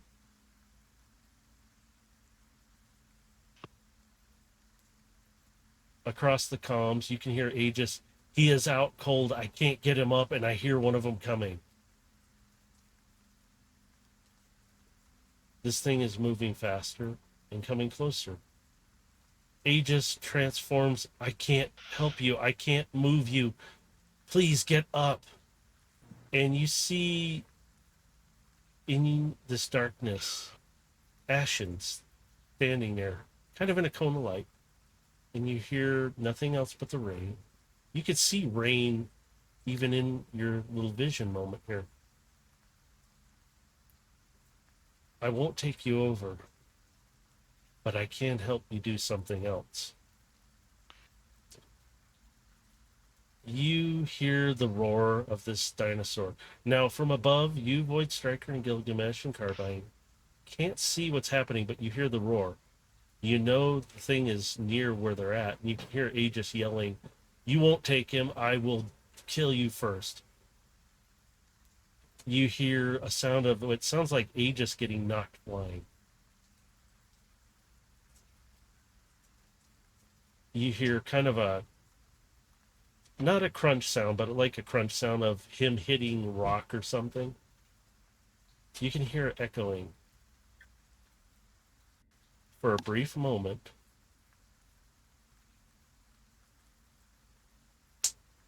you feel not pain now. From above, Gilgamesh, are you taking a scope and looking down where he's at? Yeah, absolutely. And if there is any one of those creatures in the nearby vicinity, he will take another shot at them. Carbine's perched up, ready to fire. Like just, she's perked, ready to go. That's what I want to say. Perked. And she goes, I can take a shot, but I don't know how definitive it is. And she's staying focused. You can't see Overload, but you can kind of make out something down there. Void Striker, you can even see this somewhat, but not as well as they can. But you know something's happening. His trigger finger is like tensed and at the ready, but he's Have waiting we until he's got retrieved the crate? confirmation. You are still attached to the crate, and there's something still holding onto it with its teeth. You I said, kind I of will lifting fucking it. strength check this bitch up. You're literally lifting it up right now because it's like, it looks like a little dog pulling on a chew toy, but it's massive dinosaur-like thing. Well, he's that crate and the things in the air. I'm gonna move myself to try and get Gilgamesh a better angle on where Yeah, you can do that. Overload is. So you can take a shot on that one to get it to release. The other one's trying to snap up and grab at it too, but it's not being very successful. God, is it not being successful at all? Christ. Overload? I'm just looking straight down, like from this angle, and I'm. Do you want to take that shot on it? I'll Will let you do Dave. it. Because you can Dave take the shot. DC. Oh no! Wow, no. Discord just freaked out on me. That was Yeah, wow. interesting. Yeah, I was wondering Oh, what's no. going on. Oh, I can't see Discord. Hang on. Let me. Yeah, it just like crashed. There. Like I have no idea. Oh, okay. Look, you did this one. I was gonna say, do you want to take that shot on it? Yeah. As soon as I got visual on it, I'm gonna take the shot. Well, at 26. So you shoot down at the thing, the one holding the crate. Is there a particular spot you want to shoot at, though? I'm giving you an option. It's one. here. It's the smaller ones that are like surrounding him right now, right? Yes. This one, you can shoot it in the head. You can shoot it in the nose. You can shoot it in the eye. You can shoot it in the side. You can shoot it I in think the you ass guys for all are I care. talking about two different targets. Hmm. Yeah, because I'm making sure that it's one of those ones that are surrounding him. So I'm taking the Oh. shot on the body. So you can take the shot if you want. Yep. The one of the ones surrounding him taking the shot on the body for Ooh. 24. You see it flinch up, but suddenly you see something else. The one that you didn't shoot suddenly kind of disappears below the tree line. Lost sight of And one. you see a lot of blood spurting all over the place and across the one you just shot. Overload? Question Matrix. Mm-hmm. The first one. Would didn't I be able to bleed. deploy my rail cannon for Dave to use, but like use carbine as like the aiming device for it? So you would shoot, but he's aiming, right? Yeah, because he would have a better sight than me. Actually, I will allow a group effort. So your rifle this time, you can do it at least once. You can use the railgun, and carbine can be used as the aiming device, so Gilgamesh can aim it. Yeah. Having carbine act as a sight, I will use the cannon. All right, before you do that, Overload. Ashen Yes. steps up to you in this vision, and I'm sorry I'm causing you so much pain.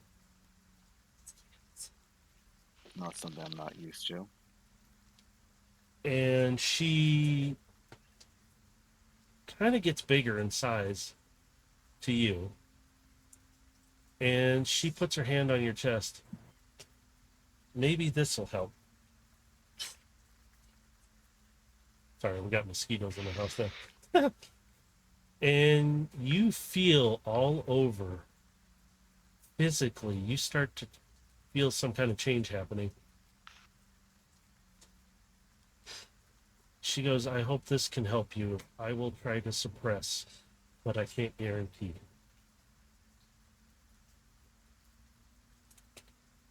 So as you start to come to, you're grabbing the throat of one of these creatures in your mouth. You kind of don't know who you are right now, though. You feel a little kind of animalistic. You see another one of these creatures with a hole in its neck.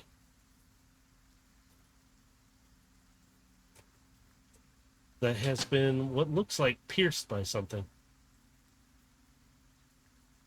You start to get up. From above,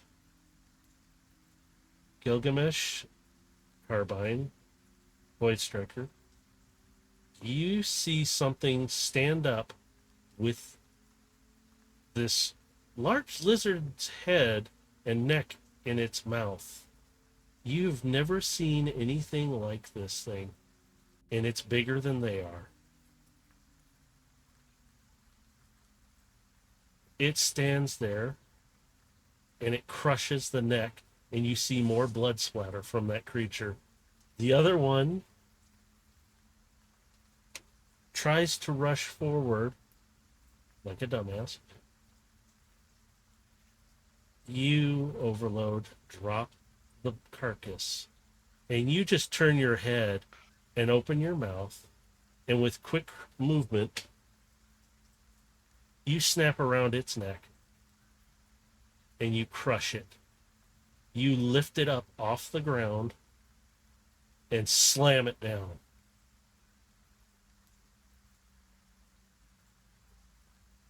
Void, are you seeing what I'm seeing down there? Seeing, beginning, scanning. And you put the proverbial foot on the carcass and you roar so loudly. The others that are attacking the crate now are And paying attention to you. I have something just for this. I'll be And putting it in the you chat. are now in control of you. Aegis Then- is still unconscious. Then excuse me while I. Yes! That was good. These creatures, you can see the few small ones. You guys from above look down, you can kind of see the couple smaller ones that have joined to try and get this crate now have backed off and run away. While there's still a couple larger ones still there, the one still holding onto the crate. And right now, Overload, you kind of will attack anything. You are in a state of not a good rage. Ferocity. Exactly. What would Then, you like to do? Because you have some targets if you'd like. The first one ahead of me, charging in for a bite. Is that the one holding onto the crate or the other one that's trying now we're paying attention to you? Whichever or. Oh god. Well, the one holding the crate is actually closer to you. So what do you want to do to it? Do you want to bite it? I'm going in for like a sideways bite, like get a hold of its body. Okay, it's kind of up in the air, so you would kind of be the midsection right now. Although you are a little bigger, you could probably grab where its front arms are. Now Do you- I'm going straight for the fucking body. Okay. So, do we have any rolls set up for that? I forgot. I can't remember if you did it or not. I couldn't remember. I don't have any modifications, so I can't Okay. really say. I want you to roll me just a straight. Actually, let me think. No, this is a lot bigger now. I want you to Would it- roll me 2d20s. 2d20s? Mm-hmm. Just for now. I'll fix the numbers later. Am I adding in like strength modifier? You can. Because you're going to be biting, and it does use your strength to do it. And then This is going primal. considering that this is more likely, you know, what's it called? Proficient. That's what it was. So So,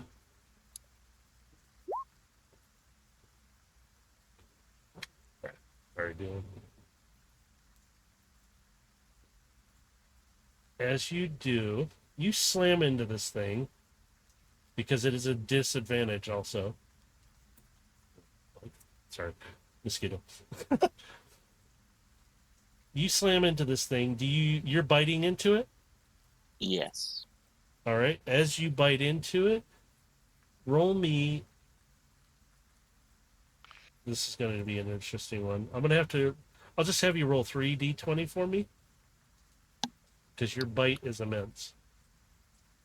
Still not as strong as a T-Rex. Okay, you do a hefty amount of damage into its side. Between being shot in the head and then being bit in the side, it's hurting a bit. It starts to loosen its grip real quick on that crate. And it kind of falls down a little bit. So it's a little injured right now, and it kind of stumbles back from your bite. Now you get another attack on this. Yes, I do. So another 2d20? Please do.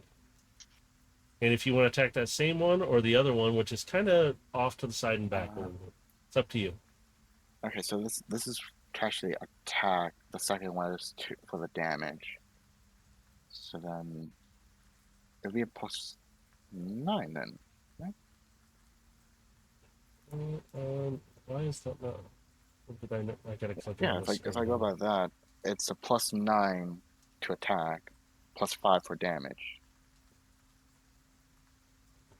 Am I correct on that? Sorry, say that again. It's a +9 for attacking, +5 for damage, correct? Okay, that's Sure, let's I'm go get- with it. Because I don't have numbers set up, so I'm just gonna go with it. well. I'm going based off of Okay. Very I'm going nice. with my That normal upped it even normal higher for hitting damages. them. So you can attack either one of them right now. And I'm trying to... I'm going for the one I bloodied already. So you slam into it. Roll 3d20, please. Uh, this one. Sorry, I'm trying something. Holy crap. Where are you biting it at? Holy shit. Considering I said I was going for around the chest, like the body, so like somewhere around there, probably nearing like the chest cavity. All right. So you slam right into its front, grabbing a hold and ripping a chunk out. It stands there bloodied. It looks a mess right now. And you are kind of towering a little bit over them. And they're trying to make a move to attack you, but they haven't been able to yet. So with that, I'm going to switch to Gilgamesh. Do you want to take a shot on him with the railgun? Or do you want to take a shot with carbine? I'm giving options here. This is like a combo thing with you and Void Striker right now.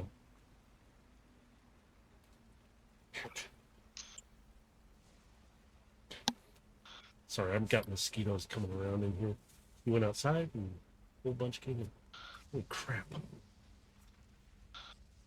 Bugger. Well, Dave?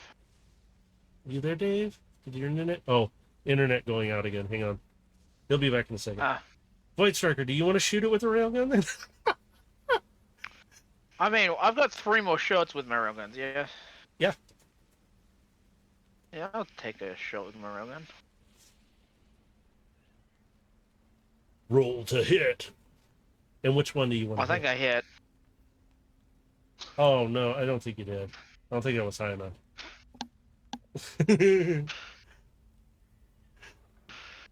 Oh my god. So you do hit. Which one do you want to hit? I hit the one hanging onto the box. Well, he's not hanging anymore. He's chewed up right now. So you can reel the box in. I should have said that. Apologies. Yeah, okay. So well, you, the I'm going to box will say be it's reeled in halfway now. up. It's already halfway up. There we go. I'll say that. So that way. Alright. So So what's the state of the 2? the one that he's been chewing on is in pretty bad state. The other one doesn't look like it's been hit yet at all by anything. I'll hit that one and I'll fucking kneecap it, man. Ooh, okay. Damn. How much damage does that get? Ouch. So it kind of you hit it and it limps back a bit. And it's going, you could see it's like injured and it's walking kind of funny. So it'll give a disadvantage on attacks right now. So when Dave gets back, I'll have him roll for his movement. Right now, I'm going to have, which one am I going to have? Okay. By the way, I have to say with this fucking blitzwing, these hand cannon things, I don't like them. Uh-huh. I don't like them either. I'm putting them in my drawer and they're never coming out again. Yeah, I know. I didn't attach them to... Well, they're attached to him, but they're on his back out of sight, so I don't see him. So I just didn't want to have loose pieces like I that. have my blitzwing in punk mode. For this long. Damn, I wish the Destiny D&D sessions went out. That's Visor. Dave's not here right now. He's having problems with his internet connection, so we'll fix his in a I'm moment. absolutely waiting for this to wrap up. I have a new video No. game to go play. No, you are not going to play it. Well, So- fuck you. I will play it anyway. So, in your dino state, we didn't get your stats set up for that, so I'm going to say they're fucking high. Okay, there we go. But none of my rolls are even getting close to even when I added them. So, the 2 Dave's dinos... back, I think. Yeah, Dave? Yeah. Yeah, I Okay. hopefully am back. Okay, good thing you just missed them. Void Striker kneecapped one of them, the healthier one. Oh boy, I'm in trouble after this. We got 2 more railgun shots. Do you want a shot? So right now they've both missed their bites on Dino Overload, who's losing it right now. So be careful what you do. as you are all sitting there, and this thing is awfully quiet. Why can I not hear it? Oh, that's quiet. Sorry, I had to fix that. Just, I couldn't hear it. You hear them roaring. Other creatures surprisingly have not approached. So, Gilgamesh, do you want to take a shot on one of these dinos? Right now, one of them is looking pretty bad. The other one's been kneecapped, but is still upright, but it has disadvantage on all attacks. Yep, I'll go ahead and take the shot. Which one would you like to hit? Oh, yeah. Would you like to use the railgun shot, or would you like to just take a shot? I will use the railgun. All right. Which one do you want to hit? Because I'm asking. The injured? Which one looks the most damaged? The one that he's chewed up the most so far. And that's the one that's closer. That was the one that was holding onto the crate. It let go. The crate's almost to Void Striker's bay. Yeah, I'll just take the shot to the closest one. Okay. Roll me a shot. How do you want to do this roll shot? Do you want me to just roll the weapon? Sure. Yeah, I'd say just roll the weapon, because... You're taking really aim, and, ouch. Roll me damage. It won't matter anyway. Yeah. Holy... Why didn't you hit the other one then? Damn! So, you take a shot. Where do you want to shoot it? Specifically? We're going to sever neck from head. As you do, that shot goes off. You see a Dino Overload reach out, grab this smallish head as it rips from the body when you shoot and crunch down on it, seeing blood splatter in the rain everywhere. I have one more railgun shot. The other one is still up and is kind of looking hesitant considering its leg is hurt. And you see it backing away slowly and not making eye contact with Dino Overload.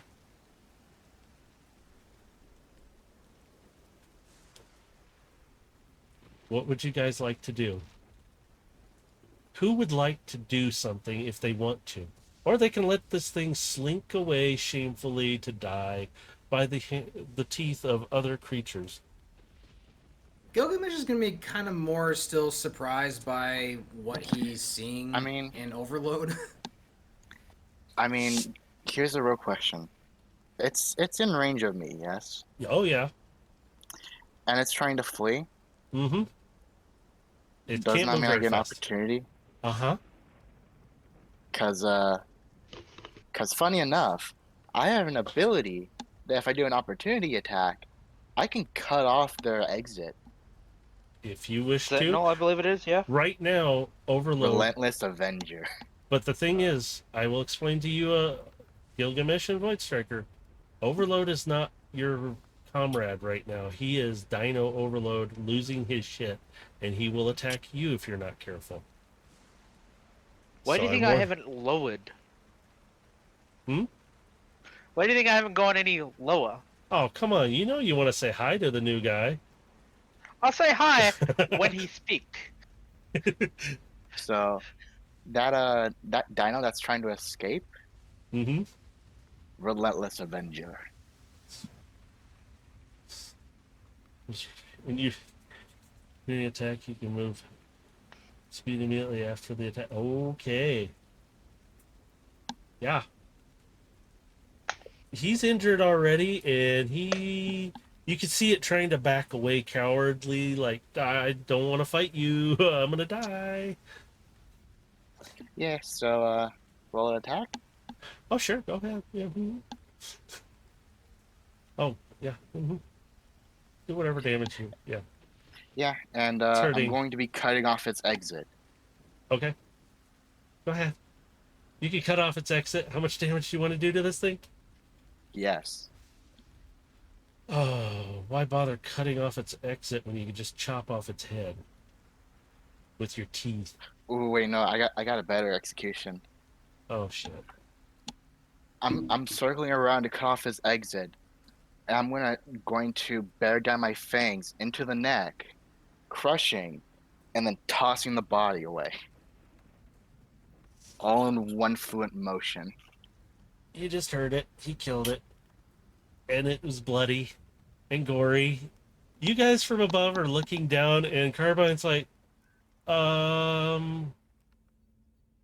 if he's like that, what about Aegis? And she starts freaking out a little bit. She's not Gilgamesh, you panicking, should but probably try and retrieve Aegis. Do I have visual on where Aegis Aegis went to? was over in the vicinity of where he first turned.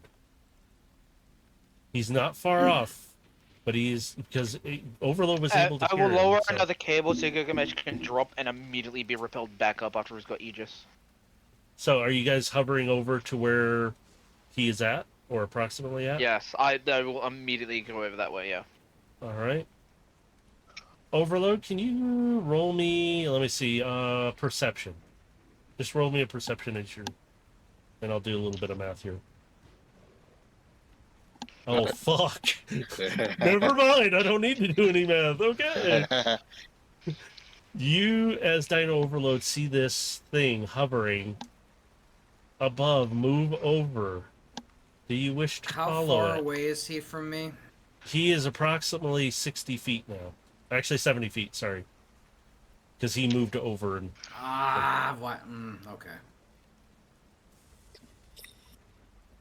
I mean, I'm not me. No, so... Well, at 60 feet, I could have did a thing, but now at Are you- 70, like now you're out of my range. Sorry, yeah, he's about 70 feet away now. Sorry. So, Gilgamesh, do you want to rappel down and try and find Aegis real quick? Yep, but as we do this, I will actually cast invisibility on myself as I drop down so he can't see me drop down. Alright. Overload, Dino Overload. Do you proceed over to this thing that's hovering above? I see silhouette. That Mhm. is of prey. So you want to Follow. start... So you start going in the direction. It's kind of about the same direction you came from originally. Gilgamesh, you rappel down. You get down there pretty fast. Is Carbine attached to your back as your rifle? Yep, she would have been attached to my back still in rifle form unless she changed in between. No, she's still in the rifle. You can hear her kind of nervous. There's a lot of activity around us. I will ping, keep pinging Dino Overload's position to them. You can see it Yeah, I'm slowly immediately moving. rushing in trying to find where Aegis is. It's kind of gotten dark because of the rain and clouds and the storm that's rolled in, and you can see. Well, even so, like my dark vision should still. Yeah, you'll get still me be able to through. see. You just got some of the rain is not helping, but you can see in your night vision eyes looking at you. Not big ones; they're like smaller, and you can see some of them moving really fast, like they're moving in on you. But as you pan around, I need you to do perception real quick. Perception 12. Hey, guess what? He's attached to me. Oh yeah. So as you do, I was gonna say, you are not too far, but you can see an outline of a shape and something kind of moving near him. You can kind of make out Aegis, but something is near him. And you hear Carbine, what in the scrap is that? And you hear her getting angry.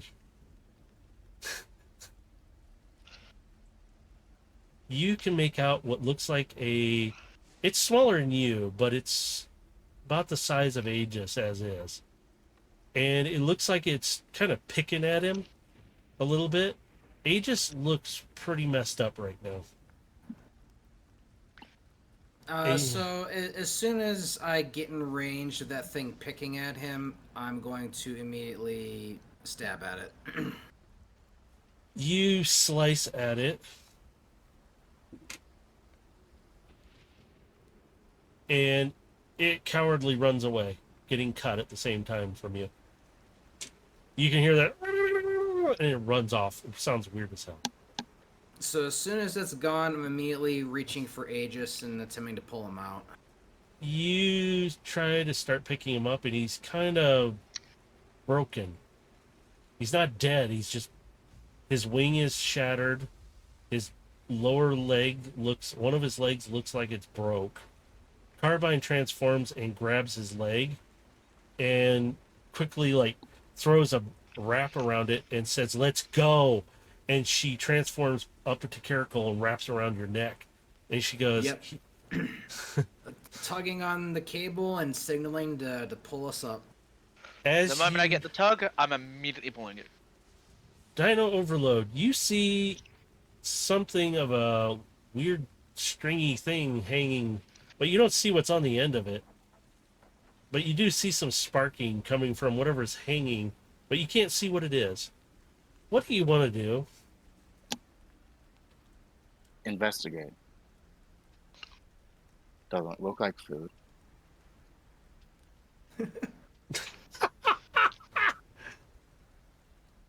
You hear a voice in your head. "You stupid ass, I'm not food." And you suddenly snap back and you're looking around, but you don't feel like in your normal body. And you can see these arms. You kind of bend your head around and you look, and you can see this long body with a tail. And you kind of reach up with your arms and you kind of touch your mouth and you feel teeth and you kind of like, ow. And there's water puddles that have developed. You kind of look down, and even in the darkness, you can kind of see. You have like night vision. You can see with your dark vision now. You can see. And you see a reflection, and you see yourself blinking, and you realize, you look at your hands and you see the reflection. It's you.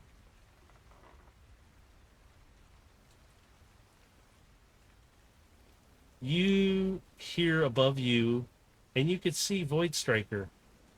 And you see a line going up, but you can't see, but you see some sparks coming off of it as it's going up. What do you want to do now, Overload? Well, am I Mimi or Yeah, just you are you Dino? now. Because Aegis said something, and you responded to it. I would have had you make a strength check, but I didn't. I wanted to have a nice little moment between you and Aegis. Like him going, "You're an ass." So By kind of the looking at way, my how far away from me is Aegis now? He is approximately, well, you reeled him up, and during this time, he's probably, you're just about getting ready to load him in. In other words, he's still retracting up. Cool, some. activating. So, Aegis is still hurt pretty badly, so it's going to take a little time for this to all work, but it is healing him. You could see his wing heal up a little bit. You can see what looks like almost like nanites repairing him as you guys are going up. And you see Carbine kind of reach out with a paw. "Don't you dare die on me, you son of a bitch." Just kind of like, "I will turn you into scrap personally. I will make you a cup holder." And you see Aegis pop open one of the good optics, and he kind of, "I'm not dead yet." And he kind of slurs his speech. "But I'm going to stand firm." And he shuts down while the repairs are being done. Fear not, Carbine. I will fix him. Gilgamesh, you get him up into the ship. You lay him down onto one of the stretcher sides, and you can see the repairs are slowly happening. He's still sparking every once in a while. Carbine hops off of you, and she transforms into bot form, and she starts setting his leg in the right place, taking off what she did real quick, and she lines it all up, and she checks him out. Once he sees Aegis has been stabilized, he's going to turn his attention back out to the large dinosaur that he's still really confused by.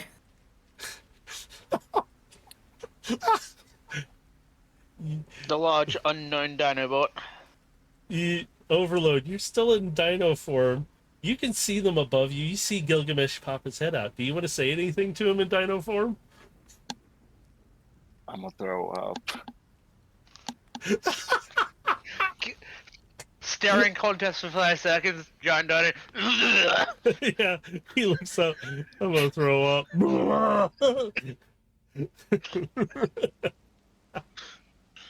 Oh, look, the meaty chunks are coming back up.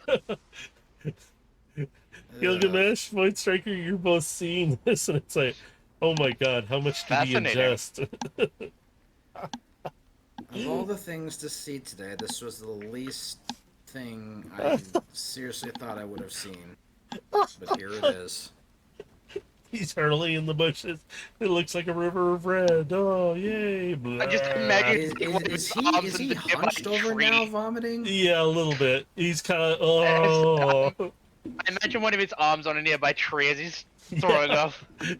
He kind of leans up, looks up at you. You want to say anything to him now? You're kind of wiping away the mess on your mouth.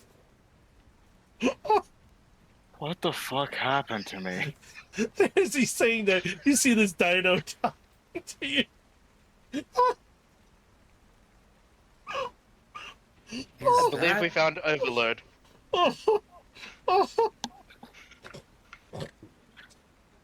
Okay, and people thought my transformation was strange.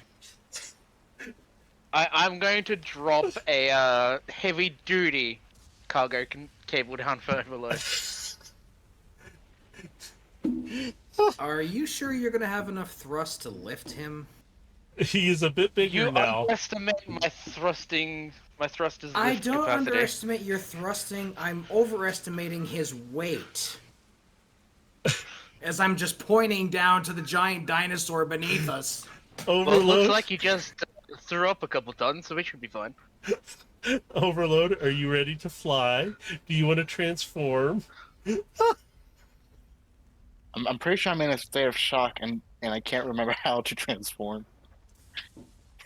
So we're airlifting a T-Rex off the Jurassic Park. Great. You- Fucking- We're gonna have some explaining to do to Phoenix. Well, this is so stupid. This is so stupid. I mean, wouldn't Can- you be in a state of shock and not knowing what the fuck just happened?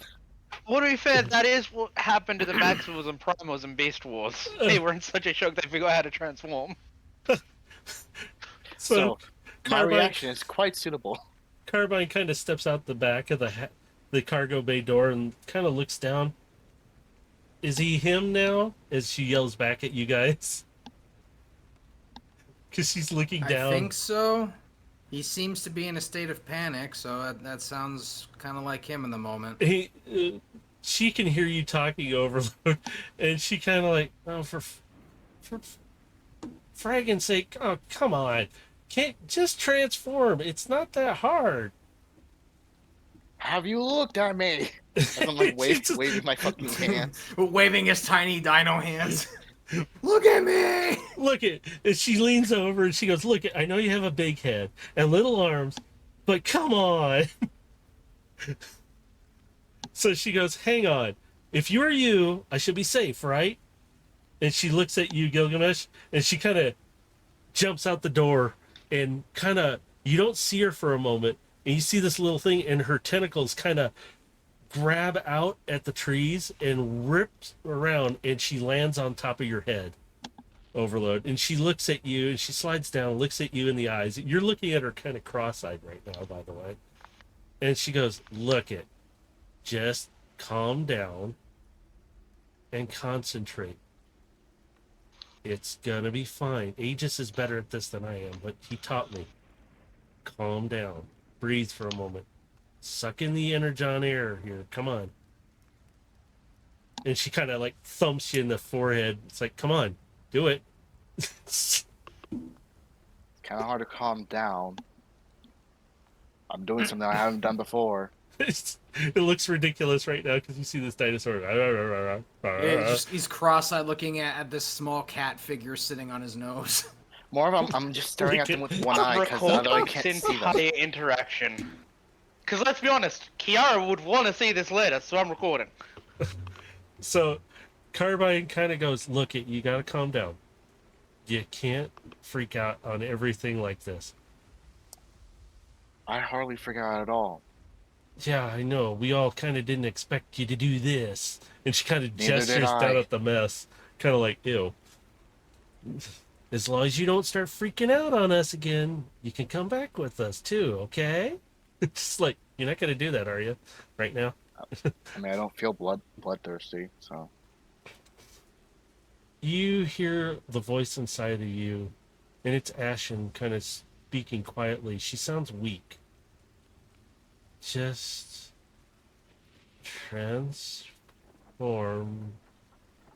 like you normally do. Just think of your bot form, and you will. And it trails off.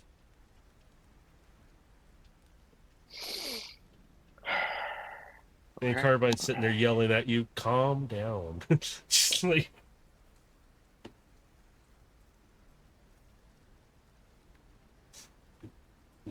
And We did retrieve the R camera Transform. by now, right?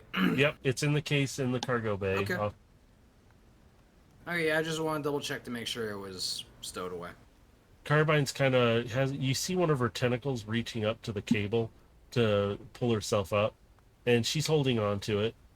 So she's waiting, and she's watching Overload. you know what? Transform. I was try.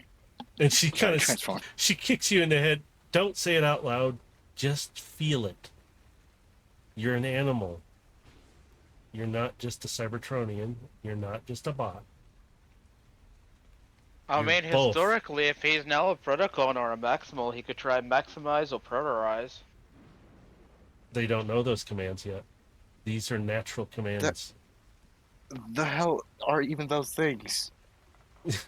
Right? Forgot. Young ones. They don't understand. She's like, she kind of leans down, puts her hand on your nose. Close your eyes, and I want you to hear nothing. And I want you to focus on transform. You feel her hand kind of go away. You don't feel her on your head anymore. You feel the rain. You hear the wind. You hear the lightning striking around. And suddenly, you feel the transformation happen. And Carbine's like, there you go. Now you got it. Dummy. Gilgamesh, you could see her with her tentacles lifting her up and climbing up the cable with them slowly. She's like, there you go. Keep going. And you can feel yourself transforming into your bot form. But there's a little bit difference.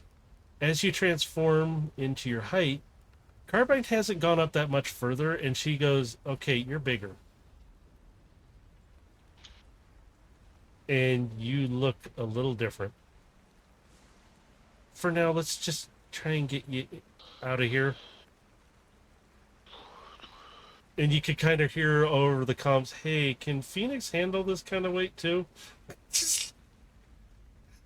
If I can handle it, Phoenix can handle it. Hey, I'll have you know, it used to belong to Rex. If it can handle Rex, it more likely can handle me. And she's like, uh-huh. You're bigger than he is now. Way bigger. Bigger than Rex? Just get on board. It's kind of dark out here. You'll see in the light. Just come on. Yeah, I don't think we're gonna find a mirror big enough to suit you, buddy.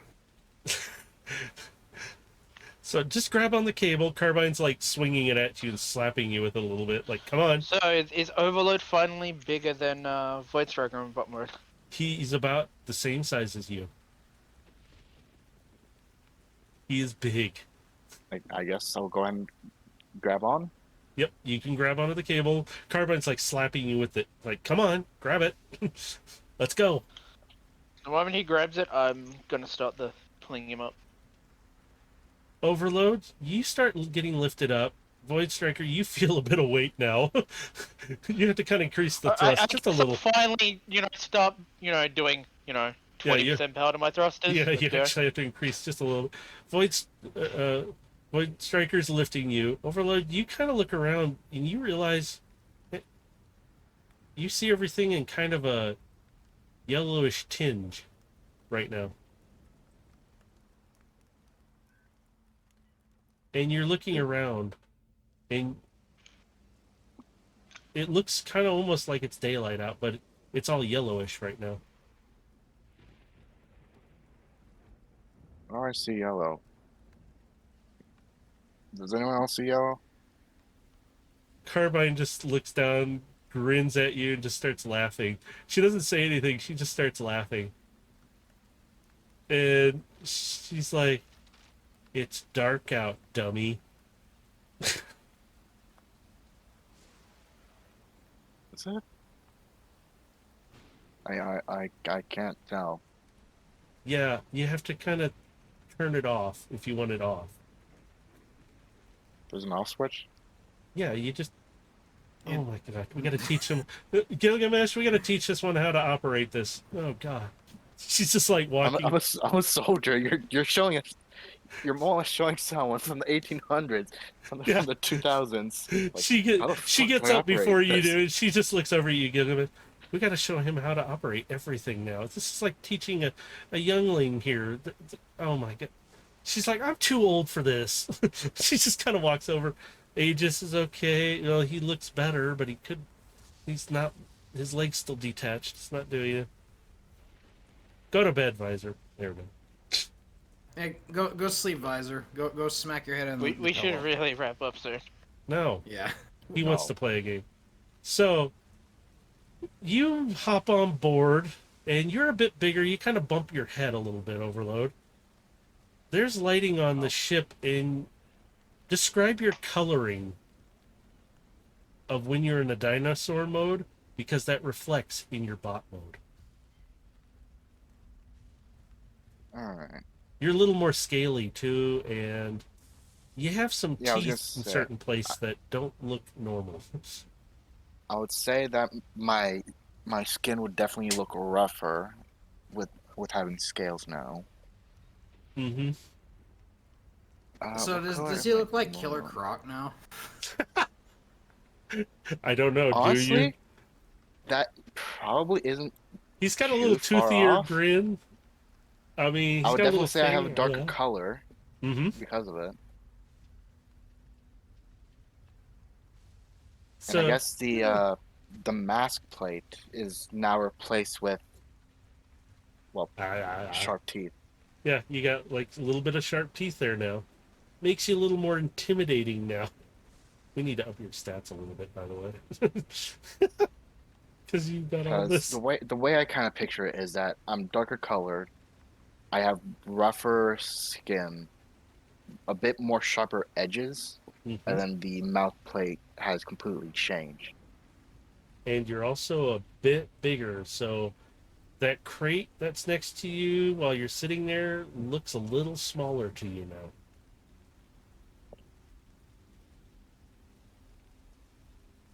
Aegis kind of comes to. He comes out of standby.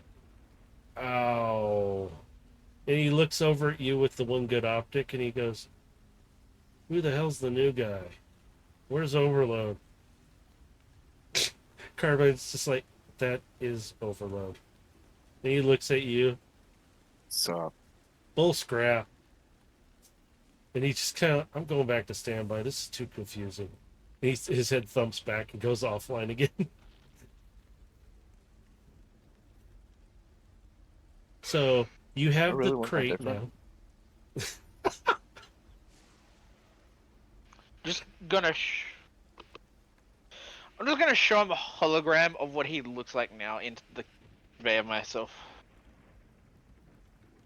You're a lot taller. You look beefier. Like I'm even gonna show a hologram of his old self to show the size difference. Yeah. But the picture doesn't no justice because it No. still looks small in the view screen. Yeah. It's So still he still doesn't have a real sense of scale of how big he really is in his dino form. yeah. So you guys, I'm gonna tell you, you guys want to make your way back to the Phoenix, right? Yeah. Okay, Yeah. Once we've gotten the arc hammer, we've done our job here. We're going back to the Phoenix.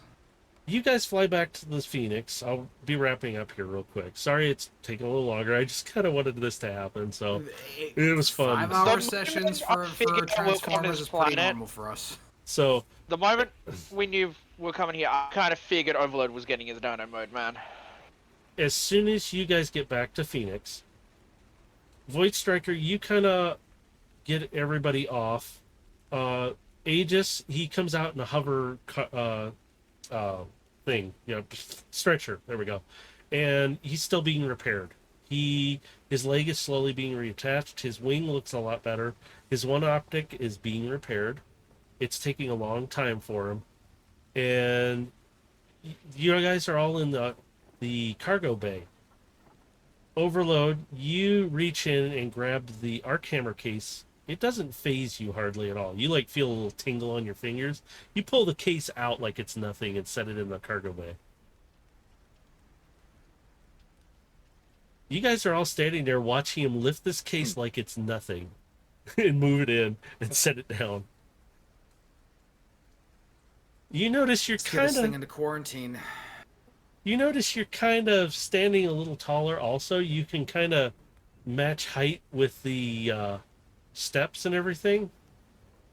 Like the platform above Once almost. everybody's off me, I'm gonna transform and head into Hangar Bay myself. You step in, Void Striker, and you're like almost eye to eye with Overload now.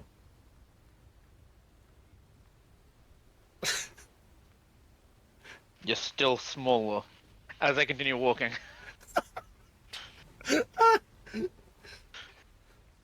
Aren't you like enlarged reduced? No. Once No, I come in he's- the Hangar Bay, he's- I he can be- deactivate that. He can be full size there, just like you are right now. So Drift comes running out. Dids, what the holy scrap? What in the world is that? That's Overload. He had an accident. Is That's one way to describe what happened. quarantine? And he What reaches for the happened button. After he gained his memories, he had an accident. Those meaty chunks say accident. He goes like the Drift kind of holds up quarantine. It's like just panic and you can hear him drop his voice for a moment. It's like, dude, and he's looking at you, Voice Striker. Quarantine? Do I have to quarantine? Do a scan on us just to be safe. And he hits the button, I mean, and you see all the doors on the cargo bay seal shut, and you see the scanning happen. I And feel fine. he Do you pulls. look fine? And he turns a mirror to his face so he can see himself. Yeah. So Drift kind of walks out. He goes, the only thing that's coming up anything is, well, this is odd. Okay, you're Also, find a new casing for the arc hammer and ditch that casing in deep space. We don't know if Shockwave has a tracker on it. oh, is this the thing? And he goes to reach out and he touches it like Don't touch. Zap! Yeah. Don't touch. Oh, no touchy. All right. I We'll should need have brought to a have the heavy. arms- There should be a heavy duty container near the med bay. Bring that here. All right. I'll get the lift and bring it up. This thing's gonna be. I'm gonna. Overload, set- since you seem less effective, you want to pick up the container and upend it when the new one comes over? So- yeah.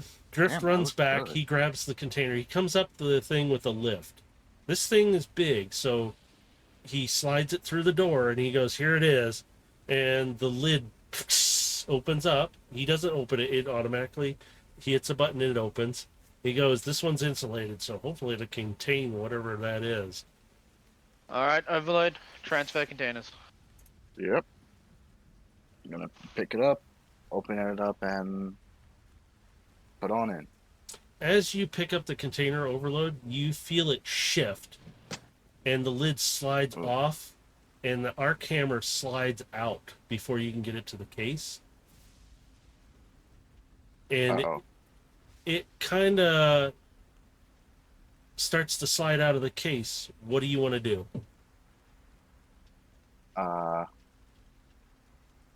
Because it's very close to touching you right now. That's why.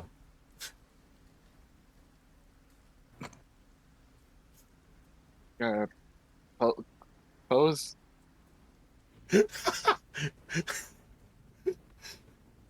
It's close to touching me, so close the thing.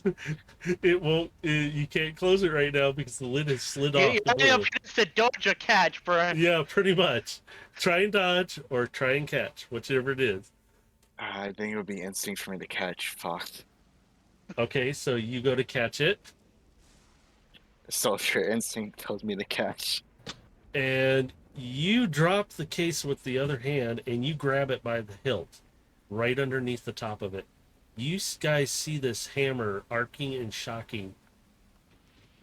Overlord, you feel it charging through your hand, but you're holding it like it's not really doing anything. But you know it's Isn't- dangerous. Isn't this thing bad? Container, now. Yeah. Right? So you walk over, you put it in the container, drop it, you put your hand up, and you see Drift just The looking moment at... it's in the container, I'm dragging his arm down to examine it. Yeah, and Drift is just staring at you as he hits the button to close it. That's...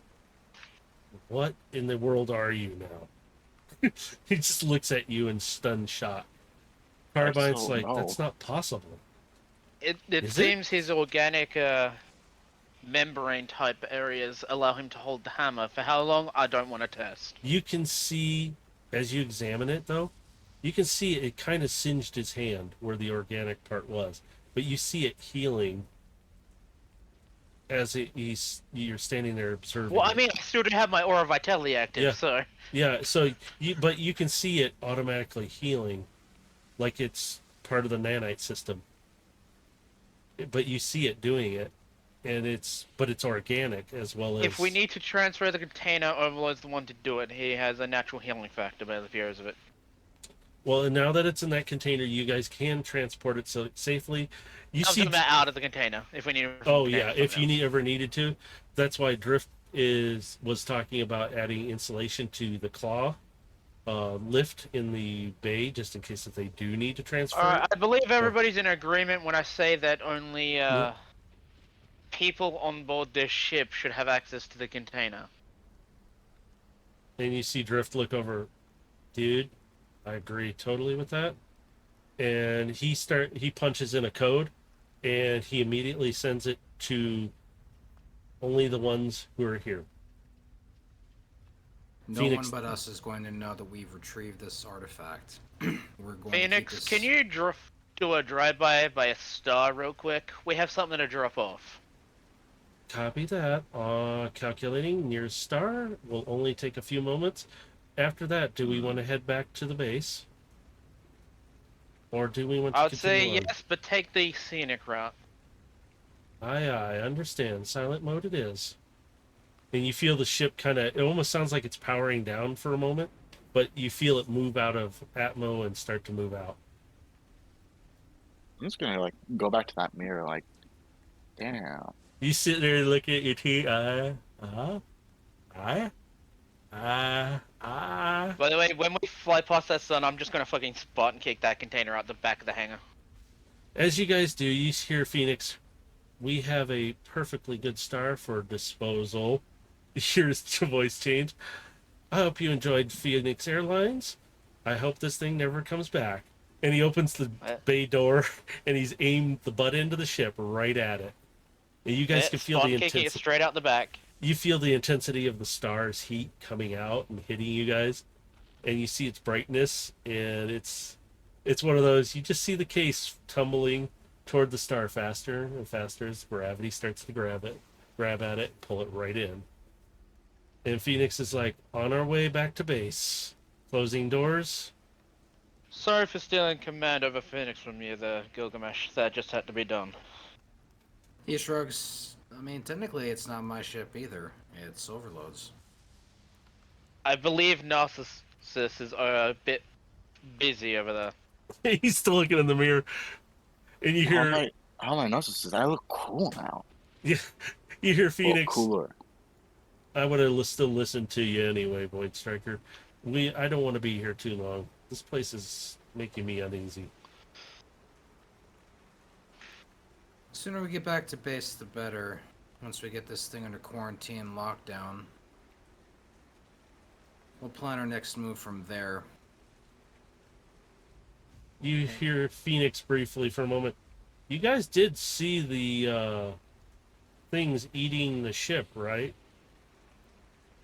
Down on the surface? Yes. I'm gonna give Drift the full recording of that. And he looks over and he pulls up a tablet and he looks at it and he goes, and you see his face just immediately change.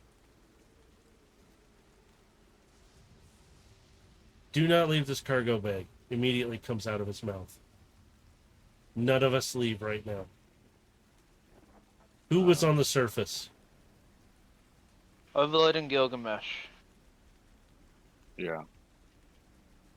Anyone else? Aegis would have also been down there as well. And Carbine, technically. And you just hear him, oh, for scrap's sake. What the frick? He throws the tablet and it breaks against the wall. He's so mad.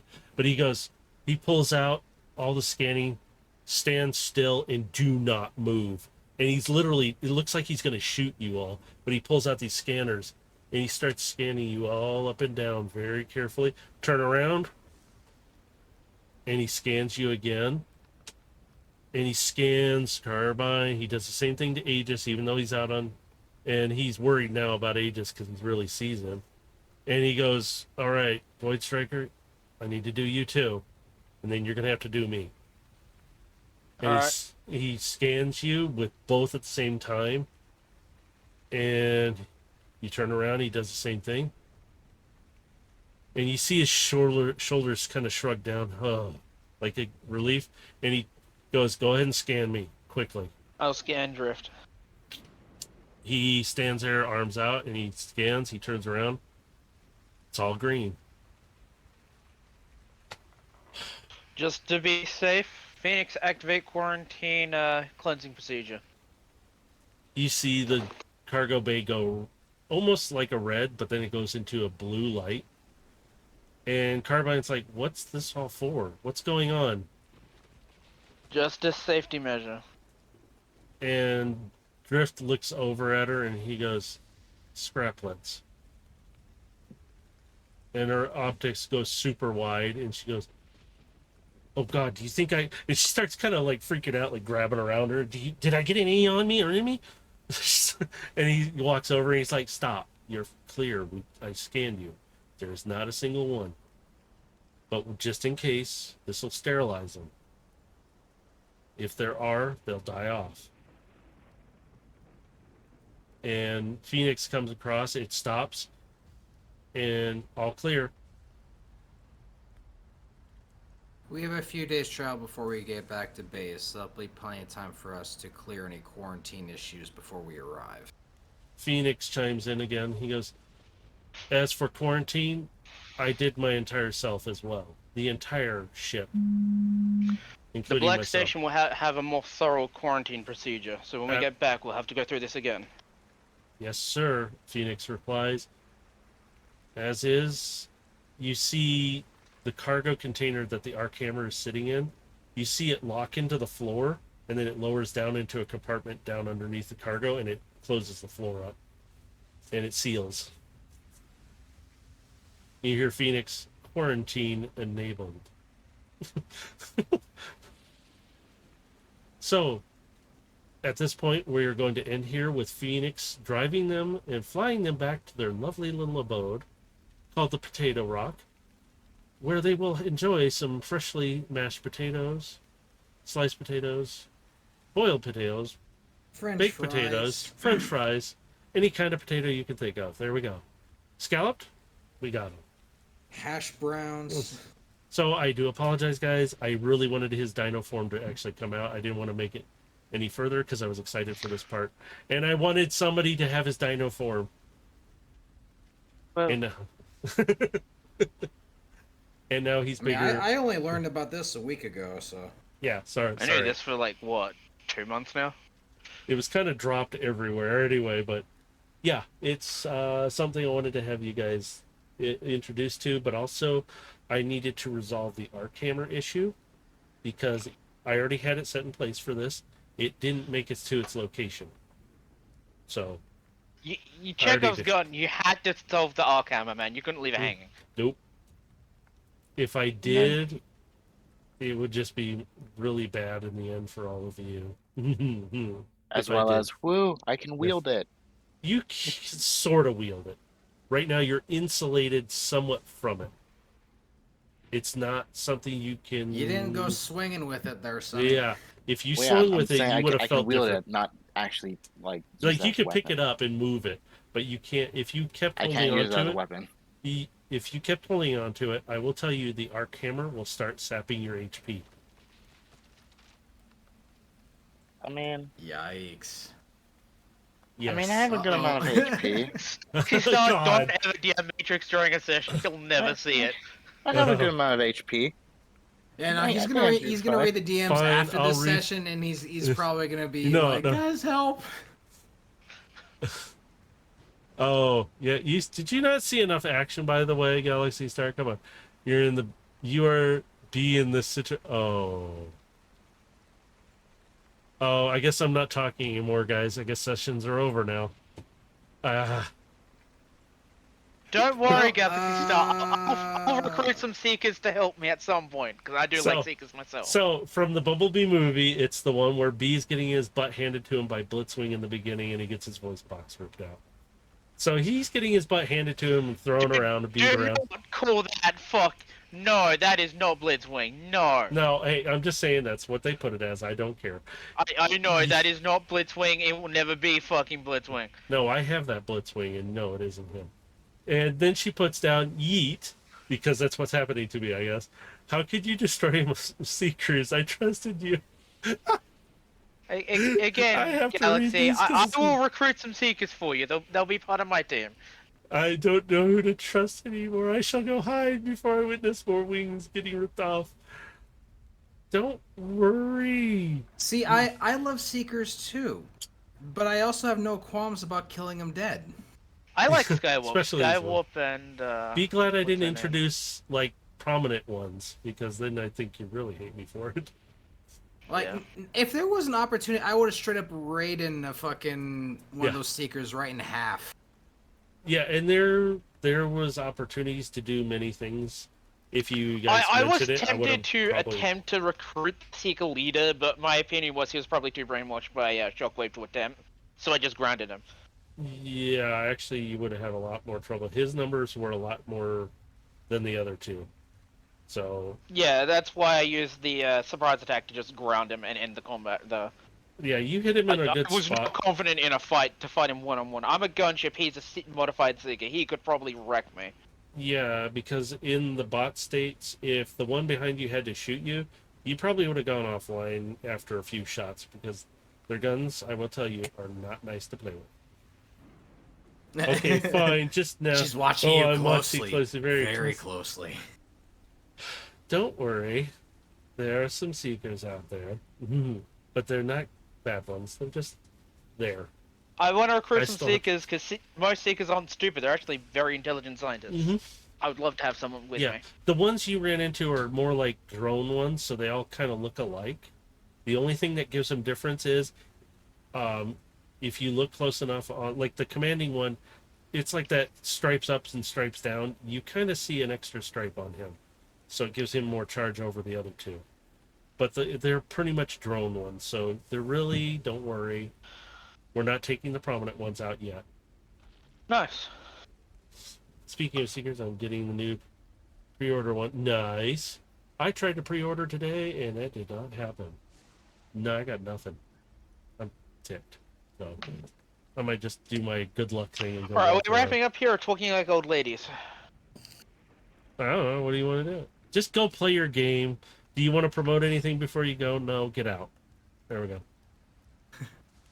Alright, I stay when I'm not wanted. Goodbye. Thanks for What are you joining on us. about? You come with me. Old ladies? yet. Oh, oh, oh. Oh boy, you You better just- be in that chat. Well, I say not yet because I have to help someone. He's got to go help Aegis. No, I'm kidding. No, session's over. How with. long will you be? So, Like less than 5 minutes. If anything. All right, see you when you get in the chat. all right. Do you guys want to promote anything yourselves?